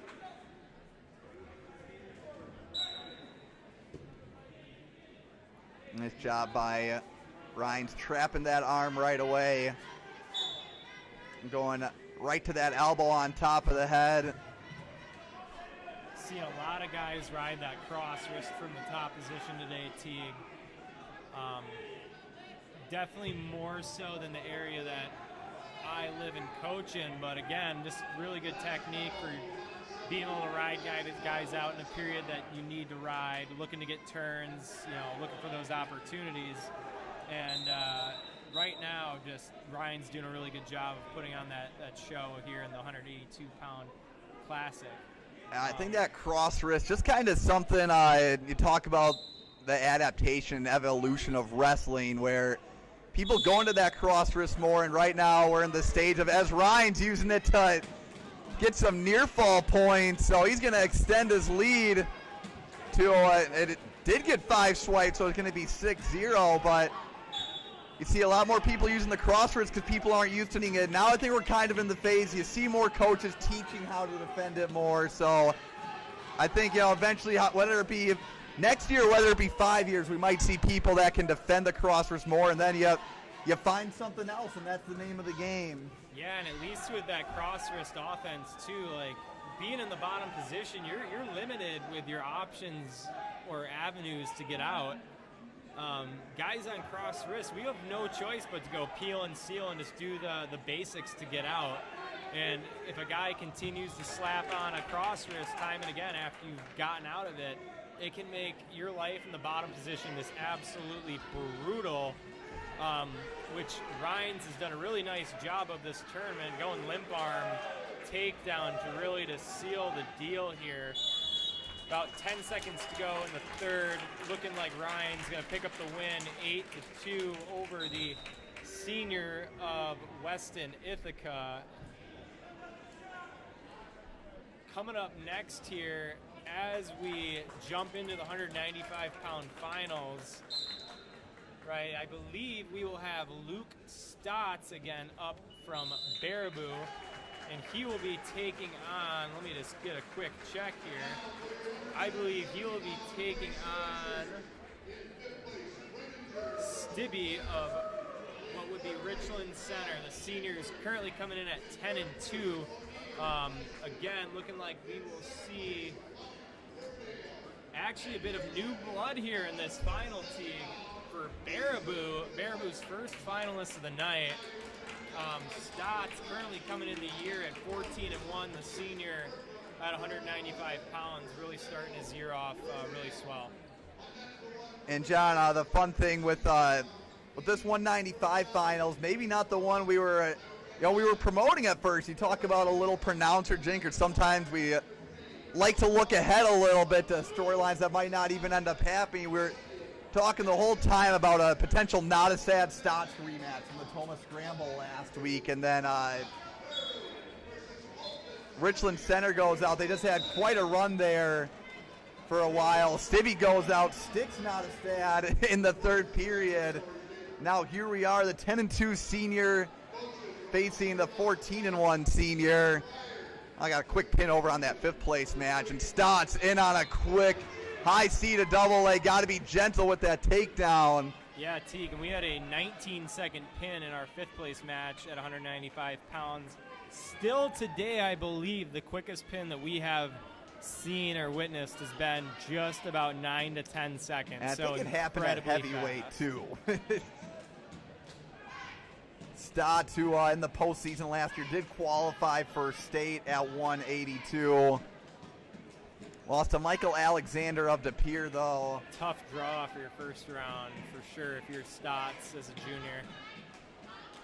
And Stibbe, who's a part of this stacked Richland Center upperweight crew, we're going to see a couple more of as we get to the close of this tournament.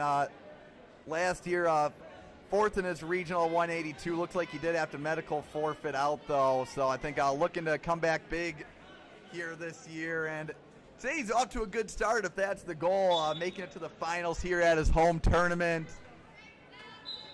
And right now, Stotts up 2-1.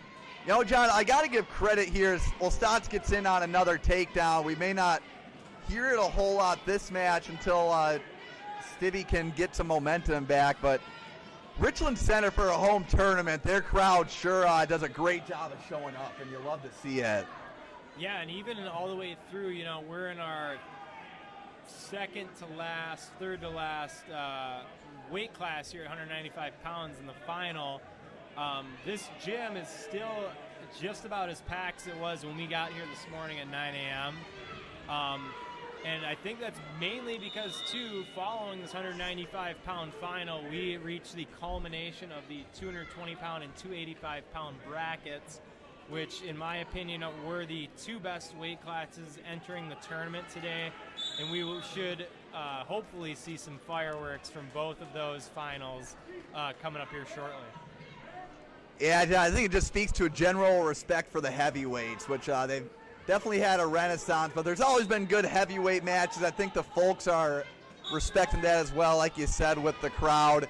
Stotts for a 195-pounder, just so quick as he secures a quick reversal, making it 6-1 now over Stibbe. And I don't know if Stotts here plays football, but I will say, Teague, he is built like a running back and moves like a running back. Really just putting athleticism on display here in this 195-pound final. That athleticism really being, honestly, the big difference just from the eye test, Teague. Stibbe wrestling a great tournament today. A lot of bonus, a lot of big wins, like that one in the semi over Nottestad. But again, Stotts just using size and speed and to his advantage. Just really beating Stibbe on a lot of these attacks. Yeah, just kind of quietly putting up a 6-2 lead midway through, in on another single. And, you know, it was a good defense by Stibbe. You could see him try and get his hits back, but Stotts was just half a second quicker. Yeah, and now up 8-2. 4 on the takedowns for Stotts, I believe. He might have had 2 near fall in there, but I don't quite remember. I mean, it happened so fast. If you blinked, you missed it, but he just had that reversal in the first, 5 seconds at the start of the second. So 3 takedowns and a reversal. Nonetheless, just the athleticism on display right now for Stotts. And just looking at mat number 3 here, Teague, for our third place matchup, it's looking like Nottestad and his opponent from Belmont Platteville, Mandurano, they're knotted up in a very tight matchup, 3-2 right now, with about 1:50 to go in that third place bout. Yeah, we might might move the action over there quick if it keeps going. Stotts right now putting on the clinic, but we have a potentially good finish here, folks, over in the third place match. Yeah, a couple of good wrestlers in Mandarano and Nottestad. Nottestad, the 11-7 senior. Mandarano, an 8-5 sophomore.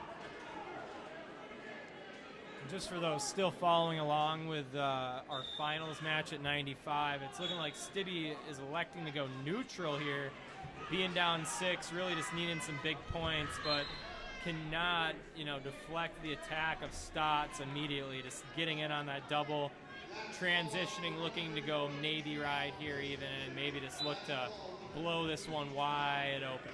Yeah, and just to visualize for the folks, Stotts hit a double leg, basically had his fingertips on Stibbe's back legs and somehow was able to pull him in with the 2. So now Stotts just looking to pull away with that one. Over here on mat 3, we have a 3-2 match, or it looks like 3-3, a couple stall calls. Gives Mandarano a point, and Nottestad going in on a low single, looking to scramble his way through this situation. Nottestad just trying to roll over. Again, right here, does Mandarano, is he in a position to be getting near fall? It would be only if he was awarded control already. Again, Teague, one of those spots where neutral danger can definitely help clarify some of these scramble positions and, offer some support for our officials in making some of those difficult calls. We got 30 seconds left here in the third place match. Mandarano's down 3-2 at the start of the period, trying to stay on the attack, maybe trying to force another stall call and win via stalling in this one. Still pushing, just with that wrist control too, and a stall call.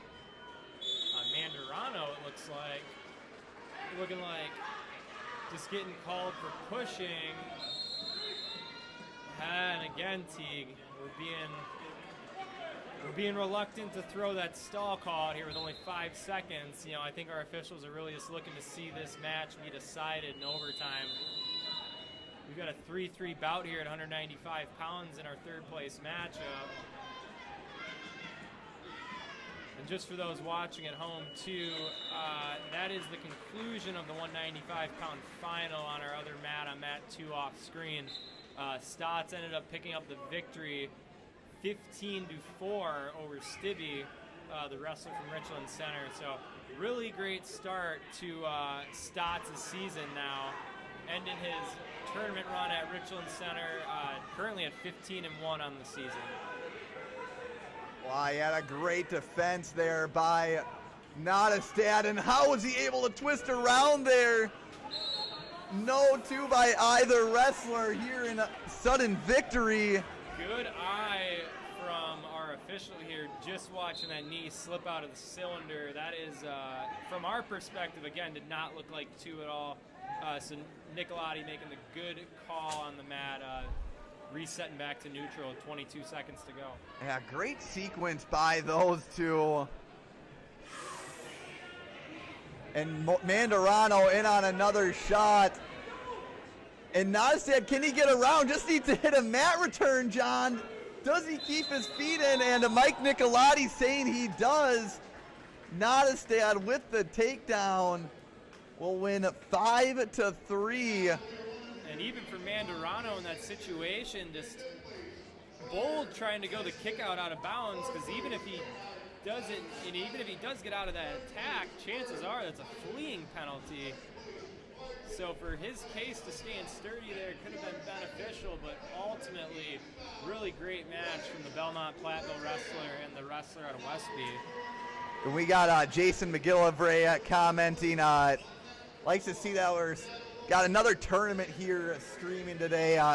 Richland Center with great tournament coverage in general, I would say. They got radio here. They got Western Wisconsin video productions, I believe they're called here. And we're bringing the support to the people on social media. So, I mean, it's a great tournament. We're going to head back to mat number 2. Jason, we appreciate you tuning in. Folks, we appreciate the numbers getting here as well. Got 17 people watching the finals here Lots of good wrestling today in Wisconsin, especially tucked here in southwestern Wisconsin right now.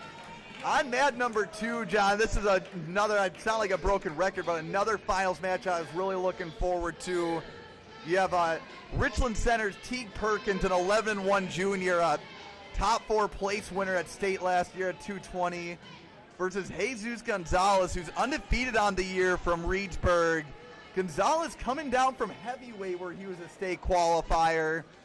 And again, like I said, maybe couldn't find that spot at 220 last year, but I'm sure he's got to appreciate not having to wrestle guys bigger than him every time around. And Gonzalez just looking athletic as can be today. Really on display, a lot of really amazing attacks, a lot of good defense we're seeing from him. Really just showing that he belongs in this final here tonight. And even against a really tough opponent such as Teague Perkins of Richland Center, right? Again, just showing good defense, giving up nothing here with about 48 seconds to go in the first. Teague Perkins definitely wins the best first name award of the tournament today, too. You know, still knotted up 0-0 here, 35 seconds left in the first. He spells it better, too, Teague. Yeah, no, I think that one might be up for debate, but yeah, maybe we'll do a poll for the people here on YouTube for the 19 folks tuned in. Right now, the Battle of the Giants here at 220. No score yet, but lots of good movement. I think we still got some fireworks to come here, John. Closing seconds of the period. Looking like Gonzalez is going to go Russian tie on the edge. About 6 seconds to go, maybe go. Yeah, and we're just going to work out of bounds here. Probably going to end this period 0-0 at the end of the first. Not a lot of action so far. Really good defense from both wrestlers. And it's looking like we will see Perkins get the choice and ultimately defer to Gonzalez, who will choose to go down here and try to get the first score on the board for us in our 220-pound match. And in a match like this with the heavies, getting that first score pretty important as Gonzalez with the escape in 6 seconds. You know, Jason McGillivray was saying I was waiting for that comment. I think my material's getting a little too predictable on the show and the live stream for our regulars.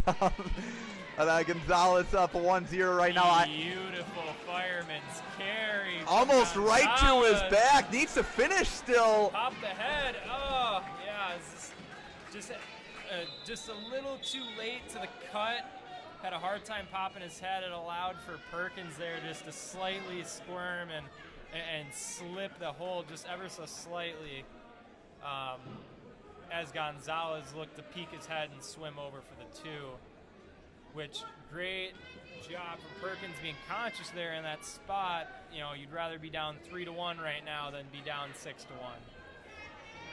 Perkins fires off an attack of his own right away. Looking to go fireman's as well. And again, it's an unsuccessful attempt. Still neutral here.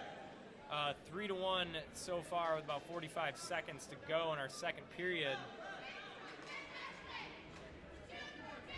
Gonzalez, a real fast outside lefty sweep attack.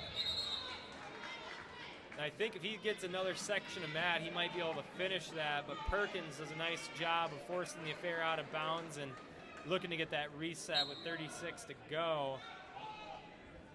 Gonzalez and Perkins really just getting tied up on their left and right side, going like a finger hold almost. Typically it's waved off during freestyle season for those freestyle wrestlers watching in, but we're seeing a lot of just hand clasping from the neutral position today here in our 220-pound matchup. Really tight affair so far, 3-1 again. Gonzalez leading the way so far here with 1 period to go. And I believe Perkins will get choice to start this final period for 220-pound final, and he will elect to go bottom. Yeah, Perkins making the business decision last year to go at 220. I think a lot of folks trying to avoid Mr. Coy Hopke from Amory, but Perkins, who lost his first match, ended up winning 2 in a row to make it to the third place match, and then lost a tough one to Isaac Pierce to take fourth. Jesus Gonzalez, who just as a sophomore at heavyweight, John, making it to state in itself is accomplishment. And it was a deep bracket last year at heavyweight. Gonzalez in on another shot. It'll be off the mat, though. Still working with the 3-2 lead. As we reset in the middle. 1:30 left here in your 220 championship here at the Richland Center Invite. Yeah, Gonzalez losing a 14-11 match to Bryce Fox and Nina. 25-point match at heavyweight. How do you like that? Well, and this just kind of goes to the evolution of what we're seeing in some of these heavier weights too, Teague. It's not the traditional, I'm cutting down from 320 pounds to 285. We've got guys all across the spectrum that are 220 pounds to 320 pounds, and what weight class alone can offer that? And we have a huge counterattack from Gonzalez, putting Perkins on his back. Oh, he just can't quite adjust for the pin. But I think he might have some near fall locked up here if he can just get back to a safe starting position. Yep, and we will reset here in the third period with 40 seconds to go. I believe what the score should be is it should be 7-3 Gonzalez if they're going to count 2 near fall for that turn off the counter. Yeah, I think they're going to take a second here between both coaches. So it looks like they did give Gonzalez 3 near fall on that, Teague. And now if you're Perkins, you're looking for a big move, but even worse, Gonzalez is going to be planning for something like that here with 30 seconds left. Perkins looking for a fireman to a Kelly, but Gonzalez just spinning around. And Gonzalez just, I haven't seen a guy here at 220 just move his feet so well. And the moment he gets Perkins' hands to hit the mat in neutral, his feet are moving into the corner. He's looking to score, and he might not get it every time, but that pressure has been put on Perkins all match. Yeah, 15 seconds left. Perkins going to need something big. Gonzalez has been one step ahead of him most of the way. It's going to be a huge win for the junior out of Reedsburg, barring a big move from Perkins. And it looks like Gonzalez will hold on for the victory. Your champion at the Richland Center Invite at 220, Jesus Gonzalez. And Teague, we are approaching our final matchup of the finals here. It'll be at 285 pounds, where we get to see the big man from Monroe, the Bunk, Isaac Bunker, who has so far only spent a minute and 17 seconds on the mat today here at the Richland Center Invite, really putting on a display at the heavyweight weight class. He'll be taking on the wrestler, the senior from Cashton, Austin Culpit, who is currently at 12-3. So we should have some fireworks here in the 285-pound final. Like I said, Bunker currently ranked number 2 at heavyweight in Division II in Wisconsin, and Culpit currently sitting at honorable mention in Division III. Yeah, Bunker, who last year at state qualified for the Cheesemakers. Not only qualified, but had a good performance as well. Well, he did lose to Porter Mandarano from Belmont Platteville. It's one of those sectional rematches that you don't get to see. And yeah, you got to see with the seeding, but I just can't get over Culpit with that Cashton final singlet. You can't miss it, man. As Bunker able to get around Culpit quickly here. No takedown yet. The heavyweight Okie. Bunker going to get the takedown and some near fall here. No near fall counted yet, but what a switch. Was looking for the rotation to the half. So some high level wrestling up from the Navy football commit.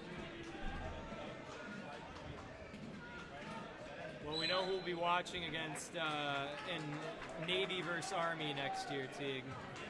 The big man from Monroe, the cheesemaker, Isaac Bunker, who will secure the pinfall in just 44 seconds in our 285-pound championship.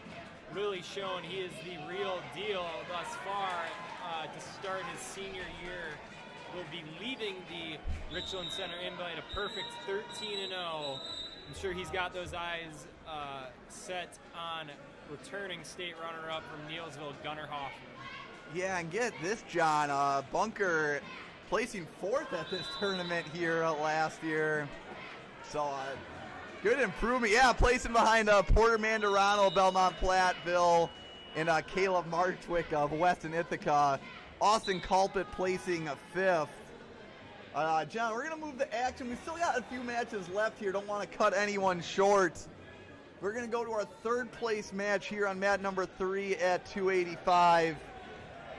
That's taking place between Bryce Buckholtz of Richland Center and Cisco Jimenez of Amelman GET.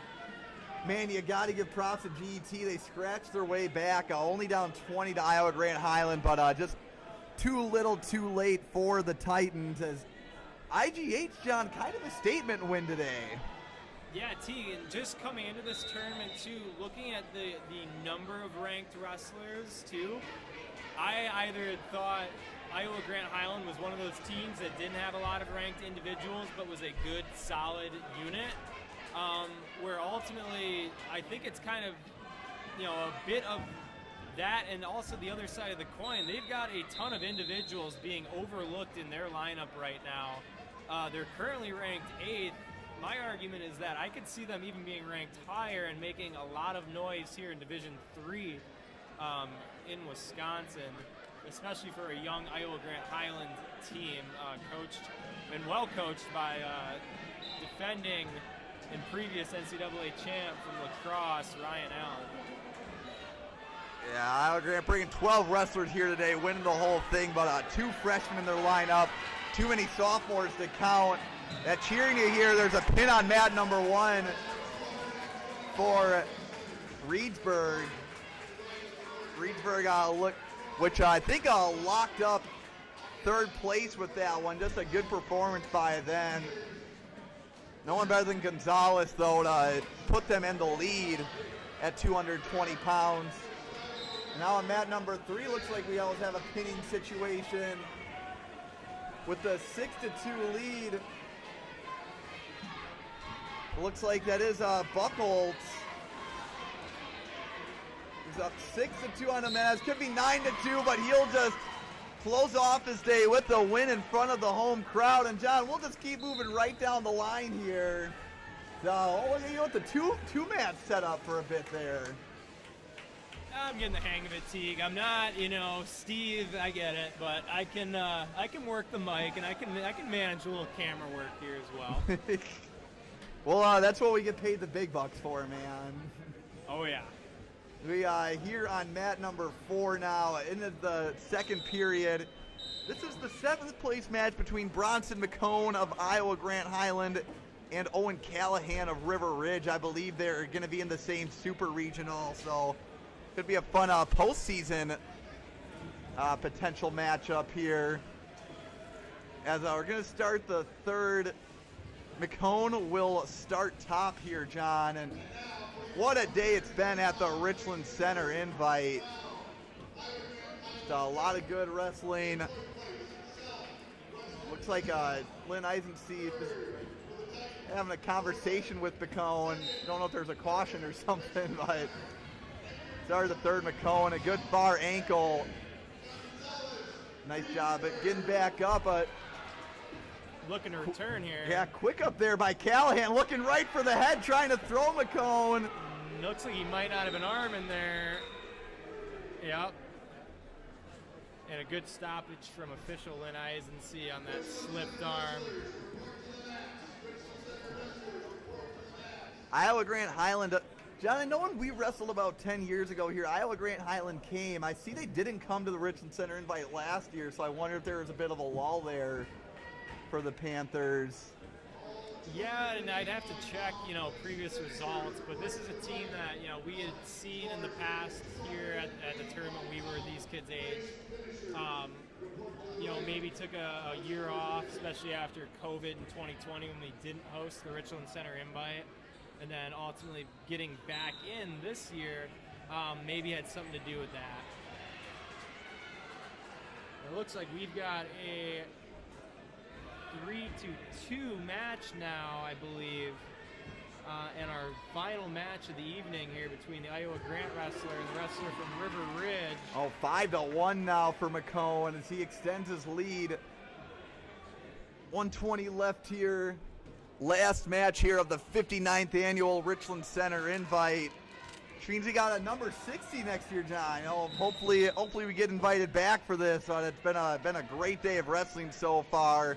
And look at how much of the crowd is still here, too. You brought it up at 195, but I think it's even more impressive. The heavyweight's literally waiting over there for this match to end for the 5th place finisher. Well, they'll have to wait another minute and 9 seconds, T, because we have a good one here to end our tournament between River Ridge and Iowa Grant Highland. Looking like there's some confusion at the table about what the score should be. Just in my belief, I believe it should be 5-2 is the correct score with a minute 9 to go here. It looks like they're conferring with both corners and stat sheets. But I believe what they will adjust it to is a 5-2 score.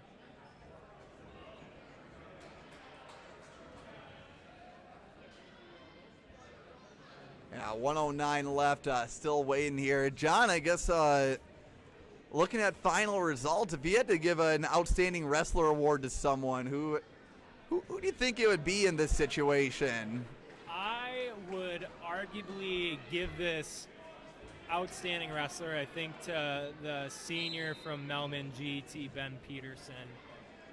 2 huge ranked wins back-to-back in a fashion that wasn't, there were no strange calls that were questionable. There was no luck of the draw, anything like that. He straight up had to go and wrestle a big match in the semis and a big match in the finals. And I think it's just a testament to the type of athlete he is in the tournament he wrestled today. I would say either him or to the older Meese brother for just putting on a clinic at 160 today. I think either of those 2 wrestlers at 60 or 70 deserve it. Either way, but regardless, a lot of really good wrestling from some of the top-end guys here at the Richland Center Invite. Yeah, I think you're right there with the assessment at 170. At 152, a freshman getting a win over a state qualifier, Jackson Bussey of Iowa, Grant Highland. That was pretty impressive in itself. I'd almost have to go. Maybe folks could consider recency bias, but Gonzalez getting a win over someone who placed 4th at state last year, and kind of, score-wise it looked close, but kind of a dominating fashion near the end as this match comes to a close. McCone gets the win. John, final team standings today here at the end of the RCI. 5th place, River Valley with 191.5. Riverdale 4th with 234. Reedsburg 3rd with 245. Melman GET 2nd with 272.5. And Iowa Grant Highland 1st with 292 points. Folks, thank you for tuning in. Did have someone let us know. Might have been a little too leggy to watch. We're going to be working on the Wi-Fi for a bit here. First stream here, so thank you, folks, for being patient. Thanks for tuning in throughout the day. For the almost 200 of you that chose to watch, we appreciate it. And until next podcast or the next tournament you see us at, folks, we will catch you on the flip side. Peace.